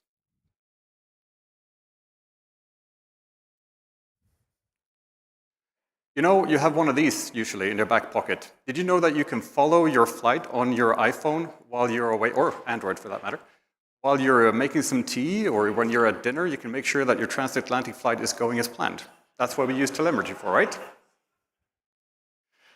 We also listened to you guys. You needed the flight plan inside of Navigraph charts. So now the SimBrief OFP is viewable inside of charts. ATIS is in there. And, well, we're all armchair tourists, aren't we? So we want to fly around and say, hey, I can see my house from here. And that's what we use satellite maps for. There's another base layer in Navigraph charts that you might be interested in as well. There's another type of charts in there, the FAA sectionals. I hope you get good use of those. And back by popular demand, I would say, is the ability to scribble on your charts. You can do that with a stylus or with your fingers. Here's an interesting one. For all those VFR pilots out there, we have an improved land cover or a classification of land. So when you're following say a field or a pasture, or it borders to a forest, and it's much easier to make that mapping between the VFR chart and, it's much easier to make that mapping from the simulator over to the charts. That's what I wanted to say. Significant weather is also on here, and here you also see a little glance of something that we released just a few days ago. It's the ability to put up to 3 different weather layers simultaneously on the charts, so that you can see, here's the Doppler radar and the wind barbs along with significant weather. Derek at SimBrief, he coded up a thing which is very useful. You can now calculate 2 or more different routes and then compare which one you want. So that's a nice one. And I hope you haven't missed the performance calculator.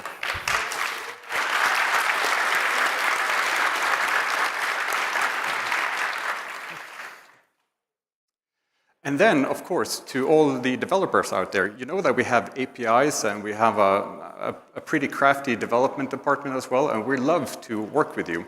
So if you want to have Navigraph charts in your add-on aircraft, or if you want to use our AMDB data, for instance, or what might it be, just give us a shout at dev@navigraph.com and we'll make it happen. So, we're here for a feature release. And Stephen here will be performing a technical demo. Jason and I will have a little chat about the significance of this particular feature. And the feature is, drum roll,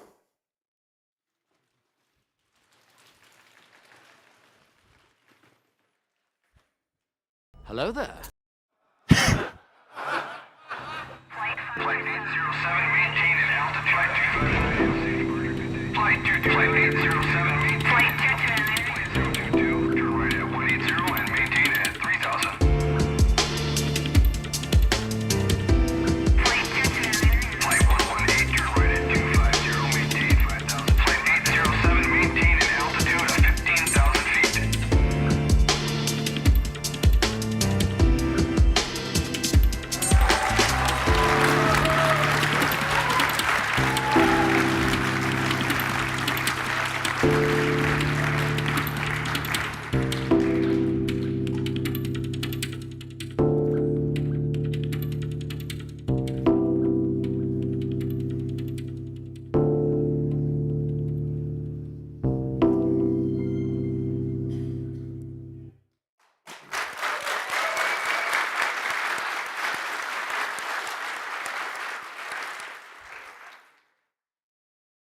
Right, so the feature is traffic, online traffic, Navigraph traffic, and also ATC sectors, ATC control.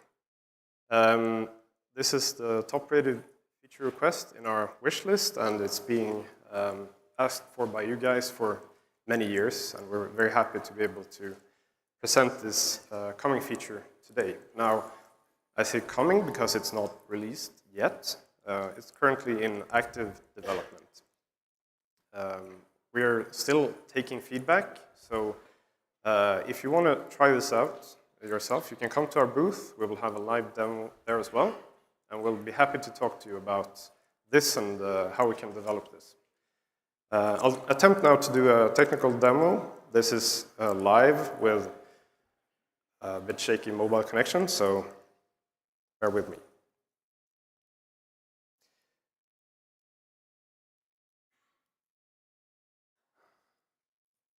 Right, so at the top here we have a new button called Networks. Let's press that. First thing that will happen is that we will show all the Navigraph pilots currently flying in real time. Now, Navigraph is not an ATC network. Navigraph is, you can call it a community of pilots and friends, right? Currently, we're tracking between 2,000 and 10,000 users simultaneously in real time. And with real time, I say 1 second update rate. So basically, these are all you guys flying with moving maps and Simlink running. You're all on this map. You can, of course, interact with this. So let's click some random guy here. So we see this is a person flying 240 knots or so, 452 knots ground speed. You can see the flight path. This is still work in development, so we're going to flesh out the information you get about pilots. So this is currently what we're sort of working on, and we'll be happy to talk about this in our booth with you guys, how we can develop this sort of Navigraph network further. Let's leave Navigraph for now and check out VATSIM. So currently we're tracking 800 or so pilots flying on VATSIM, again in real time. 1 second refresh rate on all these pilots. So you can track anyone flying on VATSIM in real time. And for this, we have been working closely with VATSIM. I would like to thank Tim Barber, VATSIM president, and his team, especially Richard and Jacob, who have been working very closely with our developers. Of course, again, you can interact with these pilots in the same way. You get this information screen down here, and we're going to flesh out all the information you get from the pilots flying on VATSIM. Again, we can press IVAO and get the same type of real-time refresh also here. We've been working very closely with the IVAO web development team, especially David Chikachev for the smooth integration work here with a real-time connection. Now, checking the online pilots is one thing. We can enable this button here to see all the controlled airspaces currently.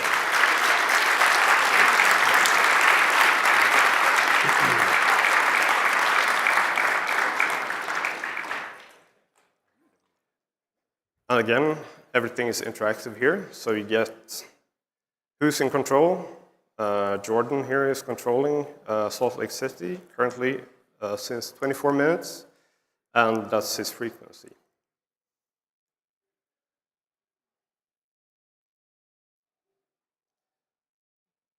All right, so what you can also do is all these flight paths are in 3D. So you can check also the altitude all the aircraft are flying to see basically where they're coming from. You can see their approach, their descent, and we're also planning to show where they're actually going.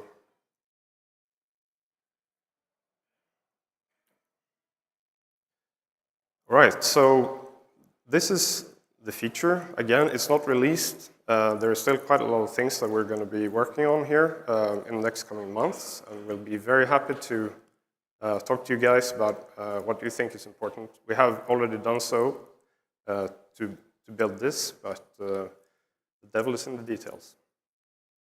So please come by our booth and check it out, and we're happy to talk to you. With this demo, I'm going to hand it back over to Magnus, and you can talk about this feature and why it's important. Well, why it's important? What do you think, Jason? Why will people actually appreciate this and use it? Well, how many of you have flown on a VATSIM event before? Show of hands. It's a lot, right? The thing about when we're flying an event and we're going into an airspace, we might pull up, I'm going to throw Jacksonville. You might throw Jacksonville up and there's 15 Jacksonville centers, right? And we don't know which one to pick. And then you call a frequency in the first one and they go, that's wrong frequency. Contact this one. With this, we're going to be able to see the sectors broken in. It's a work in progress, but that's going to happen. So that's huge for us as pilots and ATC. It saves us time.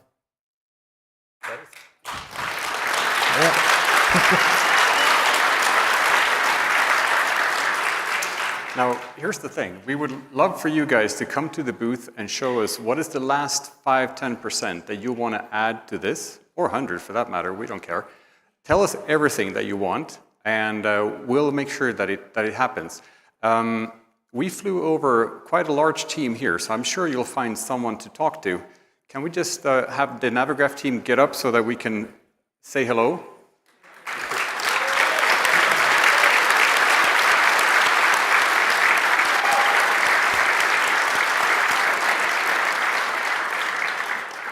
So any one of us on the team is happy to speak to you and see what we can incorporate into this. Now, Stephen, can you tell us a little bit about what the additional interfaces will be that we plan to add? There was something about a profile view and something that you mentioned, 3D and so forth. Right. So, of course, it's important to see the flights from a top-down view, but to be able to see the flight path in 3D and also the change in airspeed, the change in altitude is important. So this is something we're going to add, probably as a little widget appearing at the bottom of the screen for any aircraft that you click. That's one example. We have many ideas, and we're happy to hear your feedback again about other ideas.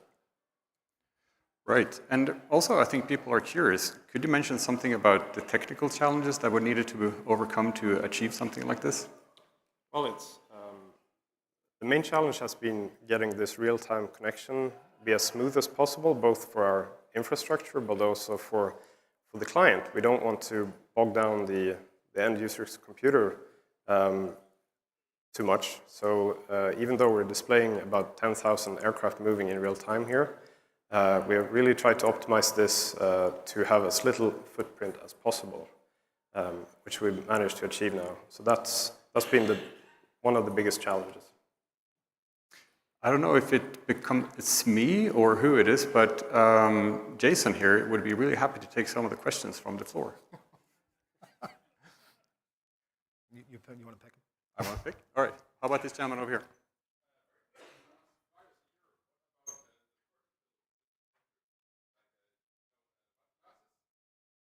Mm-hmm. Yes. So the gentleman is asking about in the sectors there's a vertical structure as well.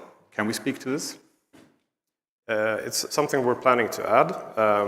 We're investigating exactly how much we can get out of the different APIs that we're working with, but that's absolutely the goal. Yes.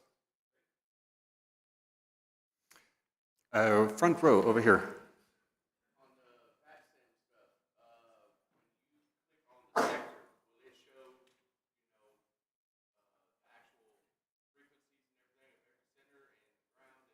Yes, yes. So currently we're not showing ground and tower in this demo, only the sectors, but that's for sure added soon.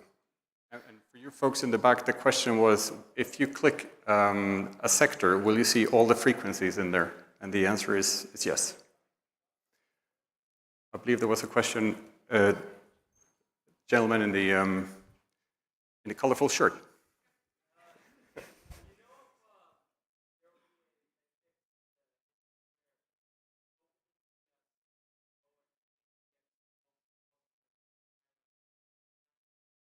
You're wondering whether there will be a fix when you open the operational flight plan from SimBrief and it makes what crash? Oh, the entire sim. I'm quite sure that will be fixed, yes. We can't have that. Yes, over here.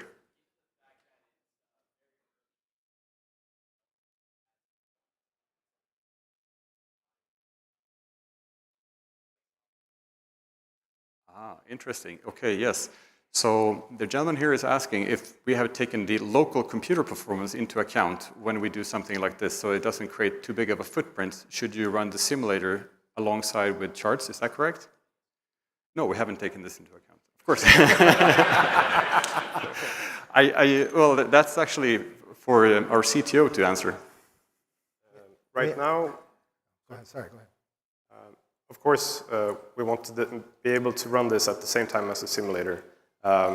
If you don't have a powerful PC, there might be some adaptations maybe in the update rate, depending on the available resources. We're not fully there yet, but for sure we're having this taken into consideration. Good point. Thank you. Did you have your hand up before? Yes, the gentleman in the gray shirt.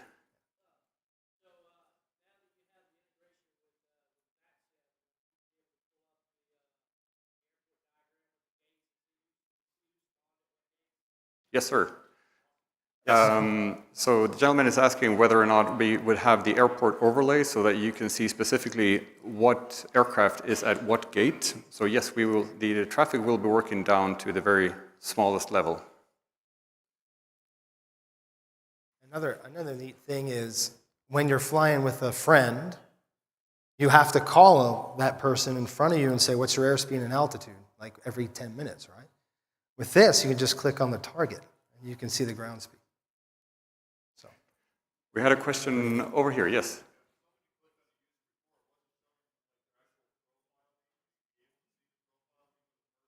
Yes. Yeah. That's a very good question. Yes. Yes. I'm just going to repeat your question to the people in the back. So the gentleman here is asking whether or not you can turn on and off your visibility, mainly for privacy reasons, I presume. That's at least why we are planning this function. And you also asked whether or not it would be possible to search for someone's user handle. And yes, the intention is to increase the possibility of connecting with other pilots eventually. We'd love to do question and answer here forever because it's very interesting. We do have to move on, but they will be at a booth.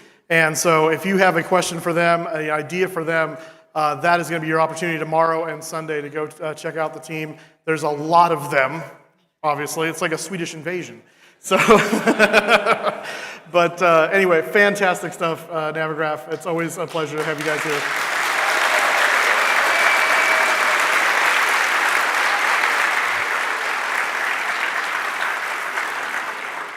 All right, panel, what do we think about the Navigraph? The Navigraph is the Navigraph, and there's really not much more you can say other than they are the Navigraph. Exactly. It is. If you guys don't use Navigraph for your flight sim, you are missing out on so much. I mean, one of the things I didn't actually hear them talk about was the fact they added VFR sectionals this year too, and that was like, yes, we've been asking for that for 10 years. I can remember. So yeah, epic for me. Like attention to detail, and I've had a Navigraph subscription for just 6 months now. I'm kind of late to the game, but still just diving into everything that's available. And they're obviously like just shout out to being responsive to the community, taking questions, you know, adapting and adding new features based on what people are asking for. So that's nice to see too. Absolutely. You can't say enough about a company that wants to come in, make a great product, constantly improve the product, but also is really intentional about reaching out to all of you guys to really find out, hey, what do you guys want for your sim? And so that's just a big thing for me. I know I've got a few little ideas that are, you know, not major things, but once he said you've got any ideas, I'm like, ooh, there's some things I can think of that would just make it that much better. So I think we're now ready with the next group here. We've got FlyInside, and this is Rick Miller. So take it away, sir. Why, thank you very much. How's everybody doing? You're having a good time? This is a good expo, let me tell you. I do have to say I don't like carrying stuff quite so far on these hallways, though. 300 pounds back and forth, it's not as much fun as it sounds, I assure you. I don't know if anybody knows who FlyInside is. I'm going to do a stupid little PowerPoint, but then I'm going to get to the meat of the potato, which is we're releasing today 2 brand new helicopters. So that is the big deal for us. And you will be able to come into our booth where we have 4 flight sims, full cockpits set up, one of them full motion, 360 degrees. And you will be able to get on there. I did bring barf bags. I did. Because if you can't fly a helicopter well and you sit on the pedals, you are going to spin around really fast. So the only thing that'll set me off is that. If anybody knows me, I am a commercial professional pilot. I have been for many, many years. I've got 11,000 hours currently, somewhere in that neighborhood. I kind of stopped counting. I own helicopters. I own a Jet Ranger currently. You can fly it in the sim. It's Rick's livery, which is, I know, not very creative, but that's what it is. And then one of the new ones we're releasing, I own one of those as well. So I fly an awful lot. Helicopters are not the easiest thing in the world to fly. Anyone who has tried to do it will attest to that. FlyInside, and we just get to this. I got this cool logo. Just spins around. It's really neat.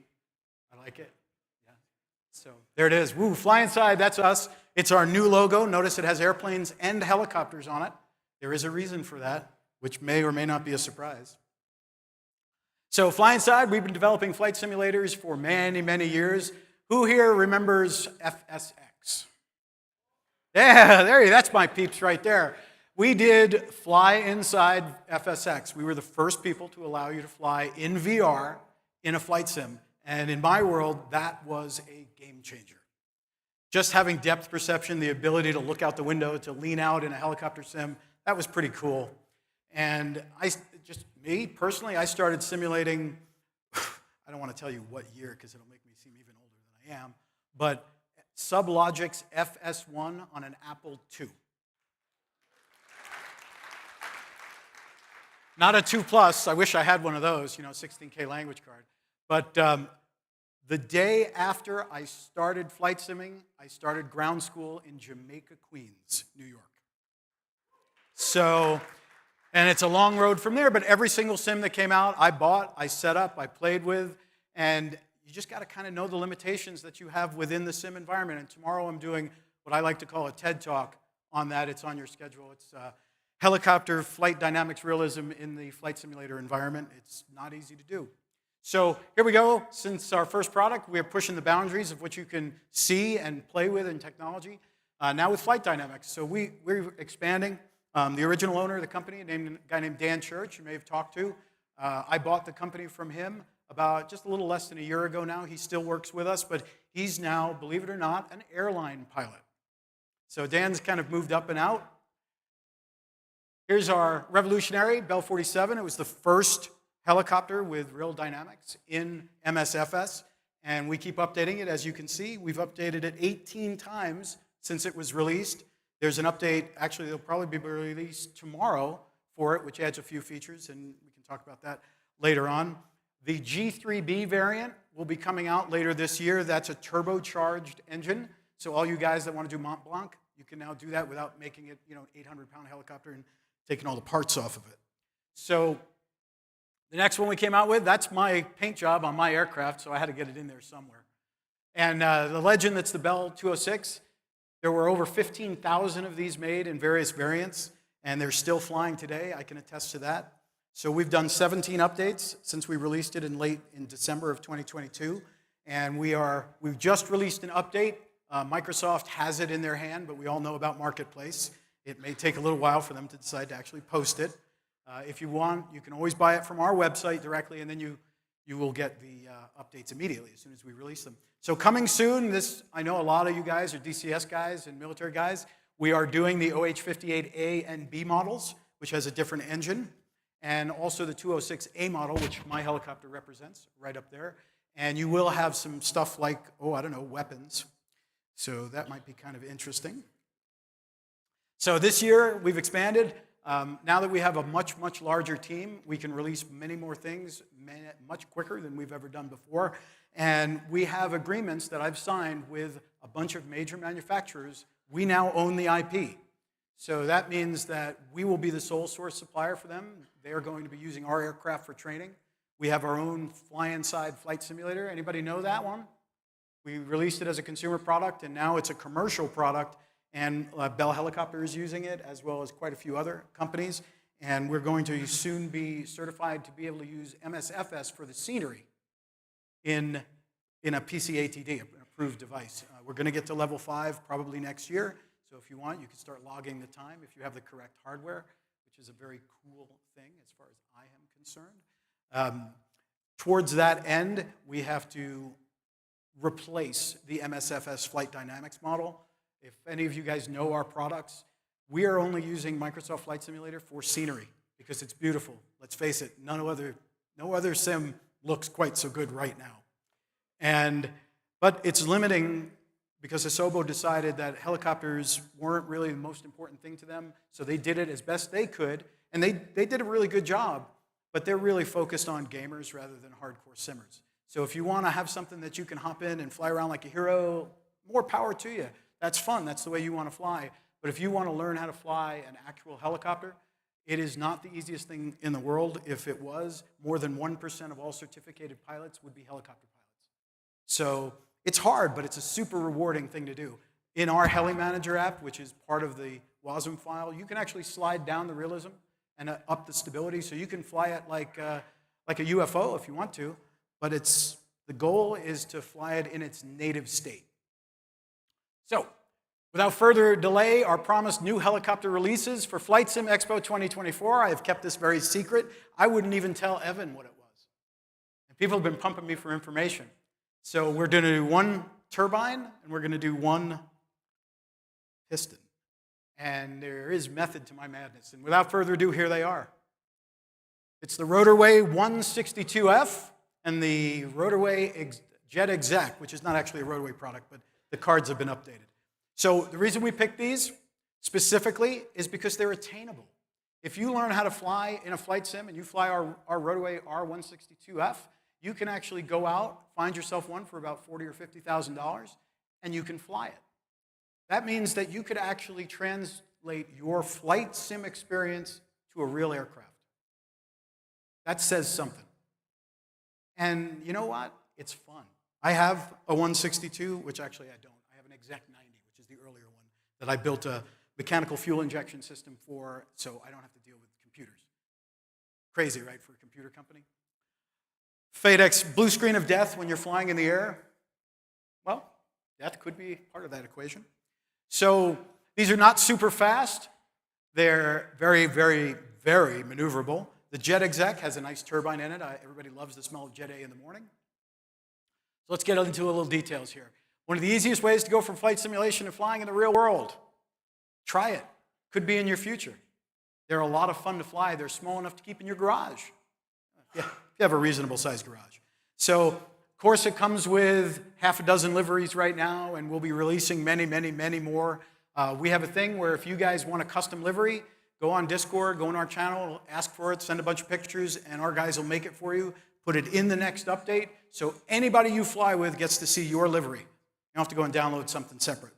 The other thing a lot of people don't know is FlyInside products. If you go to our updates page and download it, any of them, and then you play multiplayer with somebody who owns one of our products, you can see them in the product. You can't fly it, but you can see it. So we offer that for free. So coming up, next one is the Jet Exec. Again, quite a few. This one's different because it is a full glass cockpit. That's an Odyssey Enigma, which of course discontinued because it was good and inexpensive, and nobody does good and inexpensive anymore. So it is what it is. You get jets and glass cockpits and inexpensive in the same language, in the same sentence. That's pretty odd. And we're moving on. So we're going to do a show-only bundle, $64.95 for both helicopters, updates for life for free, like every one of our products. This will be live by the show probably opening tomorrow. I couldn't put it up there because then everybody would know what I was selling, right? So this is going to be the show bundle. You can buy, you get 2 for 1. I will at some point be doing a bundle for all 4 of our aircraft, and with all the updates and all that kind of thing. So next, what's next for us? So in the coming months, we're going to add a bunch of feature updates, a new pro pilot training. We're adding failure modes. Right now, pretty much all the systems are modeled for failures. You can overspeed the rotors, you can blow up, you can do hot starts. Those are very expensive for Jet Ranger people. And VRS is modeled, RBS is modeled, all these acronyms that nobody cares about. All of that stuff actually functions as it should. But what we're going to do is give you the ability to decide to randomly have those occur while you're flying. So that'll up your pucker factor just a bit. So watch the instruments, listen, watch for vibrations that are weird. Might save your life. Agricultural spraying, that's done already, but we're turning it into a mini game. So you'll be able to pick some fields, mark out a territory, and actually do the spraying with GPS, like it's done in the real world. Working weapons for military variants, no, you won't be able to destroy anything. Microsoft frowns upon that kind of thing because they're peaceful. Hey, man, what is it? Peace, love, dope? Or vegetable peace for all if you're a Young Ones fan. So they will spark and do stuff, but unfortunately they won't blow up. So there's a bunch more of those kinds of features coming. We've got 4 more helicopters. Composite Effects, who makes the Mosquito, we are doing all of their aircraft, and we have the IP to do it, and they will be using it for flight training on their own trainer. Some of you have seen them. They're very inexpensive, and they're doing experimental helicopters the right way. You go to them and build it with them, so you know it's going to be done properly. So it's the Mosquito XEL, which is a lightweight engine, the XE, a little more power, the XE290, I call Big Bertha, all piston, and the XET turbine, which also uses a Solar T62. Next, we are doing Enstroms. We have signed a deal with Enstrom to do all theirs for training, and they wanted us to do all their legacy stuff, which we will. And I used to own an F-28A, which is a dog. Looks like a toad, but it's a really fun helicopter to fly, 3-bladed, fully articulated rotor system, elastomeric bearings. That's going to be done. Also, the military training variants will be also done. Next, very slow. This is the secret, guys. This is what you came to see. We are doing the Gazelle.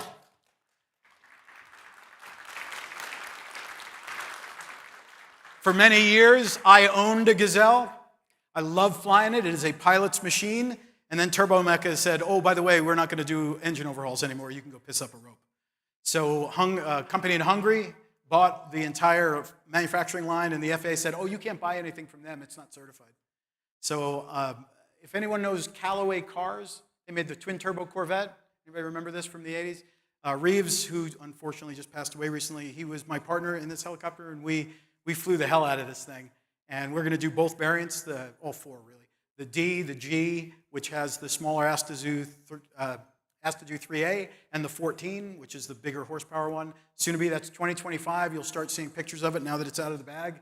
But we've already got it flying in our simulator, FlyInside Flight Simulator. So we're just cleaning up the art and putting all the new instruments in it. Fast, maneuverable, and sexy. What else? We got fully functional SCAS and stability augmentation. You've been asking for it. We got it. It's coming out probably in the next month or so. And then after that, a fully functioning autopilot. Right? Yes, for helicopters. You will be able to fly anyway. Dick Smith, who I have the rights, I don't know if anyone has our Jet Ranger, but we've got VHDIK, which is the one he used to fly around the world solo. More power to him, because I wouldn't do that. But that had an autopilot, a very rudimentary Collins 841H, and we will have that functioning with nav and GPS coupling. Then there's going to be an internal cockpit tablet pad for additional features, like the ag spraying and that kind of thing. No more external heli manager management console. Everything's going to be inside. We only had to do that for DRM purposes. It wasn't in the marketplace version. You click on a switch in the cockpit, you get a little pop-up. That'll be done probably with the next update release. Thank you. Come and visit us at our booth. We're at 3:30. We've got the sims. We'd love to talk to you guys, hear what you want or don't want, or what you like and don't like. I just want to have a few minutes left, 5:47 according to the shot clock. I'm happy to take questions about anything that we do at this point. Yell them out. Actually, we're a little behind our time, actually, so we need to move on if you're actually done. I'm sorry. You're not going to let anyone ask me questions? They'll come to your booth, so it's even better. I'm sorry. It says I got 3 minutes and 26 seconds. I know, and you did us a favor by ending early. That's what happened. Oh, I see. See that?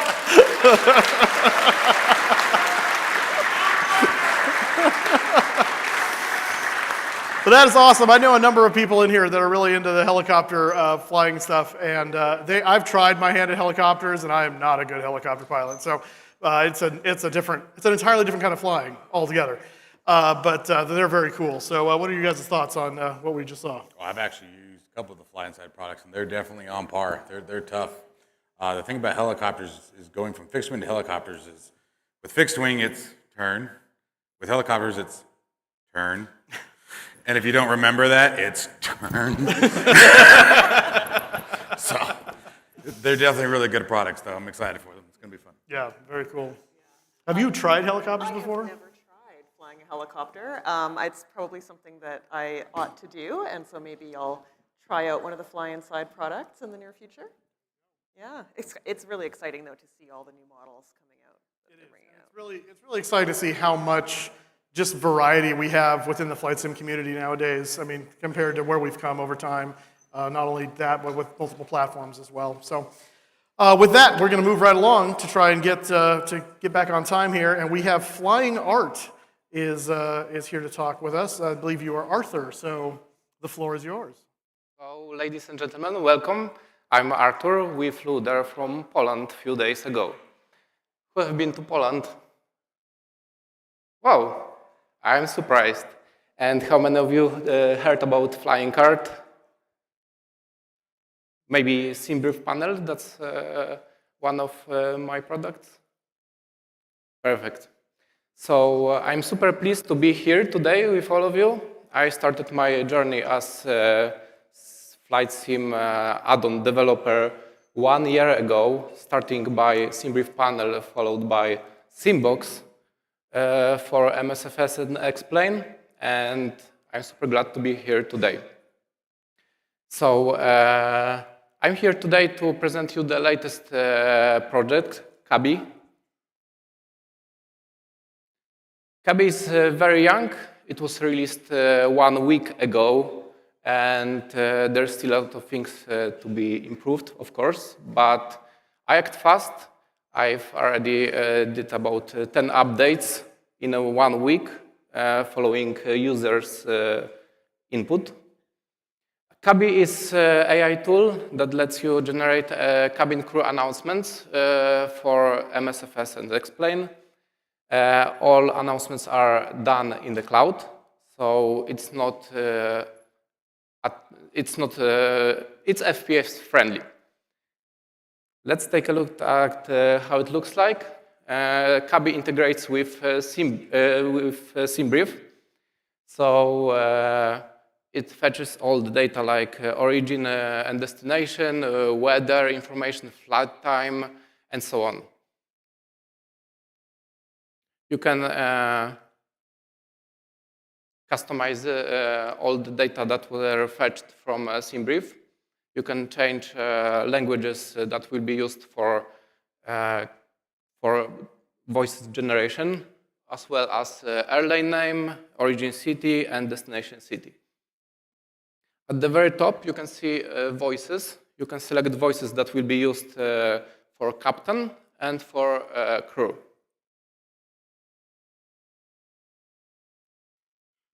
Okay, so let's take a look at some of the features of Kabi. So all the voices are generated by AI. Most of the texts are scripted now. However, there will be more and more AI involved in that. It works with Microsoft and X-Plane. You can hear the announcements made by a captain and the crew. It has SimBrief integration, as I mentioned before.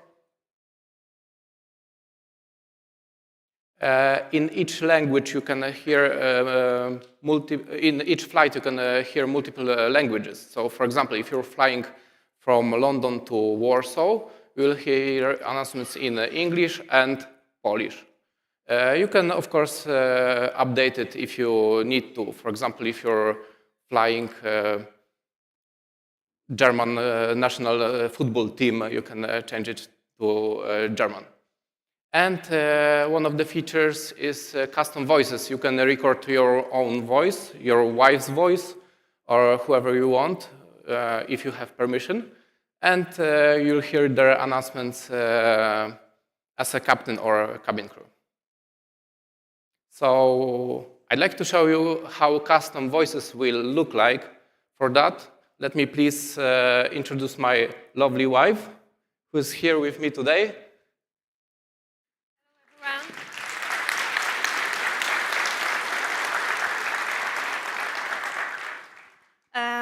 My name is Elizabeth, the better half.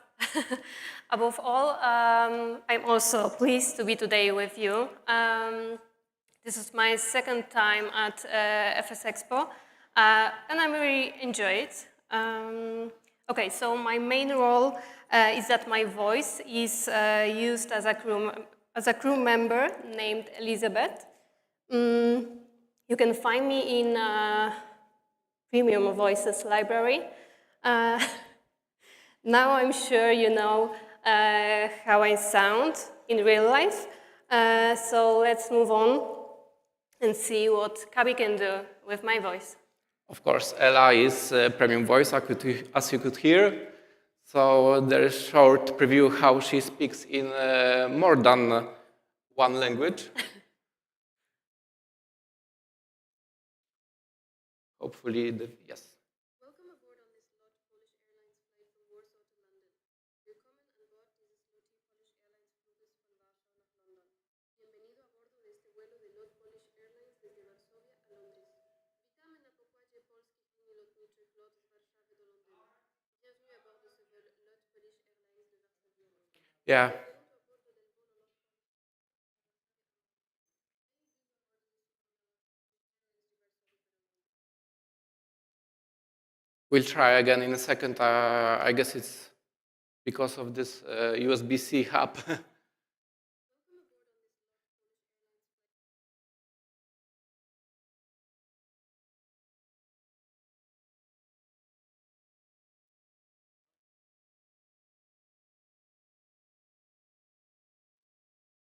You can try to repeat this in using your mic. No, thank you. Maybe the output.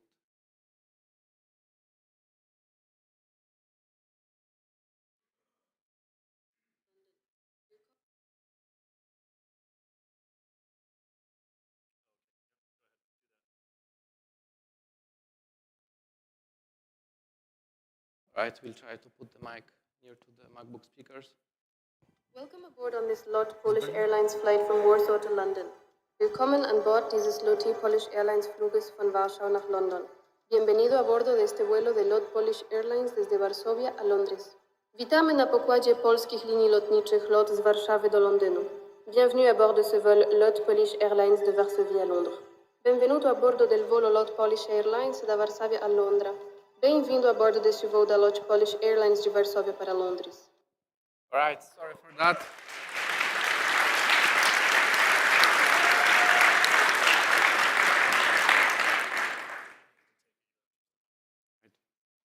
Okay, so hope you're still there. That was a short example how AI can take one voice and output it as another voice in multiple languages. So Kabi creates announcements for each stage of the flight, like taxi, safety announcement, descent information, and so on. Here's another short example how it looks like in Sim. Hope it works this time.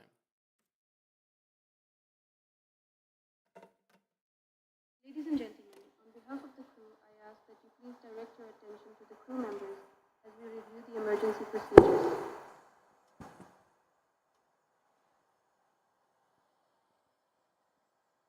Cabin crew, prepare for takeoff.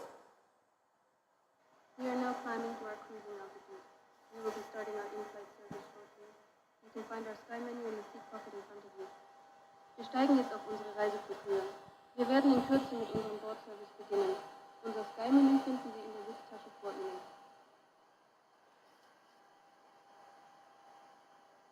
Ladies and gentlemen, the captain has turned off the seatbelt sign. You may now move around the cabin, but we recommend that you keep your seatbelt fastened while seated in case of unexpected turbulence. Right, please let me move forward as I'm running out of time. So Kabi is live for over a week right now. Here are some statistics. There was over 6,500 flights, and almost 1 million characters generated by AI. I think it's all right for a small project developed by one person. I hope it grows. There were a lot of feedback from my current users. Here are some of the changes that are planned for the next weeks and months. So a lot of users need custom security briefing audio, so you can upload like British Airways audio or American Airlines, and you want just to hear it. Announcements text preview, it's like you can have small text and see what is currently set and what eventually will be set. More AI, as I said, most of the scenarios are scripted now. Not all of them, but a lot of them. So I want to put more AI into it, so Kabi will react better. Flight stage detection improvements, so now it uses only simulator events. And GSX integration would be great, that's said by users. And of course, voices improvements, so like dialects. If you're flying in North America, you'll hear a North American accent. If you're flying in UK, you'll hear UK accent. So Kabi currently is at $29. It's flat rate for lifetime. Up to the end of this weekend, you can use this code for 50% off. That's all from me. Thank you very much.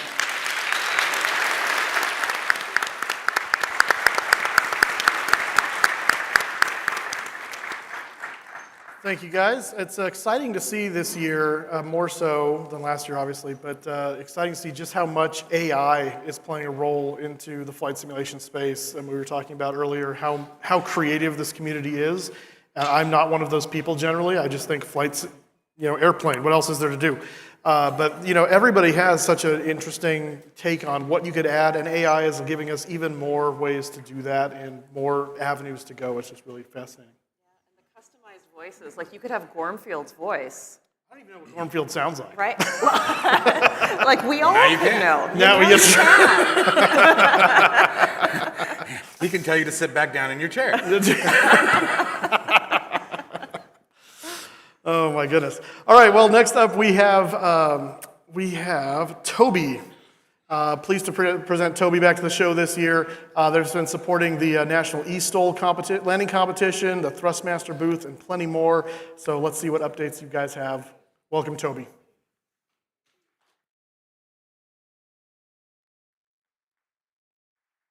Thanks for having me. Hello, everyone. Welcome to this session where we will put a spotlight on a new feature that enhances immersion in a very new and intuitive way.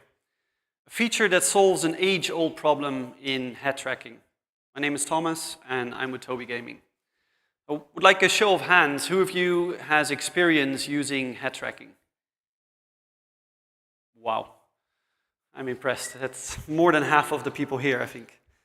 Okay, so we have been building head tracking since 2001. Eye tracking and head tracking devices. They sense your intent and attention. And our latest model, the Tobii Eye Tracker 5, allows for gearless head and eye tracking. It enables you to control the in-game camera by using your eye and head movements. Some games also take advantage of the unique capabilities that eye tracking offers with things like gaze-based target selection. So the Tobii Eye Tracker 5 gives you an amazing feeling of immersion, right? As if you're there in the game. And it's compatible with a large number of titles. It's the perfect solution for longer play sessions because you don't have to wear anything on your head. You sit down and it just works. We pride ourselves in the robustness of the signal, its accuracy, and the ability to play in any lighting condition, from a very bright and sunny room to pitch darkness. And glasses, even aviators, are no problem. The feeling of being able to look around while getting to keep your hands on your favorite control system is truly remarkable. And the eye tracker mounts under the screen. And in this case, we have a typical sim setup, truck sim in this case, regular 16:9 monitor. And the problem I hinted at earlier also applies to ultrawides. It's the problem in head tracking of wanting to look around in the game beyond the range of motion of your head while still looking at the monitor. And we've been working with the community to solve this problem and to polish it across different situations. For example, we've been hearing that I would like to use head tracking to look over my shoulder down at the runway. I would like to look behind me in a dogfighting situation. Or I'd like to even look at overhead instruments. So typically, how would you achieve that using traditional head tracking? How do you get bigger camera rotation in the game? Anyone?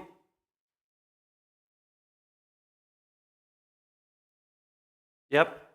So you can crank up the sensitivity, or you can use an acceleration curve.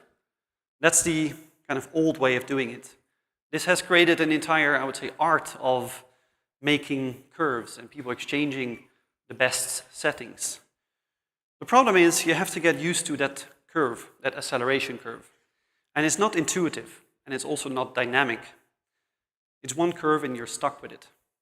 And if you increase the sensitivity of the head tracking, it's even worse, because it means that the small micro movements that we normally already make, they get exaggerated, and that's not a great experience. But we crack this. Introducing Camera Boost. Camera Boost creates an additional boost to your head tracking when you rotate your head towards where you're looking on the screen. Might be difficult to wrap your head around, but the boost basically gets stronger the further away from the center of the screen you're looking, and the more your head rotates in the same direction as you're looking. Actually, this is how things work in the real world. If we have, let's say, in a dogfighting situation, you pick up an enemy fighter in the corner of your eye. First, your eye moves there, if you would be in a real cockpit. Then your head would follow really quickly. So we've looked at our normal biological behavior, and we've basically applied this in our algorithms. So here's an example. In this example, you can see a user looking to the far top right. And in this case, it would cause a big increase in head tracking if he or she would move their head into that direction. And here's another example where the user looks a little bit to the bottom left. In this case, it would cause a very slight increase in head tracking sensitivity into that direction. Now, this is great for VFR flying, when you need to see out of the cockpit, but also great for other types of flying where you need to look at all the instruments, IFR, no matter where in the cockpit those instruments are located. Now, we have just released this feature in a big space simulation game, Star Citizen, and I want to roll a quick video of a Tobii ambassador called Obsidian Ant.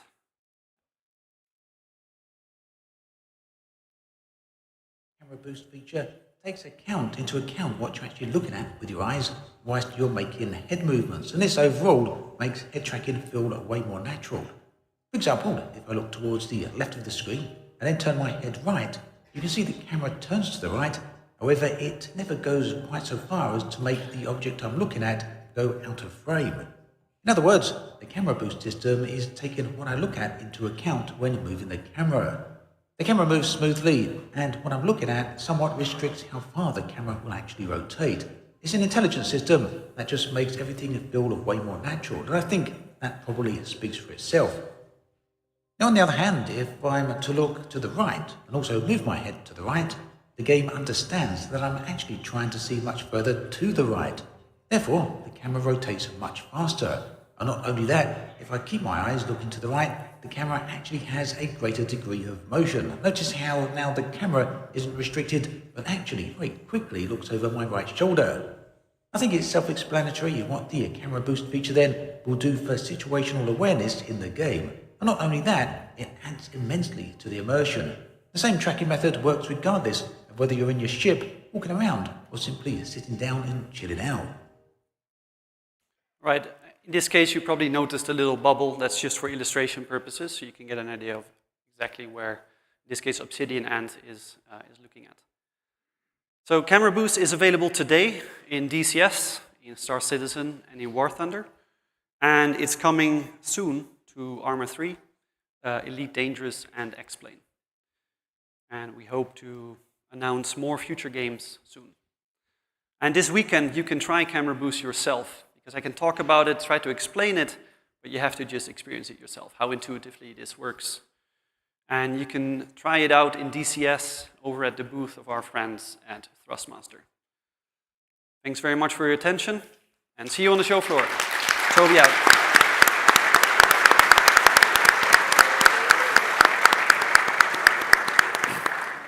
All right, thank you, Tobii.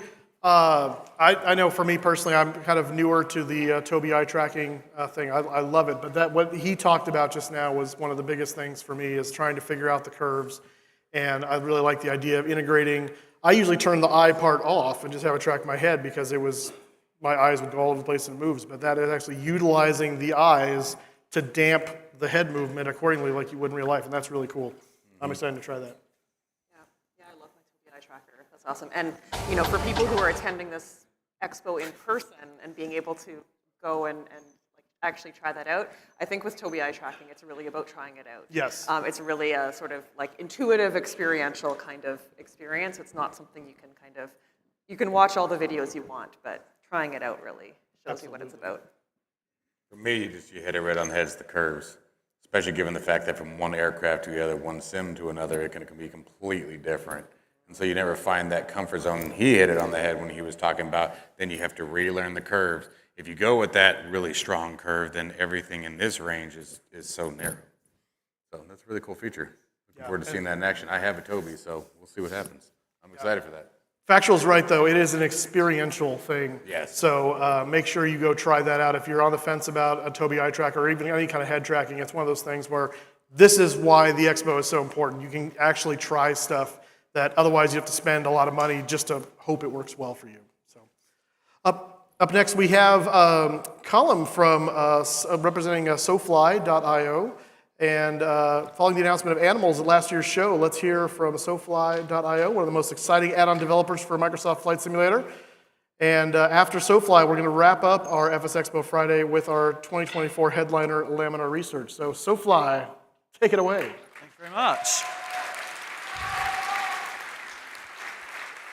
So, I'm not going to say anything.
Thank you. So hello everyone, my name is Callum from Sofly. You may recognize me from other places as well, but I love developing products, and today I'm pleased to announce our USB Ultimate Bundle, which as you saw contains 11 products, all for the value of $70. But I'm not here just to kind of advertise stuff. I have a bunch of other things as well to talk to you about today. So we do have other bundles on sale as well, which includes our Weather Enhancement Pack, our World Enhancement Pack, and for those 24% of you who are brand new to flight simulation, we have our Sim Starter Bundle as well, which contains our Guide to Flight Simulator, our Aircraft Checklist Pro, and also soon Better Camera Presets Pro as well. So I'm here today to talk about 3 different things with you. That is just the first thing, is our bundles. But the second thing I'm going to talk to you about today is Eco Soundscapes, our most recent product. We released this about 2 weeks ago, had some fantastic feedback, and essentially, if you've not heard of it, it will inject sounds across the world that will enhance Microsoft Flight Simulator from cities, airports, forests, rivers, you name it. There is a new sound for it. Now, we had lots of feedback initially, so I'm just going to present to you 3 different things that are coming from our roadmap today. The first one is going to be new aircraft environmental sound effects. So this will be local to different aircraft sizes and also feature a large bank of sounds as well.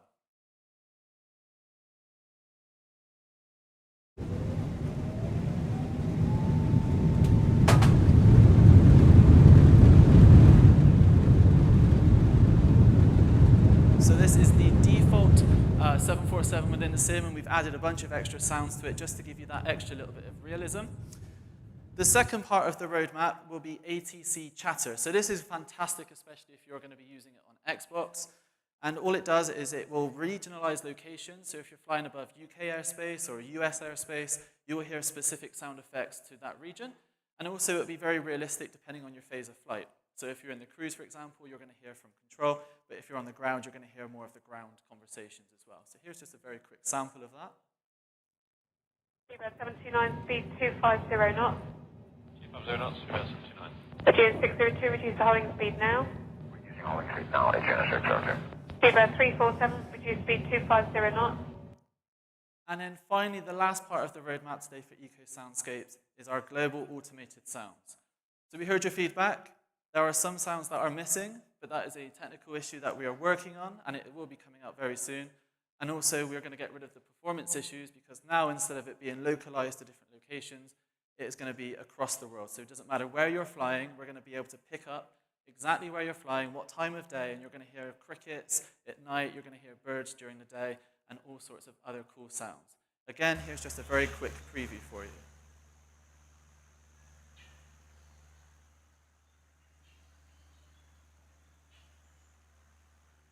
They're quite subtle sounds, but it does add that extra level of immersion. So, as I said, we have 3 things for you today, and I have one more thing. But if you do have any questions, please do come by booth 600, where you'll meet some of the fantastic team from Sofly, and we'll be able to share a little bit more about what we have coming up next. But now, please sit back, relax, and enjoy this video.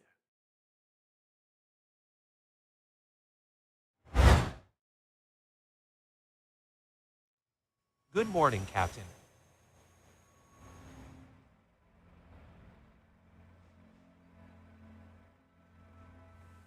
Morning. I've got your fuel report. Do you want cream with your coffee?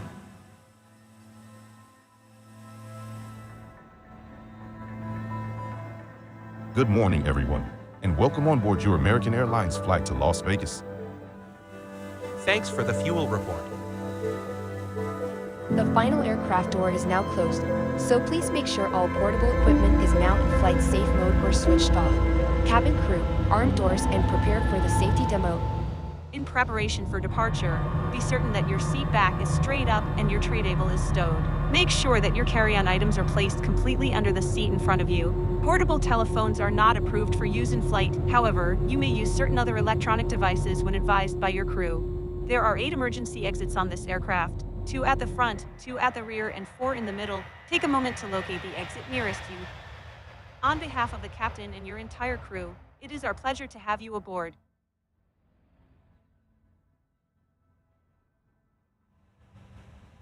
Final flight of the day.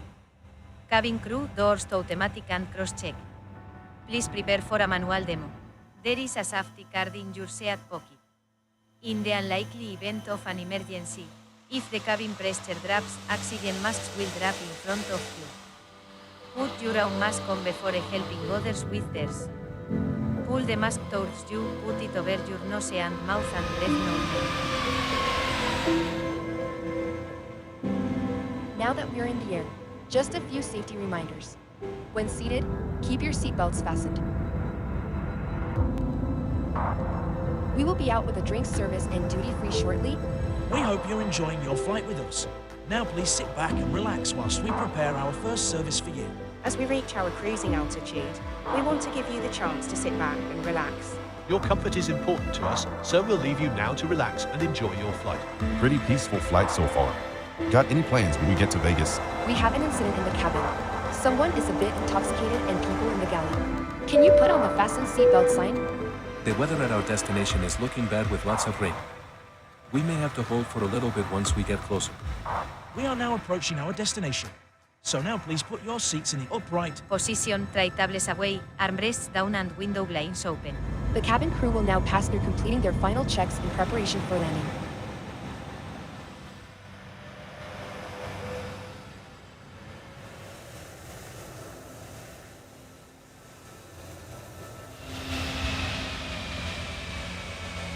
For your safety, please remain seated until the captain has turned off the fasten seatbelt sign and we have come to a full and complete stop. When opening lockers, do take care in case anything has fallen out and remember to take everything with you. Thank you. Gracias. Thank you so much for flying with us. Cabin crew, doors to manual. Shots attached. You're free to disconnect the parking brake. Welcome to Las Vegas. Thank you for choosing to fly with us today, and we wish you a fabulous stay.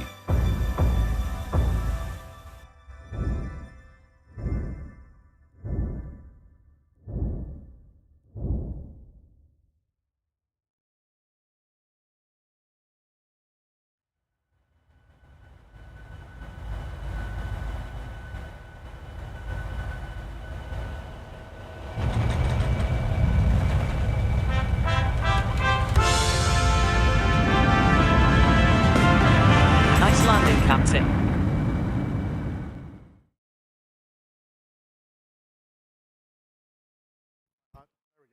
There's an important caveat there at the end, the one price, no subscription. That's awesome. But it's one word comes to mind is, or I guess it's two, immersion, I think is the phrase. Just adding in more levels of immersion through all these different things, cabin announcements. And is it, once you deboard the passengers, is that when the dinosaurs come and eat them? I'm not sure. I wasn't clear. Oh, you can do that part too? Yeah, I was waiting for that. I was waiting for the Jurassic Park music to swell, and then the T-Rex comes and just eats half the passengers, but that didn't Yeah, no, happen. I got let down too. They said he was sick that day. Yeah. Do we just change the like time and date? Yeah, maybe Like, way go far back. Yeah. What's the 747 doing here in the Cretaceous period? I don't understand. We're about to welcome on board our final group from Laminar, our headliner for FSExpo. And I'm not going to get another chance to do this, I don't think. So before they start their presentation, I just want to give a shout out real fast to Evan and Phil. I don't know how much you guys realize they do to put this show on. And it's you may have heard Evan say earlier, this is not his full-time job. This is a part-time gig for him and Phil. They do this in their off time to do this for us. And it is an amazing feat, especially when we have to change hotels at the last minute too. So can we put our hands together real quick for Evan and Phil?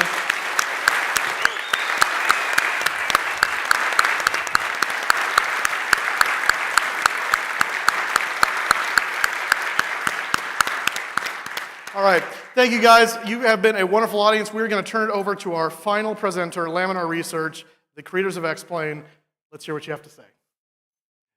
Hey guys, good evening. My name's Thompson. This is Ben, our senior developer. Ben, how many years have you been working for Laminar? It's measured in decades. Okay, so it's older than I am, but that's okay. And yeah, we're really happy to be back here at FSExpo in Vegas. Super fun. Our team has been preparing for this for, a long time. The Wolf Pack is coming together. It's going to be great. We have a nice big crew coming this year and a booth over there in the main thing. But the really big news that we want to share is that 12.1 is finally in RC. We're really happy about that. So, Thank you. So Ben, tell us a little bit more about what's in RC and what's coming after. Let's see. So, X-Plane 12.1.0 is our biggest patch to X-Plane 12 since we released. It is as big as the previous two patches combined. We touched a ton of stuff. It's a really big graphics update for us.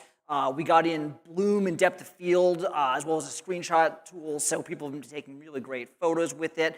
a whole bunch of quality improvements to the graphics, new particle effects. Try having your landing gear collapse, scrape an engine. It looks really, really cool. It's also a really big update to the weather engine. We did a lot of work on how we blend clouds together, especially when real weather is on and you have different storm systems coming together. And it's actually also a big update for our systems avionics. The G1000 got an upgrade. We put in an entirely new API for third parties to create their own glass displays. It's going to have much better performance. This was just a really big release for us. Here's a couple pictures. Clouds of the night views. We gave Las Vegas an update because we had to because we were coming here. And our add-on developers got into this too, and they took some really nice pictures using the new screenshot tool. So this has been a big release for us, but we have more stuff coming. So in a few minutes, we want to tell you about some of the things that the development team is working on now that we're hoping to get to you really soon. And the first area is some new things coming with X-Plane's avionics. We are putting synthetic vision into X-Plane's G1000. So this is going to be synthetic vision. You'll be able to see terrain, water, obstacles, as well as things from your flight plan and route built into the sim. This will also work with add-on aircraft that use our G1000. And we're driving this off of the data we already have on your graphics card, so it should be very high performance. We're hoping not to have a frame rate hit, even though you get all of this extra detail. So here's a picture of what it looks like. This is an approach, and you can see the arc that the GPS expects you to fly as hoops in the sky, as well as terrain and obstacle avoidance. So that's going to be a really nice improvement to the G1000. We're also working on weather radar, and this is a realistic simulation of how the weather radars work in an airliner. So it's not just a map of radar, it's actually sweeping up and back. You can tilt it just like in a real airliner. If you tilt the plane, you can fly with or without stabilization. And once again, we're doing this on the graphics card using the data we already have so that we can get all this detail and still have it be high performance. The weather radar also does ground reflections, right? So it's a radar if you're flying and there's a mountain ahead, it's going to bounce off the mountain. Let's see if we can get the video going. So this is just a little bit of in-game capture of our 737 with the new radar. And Philip is flying into Innsbruck. And if you've ever flown into Innsbruck, you know that the mountains are next to you, they're above you. And what you see is that the terrain reflections are showing up on the radar, and you can see the sweep going up and back in the simulation. So we're pretty excited about that. A couple more things we're working on. Dark cockpits. We've done a lot of work on X-Plane 12 since it shipped, and this is probably the one biggest thing that we hear about most, is that the cockpits are too dark. So there's really two issues here. The first question is the image we're rendering correct? Is X-Plane's lighting model doing the right thing? And the answer to this is actually yes. We spent a bunch of time looking at it, and we're pretty sure the lighting is working the way it should. The second question is this something that you would like to fly? And the answer to that is absolutely not. The cockpits are wicked dag. Here's a picture that I sometimes show of my son in a real Airbus cockpit, and you can see that the sky is really bright and the cockpit's really dark. Here's the thing. This picture was from my iPhone 10 years ago, and it's a lousy looking picture, right? No one actually wants to fly a flight sim that looks like this. The problem we have is exposure. We have the right lighting model, but what we don't have is your brain. Your brain takes all these different light levels and allows you to see really bright things and really dark things at the same time. So we made this roadmap after X-Plane 12 shipped of what we wanted to do. We wanted to fix any bugs in the lighting model we could find, and we did find some. They were mostly color bugs and not brightness bugs. We wanted to do more careful measurements of the real world. So we give light meters to real pilots, we do ray traces, we have a bunch of things we do to try to validate that the lighting is right, and we're mostly done with that, and we think the lighting is right. And then the final step is, if the lighting is right, but the exposure looks ugly, it's time to fix exposure. So what we're going to do is bring back exposure fusion. Exposure fusion is a feature that you might have in your smartphone that takes an image and exposes different parts of the image at different brightnesses in a way that looks realistic but lets you see more detail. So let me show you a picture. This is a 3-part image of a really difficult scene for X-Plane. This is a hard case. This is Innsbruck with thunderstorms, with the sun directly behind the clouds with silver linings and blooms, and the Airbus cockpit backlit. So this is a really hard scene with bright outside world and a dark cockpit. In the left third of the image, you're seeing what we ship now, and it's really hard to see inside the cockpit. In the middle third of the image, this is with bug fixes. The mountains look dark when they're in the shadow of the clouds like they should. This is something we fixed that's going to make the images more realistic. But the cockpit is still really dark. And on the third side, this is a little tough to see in the ballroom of a hotel, but on the third side, exposure fusion is bringing up the brightness of the cockpit so you can start to see some of that texture and detail even though it's darker. Let me show you one more before and after. This is off, on, and you can see that with exposure fusion off, it's really tough to see the details in the cockpit. If you move your head down in X-Plane, it will bring up the exposure and you'll be able to see everything, but while you're flying, it's dark. And with exposure fusion, you can start to see some of the tone of that metal in the Airbus cockpit. So this is something that we're looking to get productized so that you can have realistic rendering, but still be able to see inside the cockpits. I can tell you about a couple other things the graphics team is working on right now. We are working on performance, a couple things.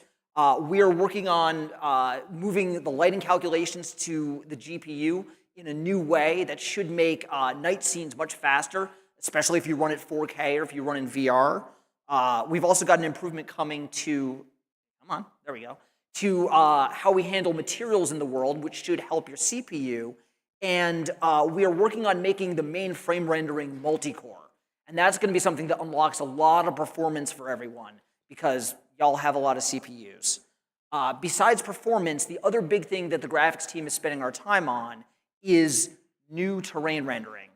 We talked about this at our developers conference in Montreal, but we've started work on our next generation scenery system. So this is a picture of X-Plane with third-party scenery, and when we've got a third-party base mesh, the lighting model can do a pretty good job of creating a realistic view. But we've had this trade-off between detail and performance. So we're working on a new terrain mesh system with 3 goals. We want to be able to have performance and detail. We want to be able to stream the scenery, because our add-on developers have said we want to be able to stream add-on meshes. Having to have you guys download the entire add-on before they can fly it is kind of lame in 2024. And we're trying to create a scenery system where airport designers can edit and patch the local mesh around their airport and not have to recut a large tile.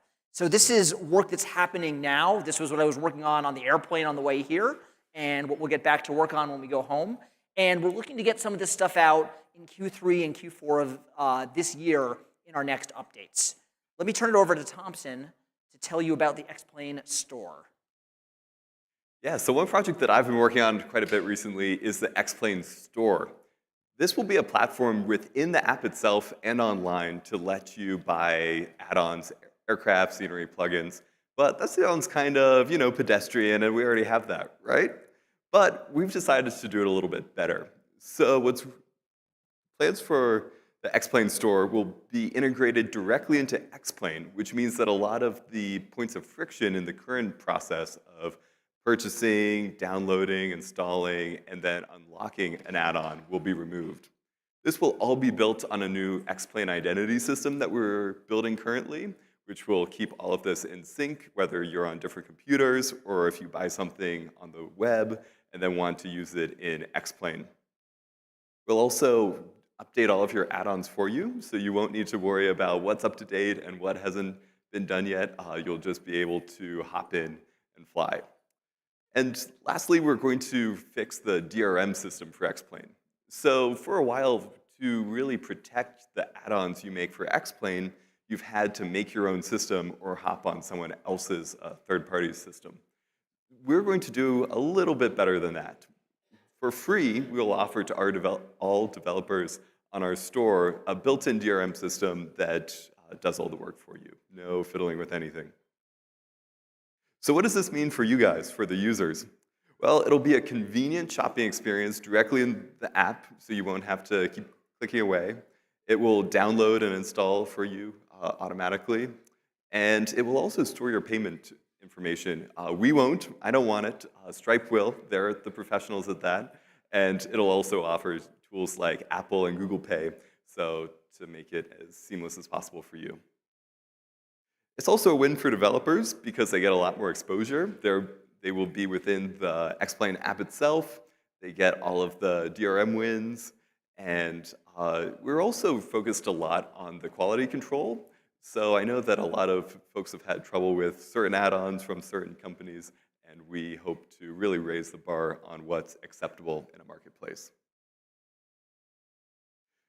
One part of getting ready for the X-Plane store system is our new WebSocket API. So as I was preparing these slides, I asked ChatGPT to, make a graphic explaining WebSockets to me.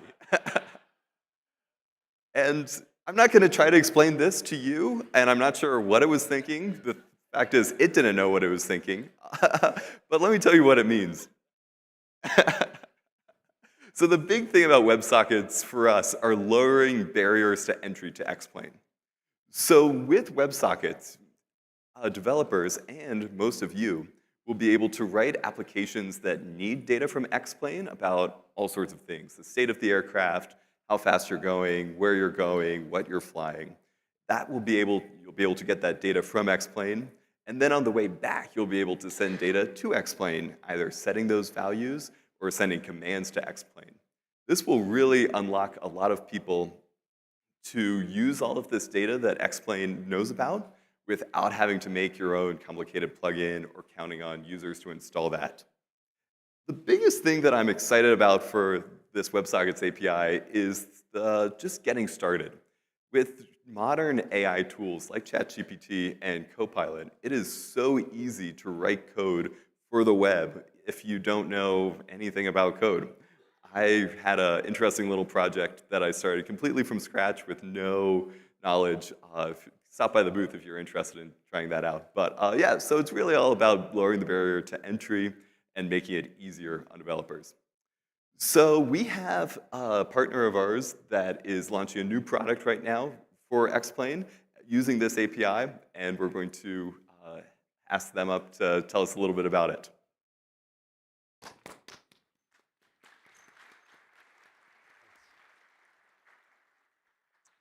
I guess there's a big play button here, and that'll do it. All right. Hi, folks. Thanks, Thompson. I'm Alex List. I'm a commercial multi-engine pilot and also instrument rated. My background is at the intersection of aviation and software. I'm friends with the X-Plane guys from my time at Beta Technologies, where I led the flight sim program for 2.5 years and built some of the best, and I'd say coolest half-dome sims on the planet. Today I'm the CEO of a small startup called Airplane Team, and I wanted to tell you about a brand new product called FlySurely.com.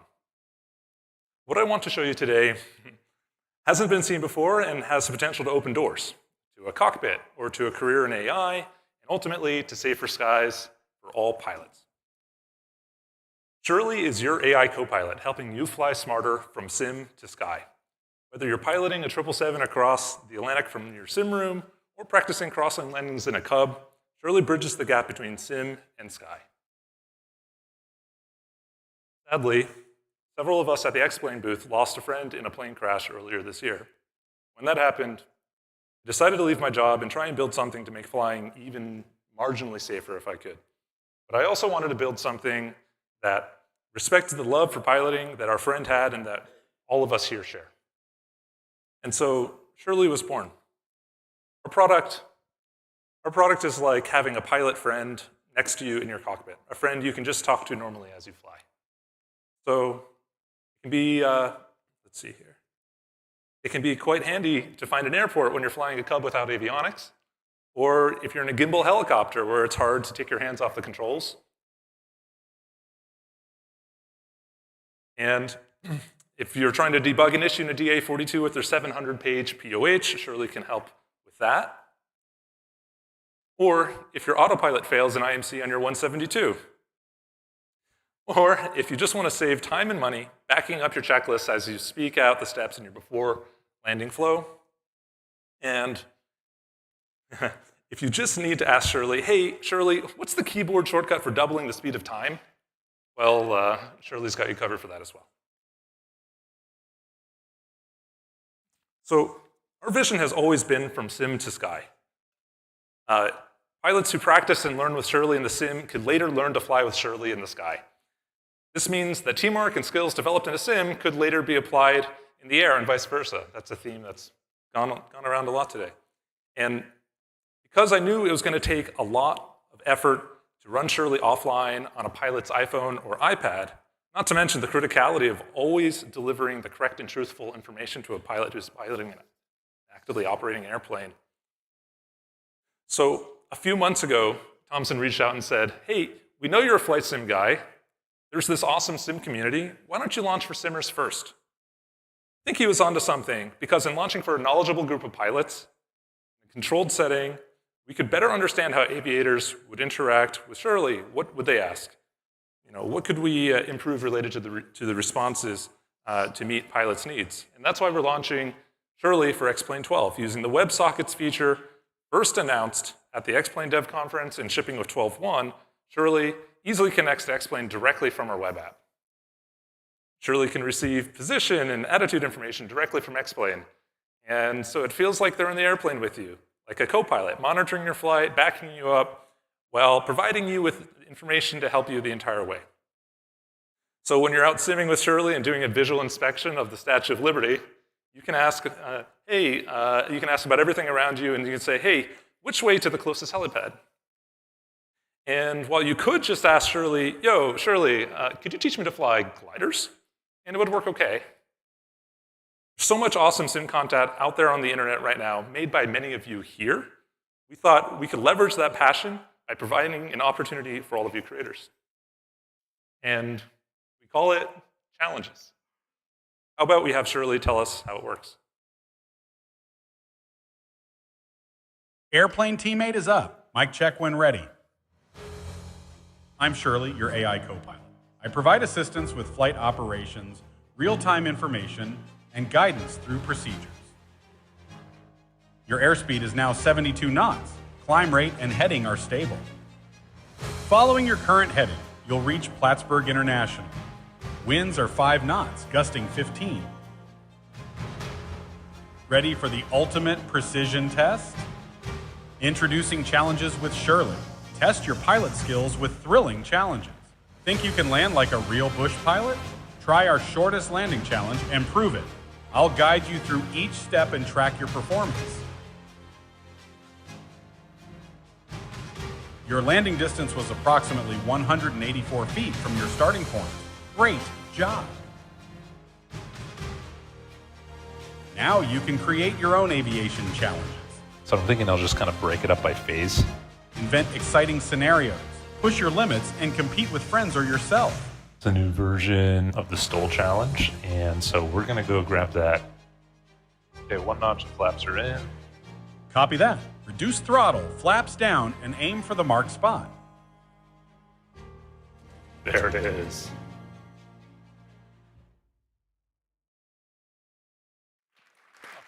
Thanks.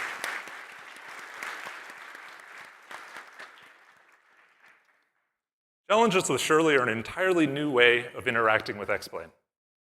Challenges let you build, try, and remix missions made by you or other simmers, so you can train, compete, and have fun.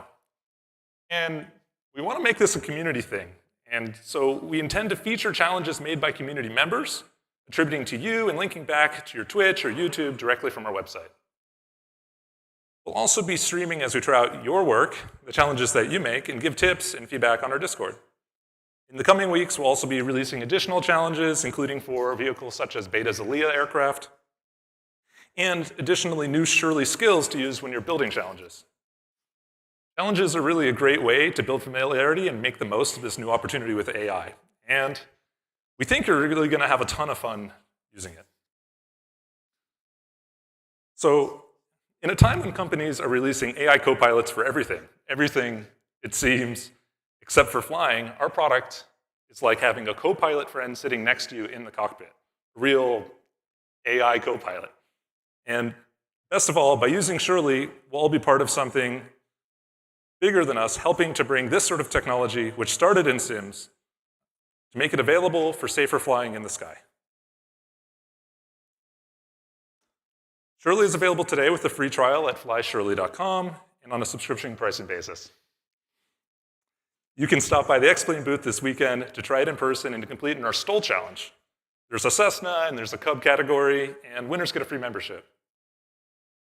So come through the X-Plane booth, try your luck at our STOL challenge, download X-Plane 12.1, create your challenge at flyshirley.com, and join us in building the future of flight from sim to sky, safe flying.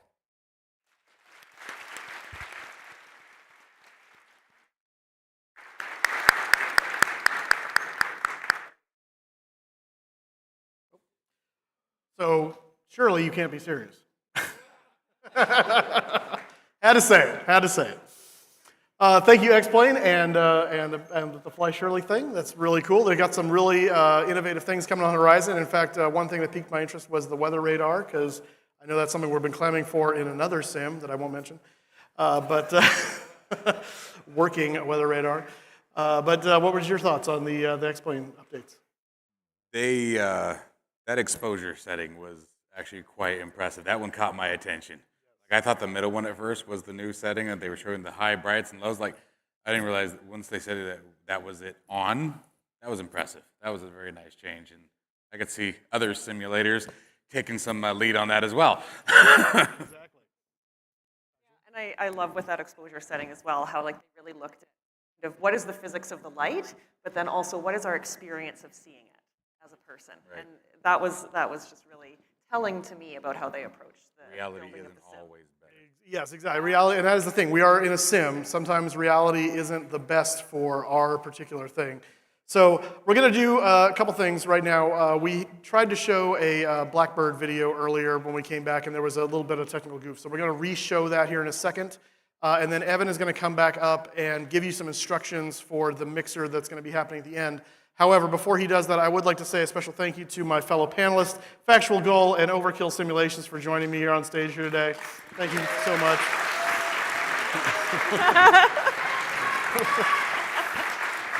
And of course, to Gormfield for emotional support.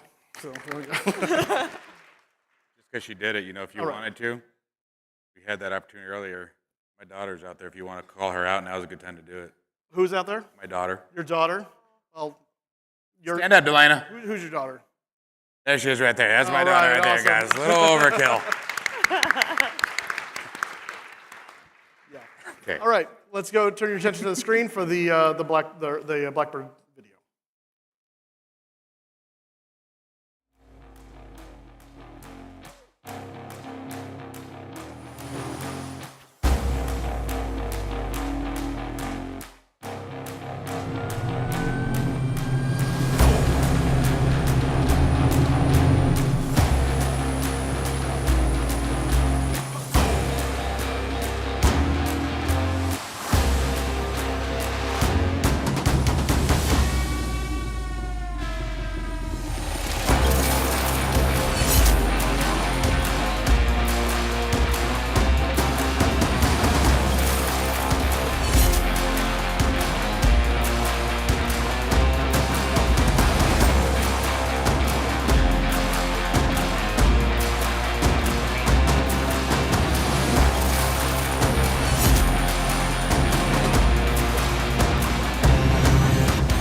All right, well, that wraps up an exciting, exceptional, thrilling FSExpo Friday. Thank you so much for being with us this afternoon. Thank you to the wonderful reaction panelists for keeping us entertained and engaged throughout the day. I just have a couple of real quick programming notes. We're going to get you going to the social right after this. So first of all, for those looking for Microsoft Flight Simulator, as you know, if you've been reading the website, which is about 3 of you, I guess, that's tomorrow.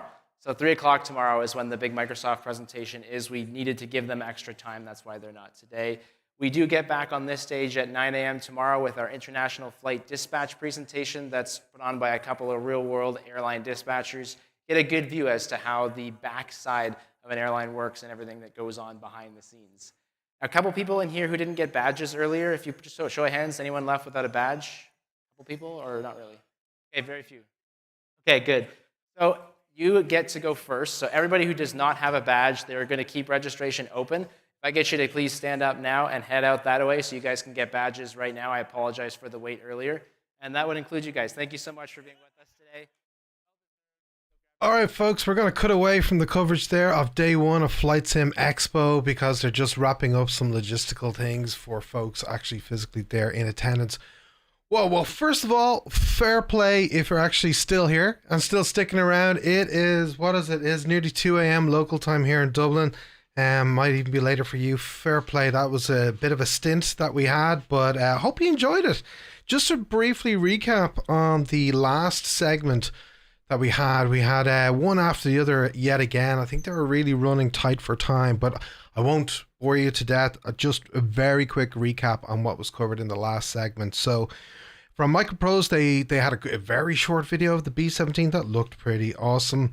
Navigraph, of course, nice one. Navigraph, finally, the top asked for feature, which of course is traffic. VATSIM and IVEO traffic and ATC sectors is actively in development. It's work in progress. It's not quite out yet, but it will do everything that we've been asking for. It will show VATSIM pilots in real time. It does have a 1 second refresh rate. It will allow us to see controlled airspaces. It displays 10,000 aircraft moving with minimal footprint. You can click a sector and see all frequencies. You can click on airport overlays and see aircraft actually parked at gates and stands. You can turn off and on your visibility for privacy, and you can search for other users, which is a huge welcome update from Navigraph. We had FlyInside, and again, chat, you absolutely had me in stitches throughout the night. Thank you so much for being here. I genuinely appreciate your company. There was lots coming on from Rick and FlyInside very quickly. Tons of releases. They have scaled their team up, and as a result have scaled all their releases. Very quickly, the releases that they planned is a G3B turbocharged Bell 47 coming later this year, 206B3 Jet Ranger, which will be a free update. There's going to be a turbine and piston rotorway. It's going to be the 162F and the Jet Exec that was priced at $35 each. There's a special bundle at the moment, which is available, I think, if you're remote as well, for $65 for the both.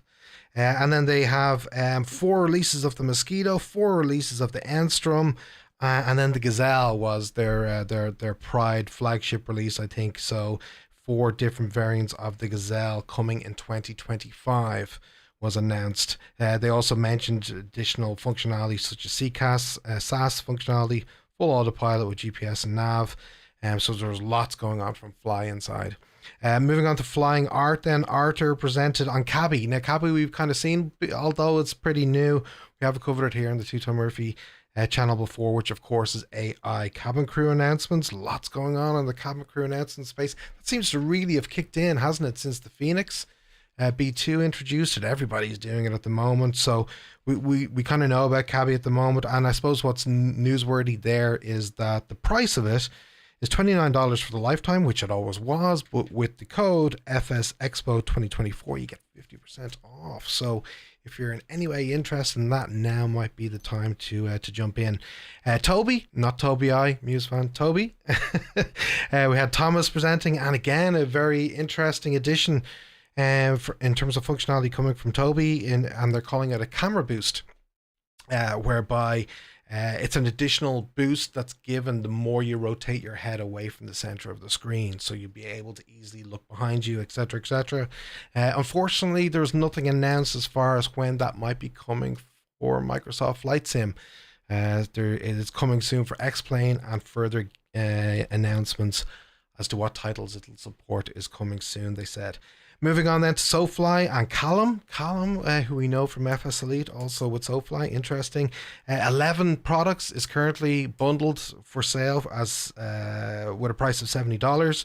And then they covered a lot of their existing catalog, I think, just in that quick recap. But then they moved on to talk about cabin announcements as well. So it's high quality regionalized cabin announcements. They're calling it Cabin Announcement Pro 2024, no subscription. Little dig in there with others. There wasn't a price, I noticed, on that, but that looked like high quality flight attendant and cabin crew announcements and fuel reports and etc. And then we had Laminar Research at the end. We had Thompson and Ben who announced 12.1.0 or C. And I could talk all night, which I won't, about the long list as to what was included there. They mentioned that 12.1.0 or C is the biggest patch. It's as big as their previous two combined. It includes weather, graphics, particle effects, pro use features such as remote control and more, systems and avionics, over nearly 500 bugs quashed in this release as well. It has synthetic vision for the G1000. New train rendering, tile-based lighting, and then the X-Plane store was mentioned as well, whereby it'll integrate directly into X-Plane, have DRM, be laminar quality controlled, and cover aircraft scenery and plugins all within the store, which is interesting. And then finally we saw from airplane team Fly Shirley, which again is an AI co-pilot, from sim to sky with challenges, missions, training and competition all baked into that. And then finally at the very end they had a video from Blackbird Simulations with the T6A. Thank you for joining in. With the T6A ADV, which has been released now, so that's a shock release that many of you I think were hoping for. That's available this second, so great stuff from Blackbird. So folks, that's been a huge set of product announcements. So just to recap, we had Bluebird, who started us off, Flight Sim, Nimbus, Say Intentions, Cav Simulations, Winwing, Simfly, Combat Pilot, Slytherin, Microprose, Navigraph, FlyInside, Flying Art, Tobii, Sofly, X-Plane, and then Blackbird right at the very, very end. So huge amount was covered. As I say, your stamina was incredible to stay with me. Fair play to you indeed. I'm going to do a very quick last check-in. I know it's late, but it'd be worth just checking in to see if if Mr. Murph himself is still with us, is still alive. Who knows at this stage, but we might give him a little try just to see if he happens to be around, just to check in what his views are. I'm sure everybody is exiting the room and running for beers, running for food, running to freshen up and probably head out for the evening. I'm not sure what the plans are, so that would be a great one to ask Murph what his plans are as well. So I'm just trying to connect in with him. So just give me one moment. I will not keep you because it's been a bit of a stint. By the way, just to make you aware as well, and just to repeat, we will be back tomorrow. And our plan tomorrow is that we are going to do a floor tour with Murph. He's going to be taking us around the booths. There's going to be plenty of interviews. There's going to be lots of hands-on demos and so forth, as well as the actual main event, which is the Jorg and Seb presentation on Microsoft Flight Simulator 2024, which we cannot wait for. I mean, let's be honest, we cannot wait for. So we'll be kicking off tomorrow at 2000 Zulu to give us a little time to do the floor work before the main event. So we'll be starting a little bit later than we did tonight, but we'll be a little shorter than we were tonight as well, you might be glad to know. So I've nearly got Murph here. I'm going to try and just connect in with him. As you can see, there he is now. So he'll be able to hear me, and then we'll jump over. So he is sorry, you can't see him right now. He's sideways, folks, on my screen, and it's very off-putting when you've got horizontal Murph. Yeah. So look, I'm going to show them Murph because the Stadia. Oh, do you know what I mean? They won't believe me otherwise. I'm just doing a thing. Wait now. I mean, folks, this is what I have to deal with, you know? Like, I'm trying to keep it professional, and I've got this messer. Hang on. You know? I wouldn't mind, but he's been clearly Dawson. I hope you're paying attention. I'm going to quiz him. I'm going to do that. I'm going to quiz him. So what was... Who was your man? Give the haircut? Yeah, Fly Shirley. I want to know all about Fly Shirley, Murph, and what you thought. Okay. If it was me, I'd be like, yeah, I can't quite hear you. Say that again. Yeah, that's what I'd be doing. Oh, we've lost him after all that. Oh, dear. Oh, dear. Well, look, I'll try and get him back before he before he disappears. It looks like he's having a great old time. Here he is now. Would you try and keep it together, Murph? We've done all right, all stream, and now at the very end, you're clearly Dawson. And I've got him now, folks. So let's see. Him sideways was very off-putting. I'm not going to lie. So, Murph, are you there? Have we got you now? Are you finished, Dawson? Clearly. Yeah? Hang on. Oh, dear. Hey, Right, hang on. We have you now. We have you now. A second. Okay, can you hear me now? Yes. Yeah, you being sideways on my screen was not off-putting at all. I was trying to keep it together. Hang on. Oh, that's me hand in the way. How are you? Right, hang on. Things got very busy there. Yeah. Jesus. I was talking to loads. It's like I'm actually kneeling down while talking to you, right? I'm very sorry for all the things that I've done, right? Oh dear. It's good and late, but you did a great job. Fair play to you, man. It's I was there, so I was in for the announcements, and I caught up with Scott Gentile from HWA. We had a conversation. I was chatting with the lads at Indyville. So yeah, but exciting stuff still to come, kind of tomorrow for sure. At this stage, it's pretty much everyone just kind of falls out of the building, and you know, there's all various kind of meetups tonight. That's when you're on site here, like different kind of pockets of groups get together. You know, the FSA captains, they do their own thing. I don't know what I'm going to do. I said I'll behave myself tonight, and just to be fresh for tomorrow, you see. And it's not looking very good. It's like, yeah, we'll see you at the bar. I'm like, great. But I think there was a lot of information in that in the broadcast, especially over the last week. It's a huge day for announcements. Yeah. Some stuff was kind of questionable, right? It's like, really?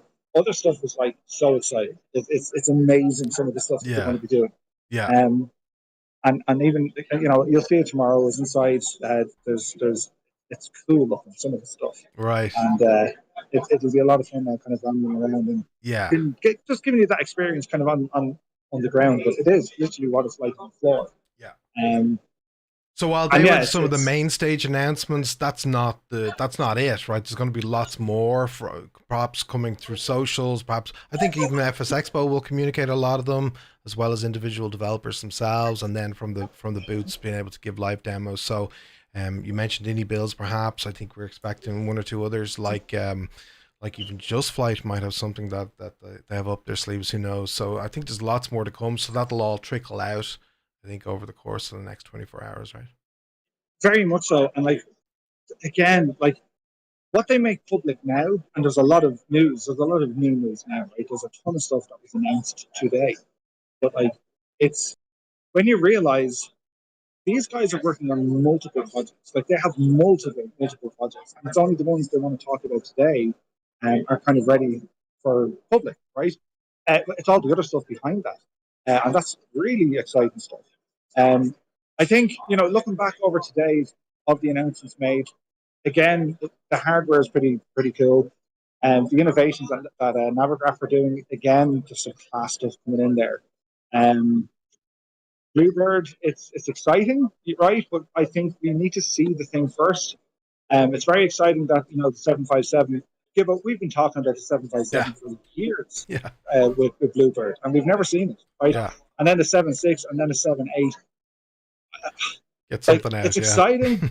Well, it's like me saying, you know, Gibbo, under my shirt now, it's like rock hard abs, 6-pack. You wouldn't believe it. All right, Murph, lift your shirt. No, I'm not ready yet. But under it now, you know, and I have a tan that's balanced. You know, it's not like I got scalded earlier, so I am getting two-tone. But we need to see the thing. We've got to get our hands on it first, right?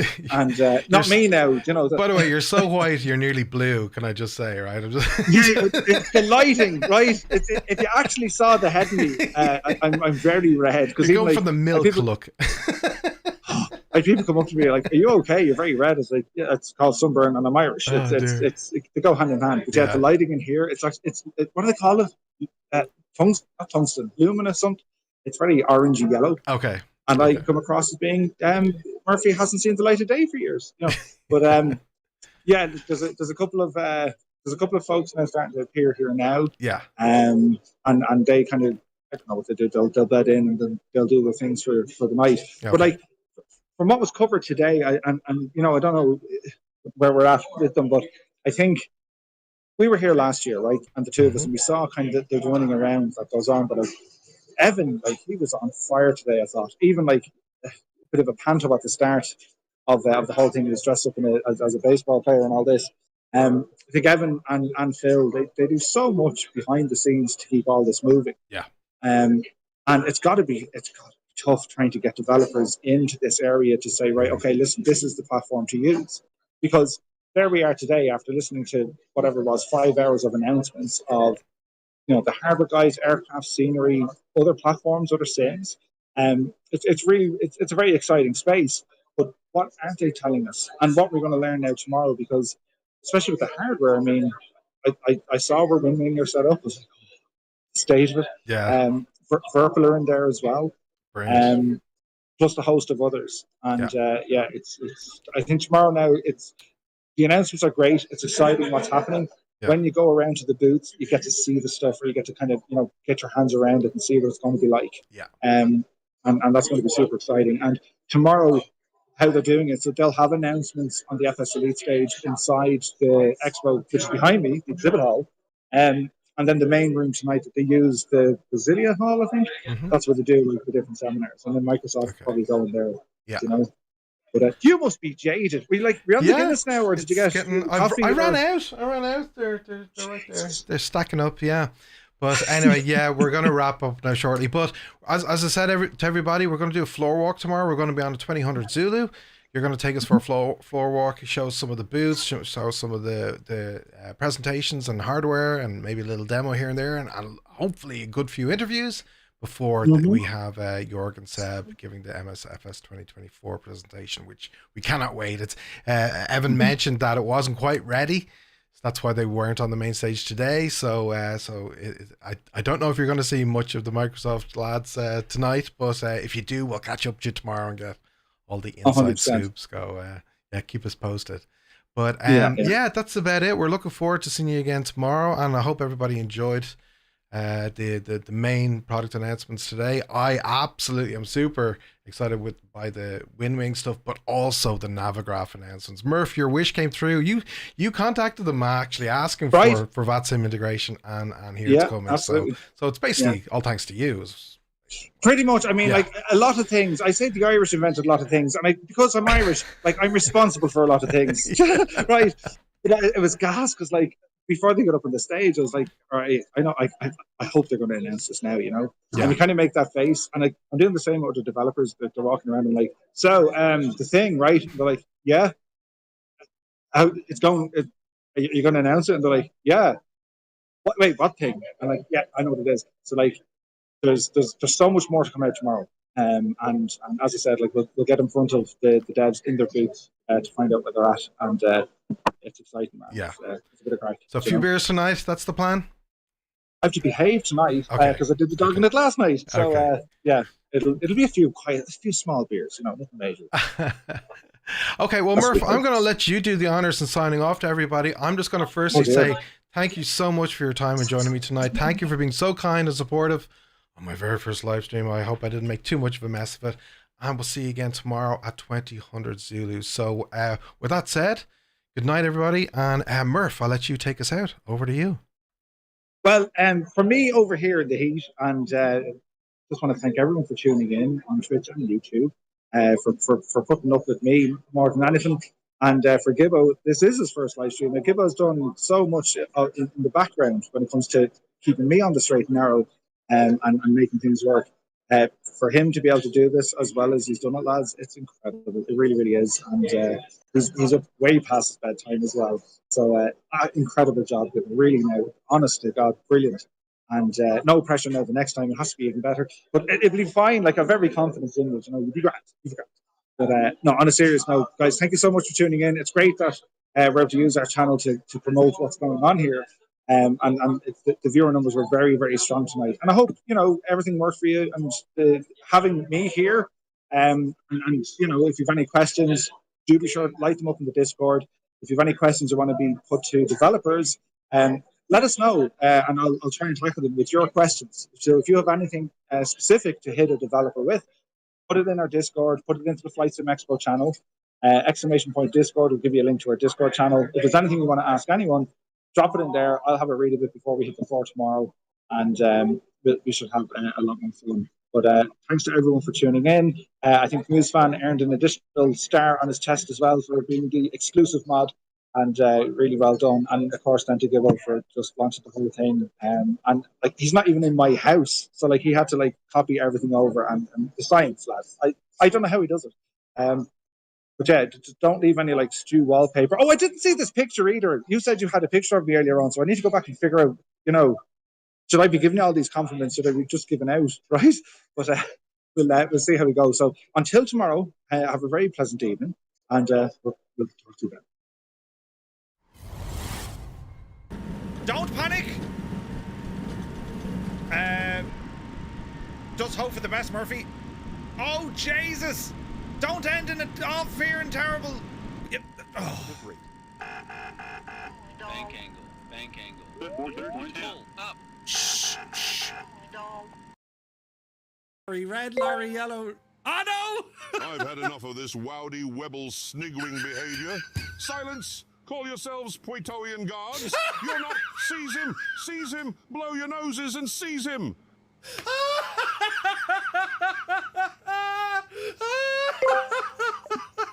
What did Spartacus say when a lion scoffed his wife? Nothing. He was Goldie Ada.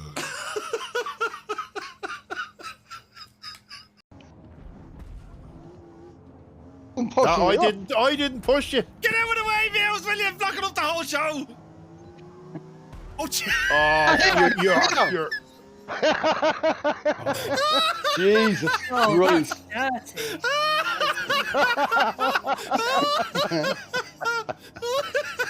Did you see what happened? Did you see what happened? No.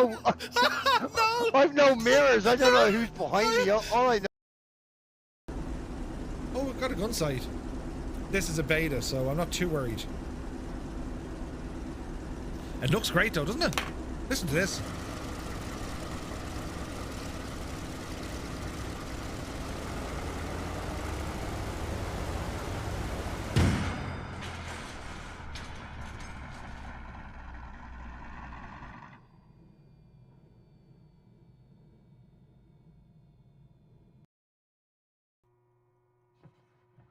There's the hammock.